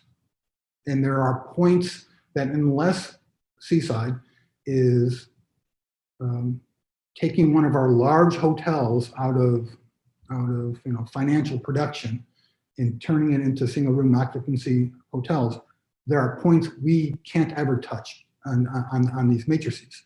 So when I did the sort of a self-scoring, I got somewhere between 85 points and 114 points. So we don't have a lot of room to lose points. But I did have when you sign up to even explore this concept, you have to have a sort of a pre-meeting with HCD staff. And I had that meeting yesterday, and they confirmed, that the cottage cluster idea is within the rules. And they were actually a little bit, intrigued and excited by it. It wasn't a standard idea. So again, a little square peg, round hole, but something that's doable. So how might this work? I just got 4 more slides. It might work again by using prefabricated construction. There's no other way really that we can build structures between now and the end of the year if we're not taking advantage of the efficiencies of prefabricated construction. Fundamentally, I think you have to put them on city-owned property to make it pencil, and you have to demonstrate site control as early as next Thursday. Wait, and let me just be clear about this. Next Thursday is for the priority applications. You have until I think September 22nd to actually put in an application, but the competition for this money is going to be fierce. And I in my conversation with HCD staff yesterday, I was like, if we put in an application Friday, there's no point to even doing it. Sort of agreed with that. Okay, so the idea is to maybe do 24 or 36 of these things, to have a program for general homeless population here in Seaside, and separately, and this is through discussions with the superintendent, to have a cluster of cottages on school MPUSA property that is dedicated toward student homeless families. So if we do 12 of those, we have 24 more to do somewhere else in the city, and you want them in clusters. You don't want them all in one location because then it has the potential of becoming challenging for the neighborhood that surrounds it. If it's a few, then there's a sense of community, there's a sense of economies of scale, and you might be able to make this work. The way the funding works is you can get $100,000 per unit without matching anything. So $100,000, will buy you a really bad hotel room somewhere, that doesn't have our land values. So somewhere else it might work. If you have higher costs, you can match dollar for dollar the first $50,000. So if the city would use conceptually $50,000 per unit of our affordable housing funds that we have available in a fund that aren't providing shelter as we speak, we could match another $50,000 from the state, and ultimately, try to scale these things at just under $200,000. We would partner with someone like the Coalition of Homeless Service Providers. I've had an introductory conversation with them on the topic for intake and programmatic management. And again, they could get $1,000 a month for the first 2 years to get these things moving forward. The next slide, please. I want to stress that $200,000 sounds like it's not at all enough to buy a quality home, but if you're smart about how you use the materials, and you're efficient, and again, you have, prefabricated structures, all of these homes, are doable for less than $200,000. If we were to do something, I heard earlier this evening, Seaside should have a nice first-class thing. So this is not about making awful places to live. It's about making quality housing for people who need help. Okay, so next and almost last slide. If the council says yes, move forward on this, and that's ultimately the question I'll ask at the end, there's things to be determined. The final siting, requires thought. So we have property on Canyon Del Rey that the city owns. We have a parcel on Del Monte that the city owns. We just purchased a Hillby site that has space, and we can add a couple small units there. There's a couple of former Fort Ord sites. There's one on Ardennes Circle that we had looked at for the tiny homes charrette, and you have to have something that's close enough to utilities and is compact enough to work. We had a staff brainstorming session today, and one of our very ingenious planners reminded me of a concept that I've seen work in other cities, which is that parks have caretaker residences in them. So again, with very careful siting and very careful assigning of people to the dwellings, you could put one or two of these in some of our parks that maybe need a little bit of care, and these people could become the caretakers, and that could be worked out through the lease. So again, that's kind of an imaginative opportunity, and I'm not asking for any substantial feedback on siting. This would be something that we would have to go through after we would get the okay from the state. We would have to really partner with somebody for programmatic services and for intake. A coalition of homeless service providers is ready to do that. If we do the student homeless families, we would partner with MPSD on location.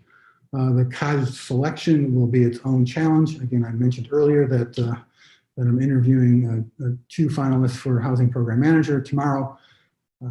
Expect to choose one of them by the end of next week after final reference checks. But we'll have to go through what cottages make the most sense. Okay, so that's the challenges and opportunities before us. If we get to the last slide, there's really a fundamental question that I have for the council. I'm sure you have questions. I'll be happy to answer them. But my fundamental question for the council is, do you want me to work on this between now and next Thursday to send in an application? That's my show. Thank you for sticking around, everyone who's stuck around. I'm happy to answer questions. I may not have every answer, though. Questions from the council? Councilmember Campbell. Thank you, Mayor. Thank you for the presentation. City Manager, would you be considering, I mean, there's the caretaker idea, there's the housing for homeless students, which might be on MPUSD property.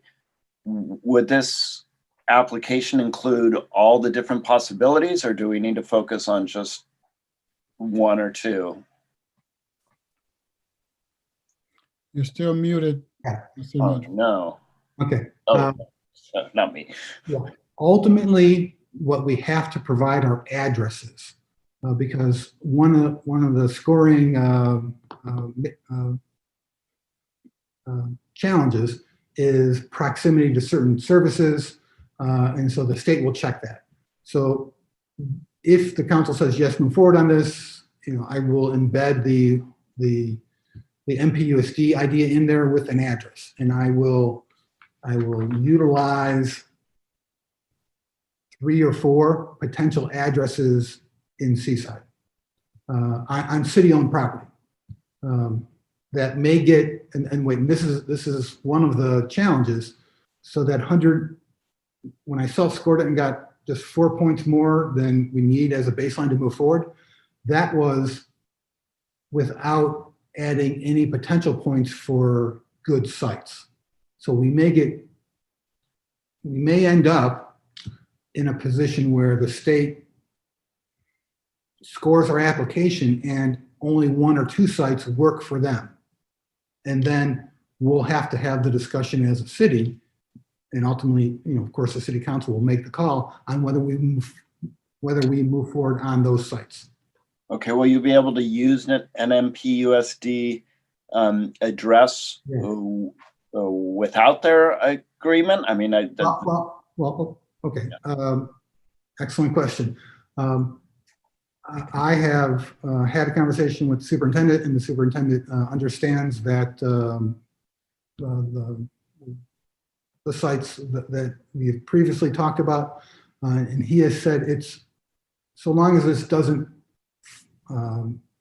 force the MPSD to accept the grant, that he's okay with the city putting forth that address. So we will do it again. After we do it, if the state accepts our square peg in the round hole, we will ultimately go back to the council, ultimately go back to the school district and say, okay, they said we can do it. Do you want to do it? So I'm not asking for definitely, yes, we're going to do this. I want me to work on this until next Thursday. Okay, just in the effort to be expedient, I will obviously consider any future comments on this topic, but I'm leaning, definitely, I support you pursuing this with for this application for Thursday. So thank you. Any other comments? Mayor Pro Tem and then Councilmember Kaspersky. Just, what has to be done by September as far as amount of work? I'm sorry, by Thursday, and then what has to be done by September? And is there a timeline to complete the finished product as such? Yes. Okay. What has to be done by next Thursday is the same thing that has to be done by September 22nd, which is you have to submit an application. The priority application period runs through August 13th. So that is next Thursday. Again, I expect that there will be strong competition for this money, and that if you submit an application on Friday, unless you're very, very lucky and there's nobody in your region who has, submitted a competitive application, you're not going to be successful. If you get the grant, you have to spend all the money, and I'm simplifying this, you have to spend all the money by December 31st. So we'd have to figure out the final site, we'd have to purchase the dwellings, we'd have to install them by December 31st. Again, the only way you do that is using prefab construction. I was going to make a statement. I'm going to change it to a question, so that way my statements will be hopefully none. In concept, it's possibly a good idea. My concern is, and this may take a little bit of time, is that your assistant city manager is doing the work of the city clerk and the election official. You're down a senior planner. You've just lost Rick Medina. You lost the community development person. You just hired a finance person. We have to find a help or do a affordable, not affordable housing. We have all the affordable housing projects. Then you got to find or help find for the RV facility that's out in Fort Ord. Then you got to do that. Plus you have to maintain currently what you're doing now with less resources. I kind of believe that we should do the things we do it well. Are you suggesting that based on all those challenges that we could do this well and by December 31 of next year, when we have projects that have been on the books for 6 months to a year that haven't moved forward? I want to be direct, but I won't ask comment later on that. Yeah, I appreciate that list. I'm not in this line of work because it's easy or fun sometimes. And as difficult as that list is, and all the other things that all the other staff are working on that aren't on that list, that's why I framed it as the essential question is, does the council want me working on this until next Thursday? Because as hard as all that is, being homeless is even more difficult. Okay. And to the extent that, this community can help our citizens in need, I think that's what we're here to do. Okay. Thank you.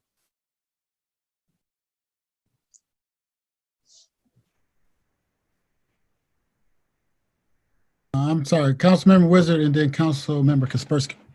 Thank you. Mr. Malan, did I hear, well, first I'll say that I appreciate your initiative in trying to find solutions for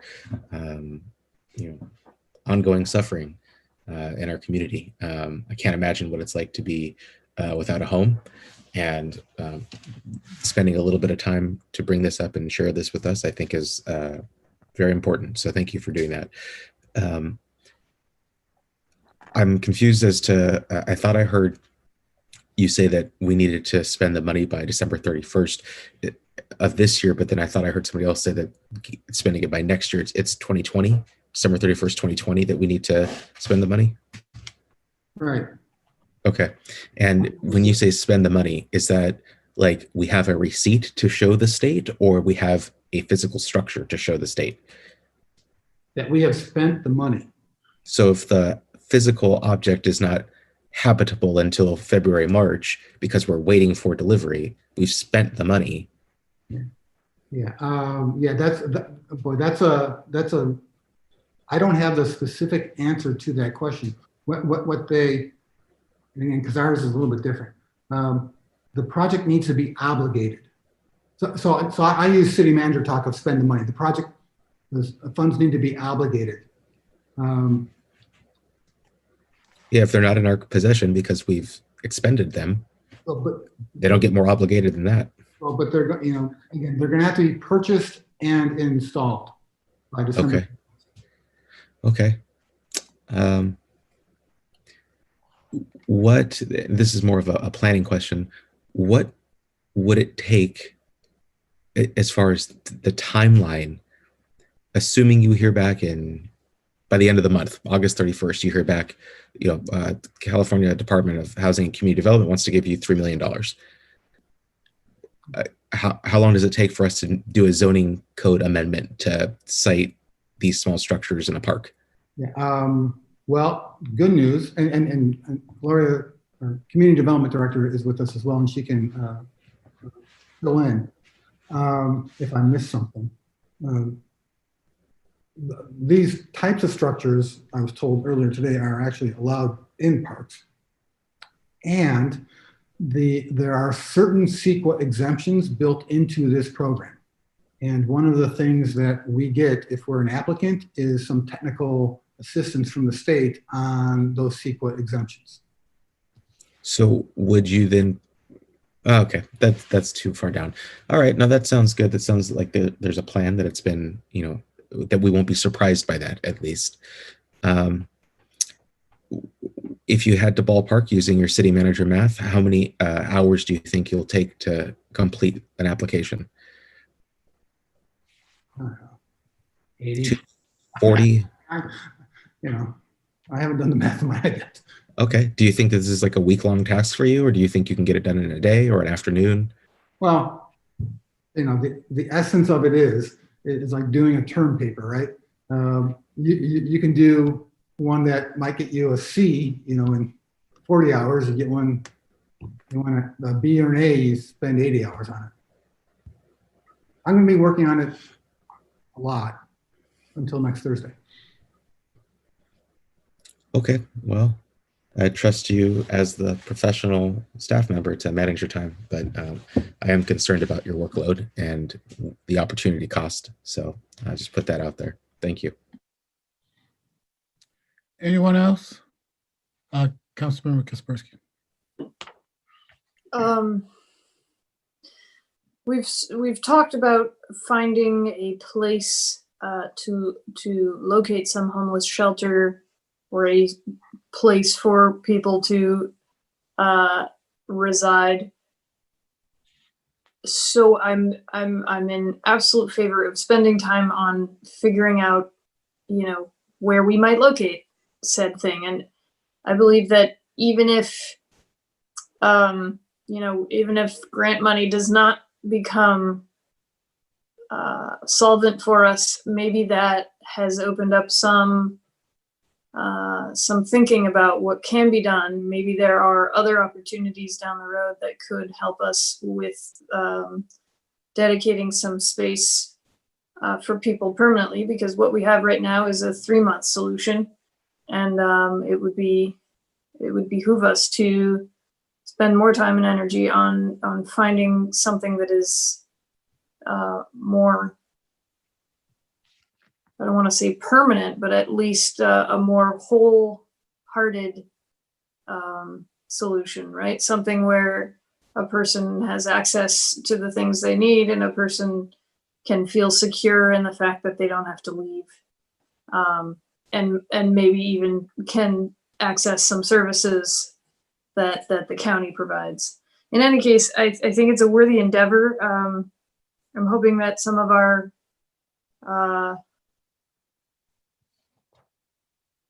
other staff can also aid you in this. I know everybody's overworked, and we obviously, didn't have enough people before COVID and have less people now. So it's not taken lightly that you're offering this amount of work, Mr. City Manager, but I do think it's a worthy effort.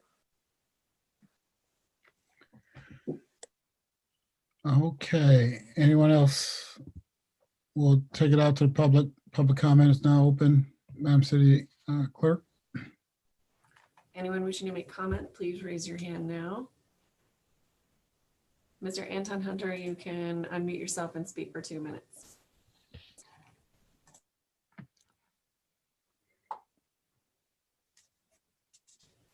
Anton, are you there? Yes, I am. We can hear you now. Yes, my name is Anton Hunter, and me and other camp members, we kind of came up with a name. I don't know if the city council is going to actually agree with this, but we decided to call ourselves a Roberts Lake Refugee Camp. We don't want to forget where we came from and where this whole program started from. I think this is a very good idea, and I commend Craig in his efforts of looking out for the homeless. I really do tip my hat off to you, sir. Thank you for all your hard work and your consideration towards this matter.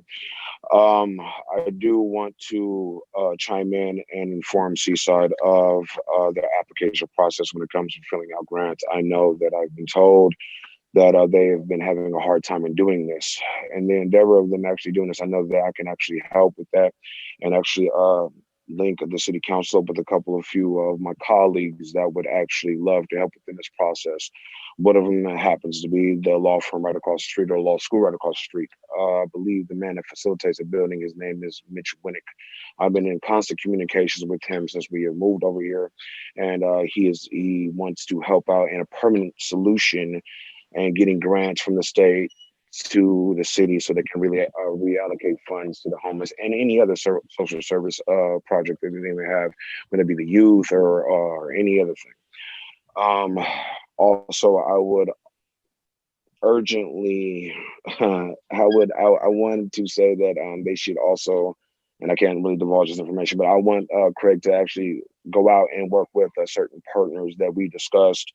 I'm in communication with them, and they don't want me to speak on their behalf, but I think that it would be essential and to actually pinpoint, maybe take off some of the workload off of Craig's shoulders, and to actually gaining a successful application from the state. Thank you.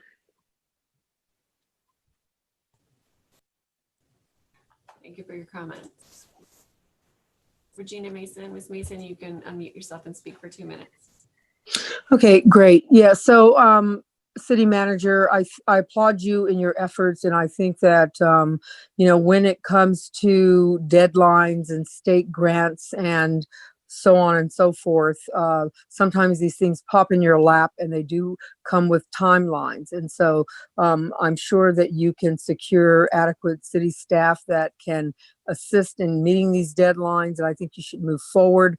I also want to be mindful that Indigenous people from this community, descendants of the military, especially when it comes to the land on Fort Ord, where I know that many of the residents of Seaside that are descendants of the military who are homeless need to be looked at in terms of giving first priority to that population, because the homeless problem is a huge problem, and I feel bad for all homeless people. But at the end of the day, I think that with people that have been impacted, that have helped build this community, their grandfathers and fathers. In fact, we just had a death of a young man in Monterey County Jail from Seaside, and if we had had services for that individual and prevention support based on the needs of that person, they may well have lived. So there are a lot of issues confronting the homelessness population, but I really do think that you can pull this off, and I think you should move forward, and the city council should support this effort, and hopefully you will have a successful application. But keep in mind that people that are descendants of the military are here homeless in Seaside with nowhere to go. So with that, I will yield my time back. Thank you. Thank you for your comments. Pastor Britt, you can now unmute yourself and speak for 2 minutes. Thank you so much. Thank you, Mr. Mullen. I think this is a great idea for our homeless, but I definitely agree with Ms. Mason again.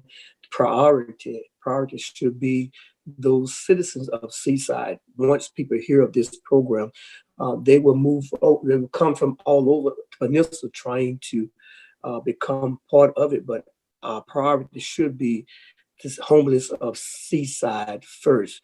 Again, thank you, Mr. Mullen, and I ask and pray that this council will support this initiative, that it can get done by next Thursday. Thank you. I yield back my time. Thank you, sir.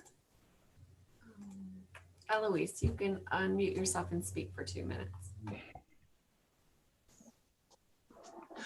Okay, so I'm Eloise Shim, and I think it's a great idea, and I think that the city manager should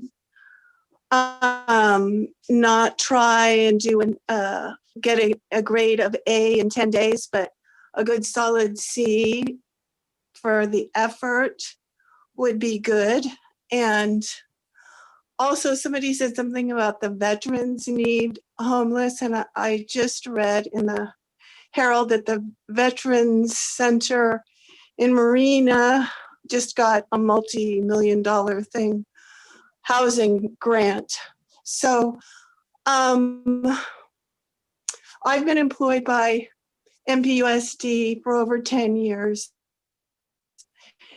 And frankly, I don't think you should get involved with all the partners that try to do business with them. And really, I think it's just will weigh you down. So I wouldn't hesitate and try to do a great big job. Just get a foothold in the application and don't worry about spending the money, just get the money. Okay, I yield my time. Thank you for your comments. Mr. or Miss Sani, you can unmute yourself and speak for 2 minutes. Good evening. It's almost midnight. Yep. Okay, the thing's going. Almost midnight here, and we're making some big decisions for a city that's got strapped financials as it is. And I'm really curious to the $50,000 that we're looking at putting in. Obviously, it's a great match if you can get 75 cents on every dollar you spend. But where is the $50,000 for each unit going to come from the city? Is that from the Affordable Housing Fund? Can that be pulled from other locations? Is that part of TOT tax, which obviously is going to be a challenge for our community this year, as it is in several other of the peninsula areas? And secondly, I would ask that the presentation be on the city website somewhere. It was pretty late and it was hard to follow with the presentation. So if that would be possible, I'd like to look at it more closely. And then the park locations. I think there's been a lot of concern in the community about having our parks used for this. And I know that many people have spoken to that. And I encourage the city to really think about how we're utilizing our park space and whether, this maybe is a good time to have conversations and discussions about it. I know even the Park and Recreation Commission has stated very clearly that they're concerned with, homeless solutions being utilized for parks when we use it for athletic and sports and recreational facilities. So thanks so much. I hope you guys have a good evening and we don't have too many past midnight meetings in the future. Thank you. Okay, thank you for your comments. Mr. Mayor, that's the last request to speak. Okay, perfect. City Manager, you hear any questions you can answer?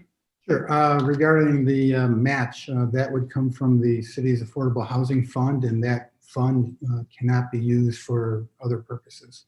So it can't help us, with really anything other than this kind of use. Okay, I just got a couple quick comments and then we'll see what the council wants to do. I'm in full support of the city manager doing this. We sat down, we talked about this. I know other council members knew of this program and pushed forward this program. The money is sitting there. I don't know, how do we really say we want to do something about homelessness where if we don't ask for this match, then do we build them on our own? We don't have enough money for that. And then ergo, we don't do anything. I do support the concept of, and I shared it with city manager before, is these cottages have to go to people that are already here, people that are homeless that's here, not some type of lottery system once they're up and running. So we're going to ask the city attorney to try to figure out a way to make sure it's people that have been in Seaside that are homeless and been up and down our streets for the last year or so. Figure out a way to get them in there. And then lastly, I don't support necessarily the park placement. So I know we have a lot of places ourselves, the property that we own, and I would ask that you look at those first because I won't be in parks. I don't support, but a lot of city property and then a lot of open space around some of our facilities, Mr. City Manager, if that makes sense. All right, what's the will of the council?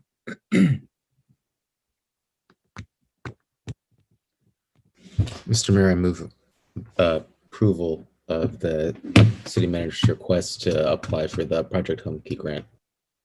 I'll second it, just on the second real quick, I think. On a second, probably on a second. Go ahead, question. Just, I'll just keep it real short. Just 2 points. One, obviously, that homeless is important. Congratulate the city manager for willing to put forth the effort and the staff. I totally agree that Seaside residents should have priority in this. I think that's a necessity. And lastly, I would be very careful, and you're doing the work about the parks.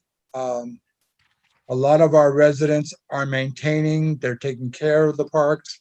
They're watering the parks, they're pulling the weeds in the parks. When staff doesn't have the time or the resources to do that. And I just would encourage you, we don't want to open up a can of worms when we can do other ideas as Fort Ord or as Del Monte or Canyon Del Rey or the school district property. I think we can find positive solutions rather than create additional problems. So congratulations. Good luck for the next 80 hours in 7 days, and we appreciate it. Thank you. Mayor, also on the second. Yeah, go ahead.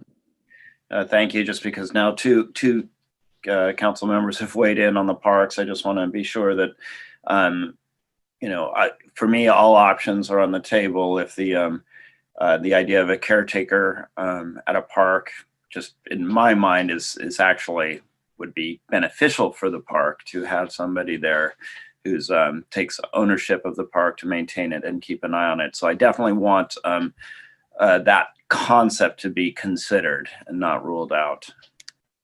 Okay, anybody else agree that? Let's see if we got 3 votes for the parks, because I don't want him to put in an application and that gets us over, you know, the 80%. Matter of fact, that gets him, you know, 110 points, right?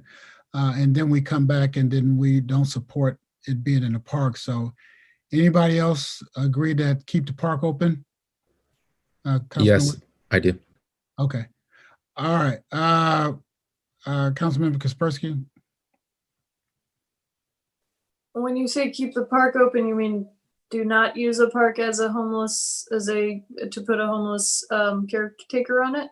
Well, allow the city manager to use the park if he feels that's the best location in his application. Yeah, in general, I approve of well thought out projects. So if we have good stewardship and we are putting somebody who cares about that park, then I'm all for it. If that person is not going to care about the park, then I'm not for it. Well, we won't know who goes in the park, but you guys, it's enough there to allow him to put the park, use the park for his score, and then you guys reserve the right to come back and say, hey, you didn't pick the right parks. So is that good, City Manager? Yes, sir. Thank you. Okay, let's go ahead, take the vote, roll call vote. Councilmember Kaspersky. Aye. Councilmember Wizard. Aye. Councilmember Campbell. Aye. Mayor Pro Tem Pacheco. Yes. Mayor Oglesby. Aye. Motion passes unanimously. All right. Councilmember request? Through the mayor.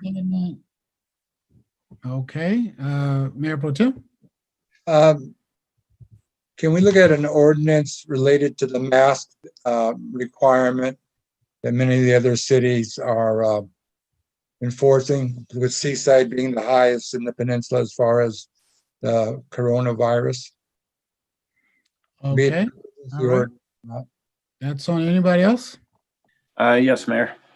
Go ahead, Councilmember Campbell. I would like to get a report and maybe have a discussion amongst the council members about where we are with the RV relocation, and I guess it's called the RLR group, and just see get an understanding from the council what direction we want to go and what kind of support we're giving them and where we're lacking. I would just like to get an update on that and see how it's going. What did you call them? R what? RLR, the Roberts Lake Refugees. Yeah, I don't know if it's good for us to be using a refugee thing. So, you know, they can call themselves what they want, but we have to be cautious about naming them, particularly in that type of designation. But yeah, we definitely could talk about it again. So anybody else? All right, so Mayor, City Council, City Manager, City Attorney comments report. Is there anything vital, seeing though it's 12:05? Madam City Attorney, Nope. City Manager, Nope. council members. All right, so we're at adjournment.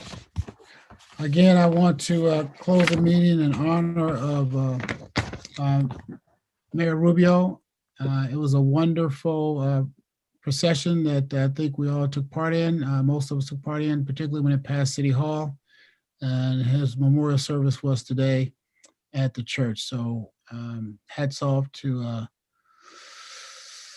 Mayor Rubio. What can you say? We'll give the community a little bit more time to talk about him tomorrow at the call-in session of a memory service. So, all right, we'll stand in adjournment. We are in adjournment. You guys be safe out there. Wear your mask. Thank you, everybody. Good night. All right, good night. Good morning.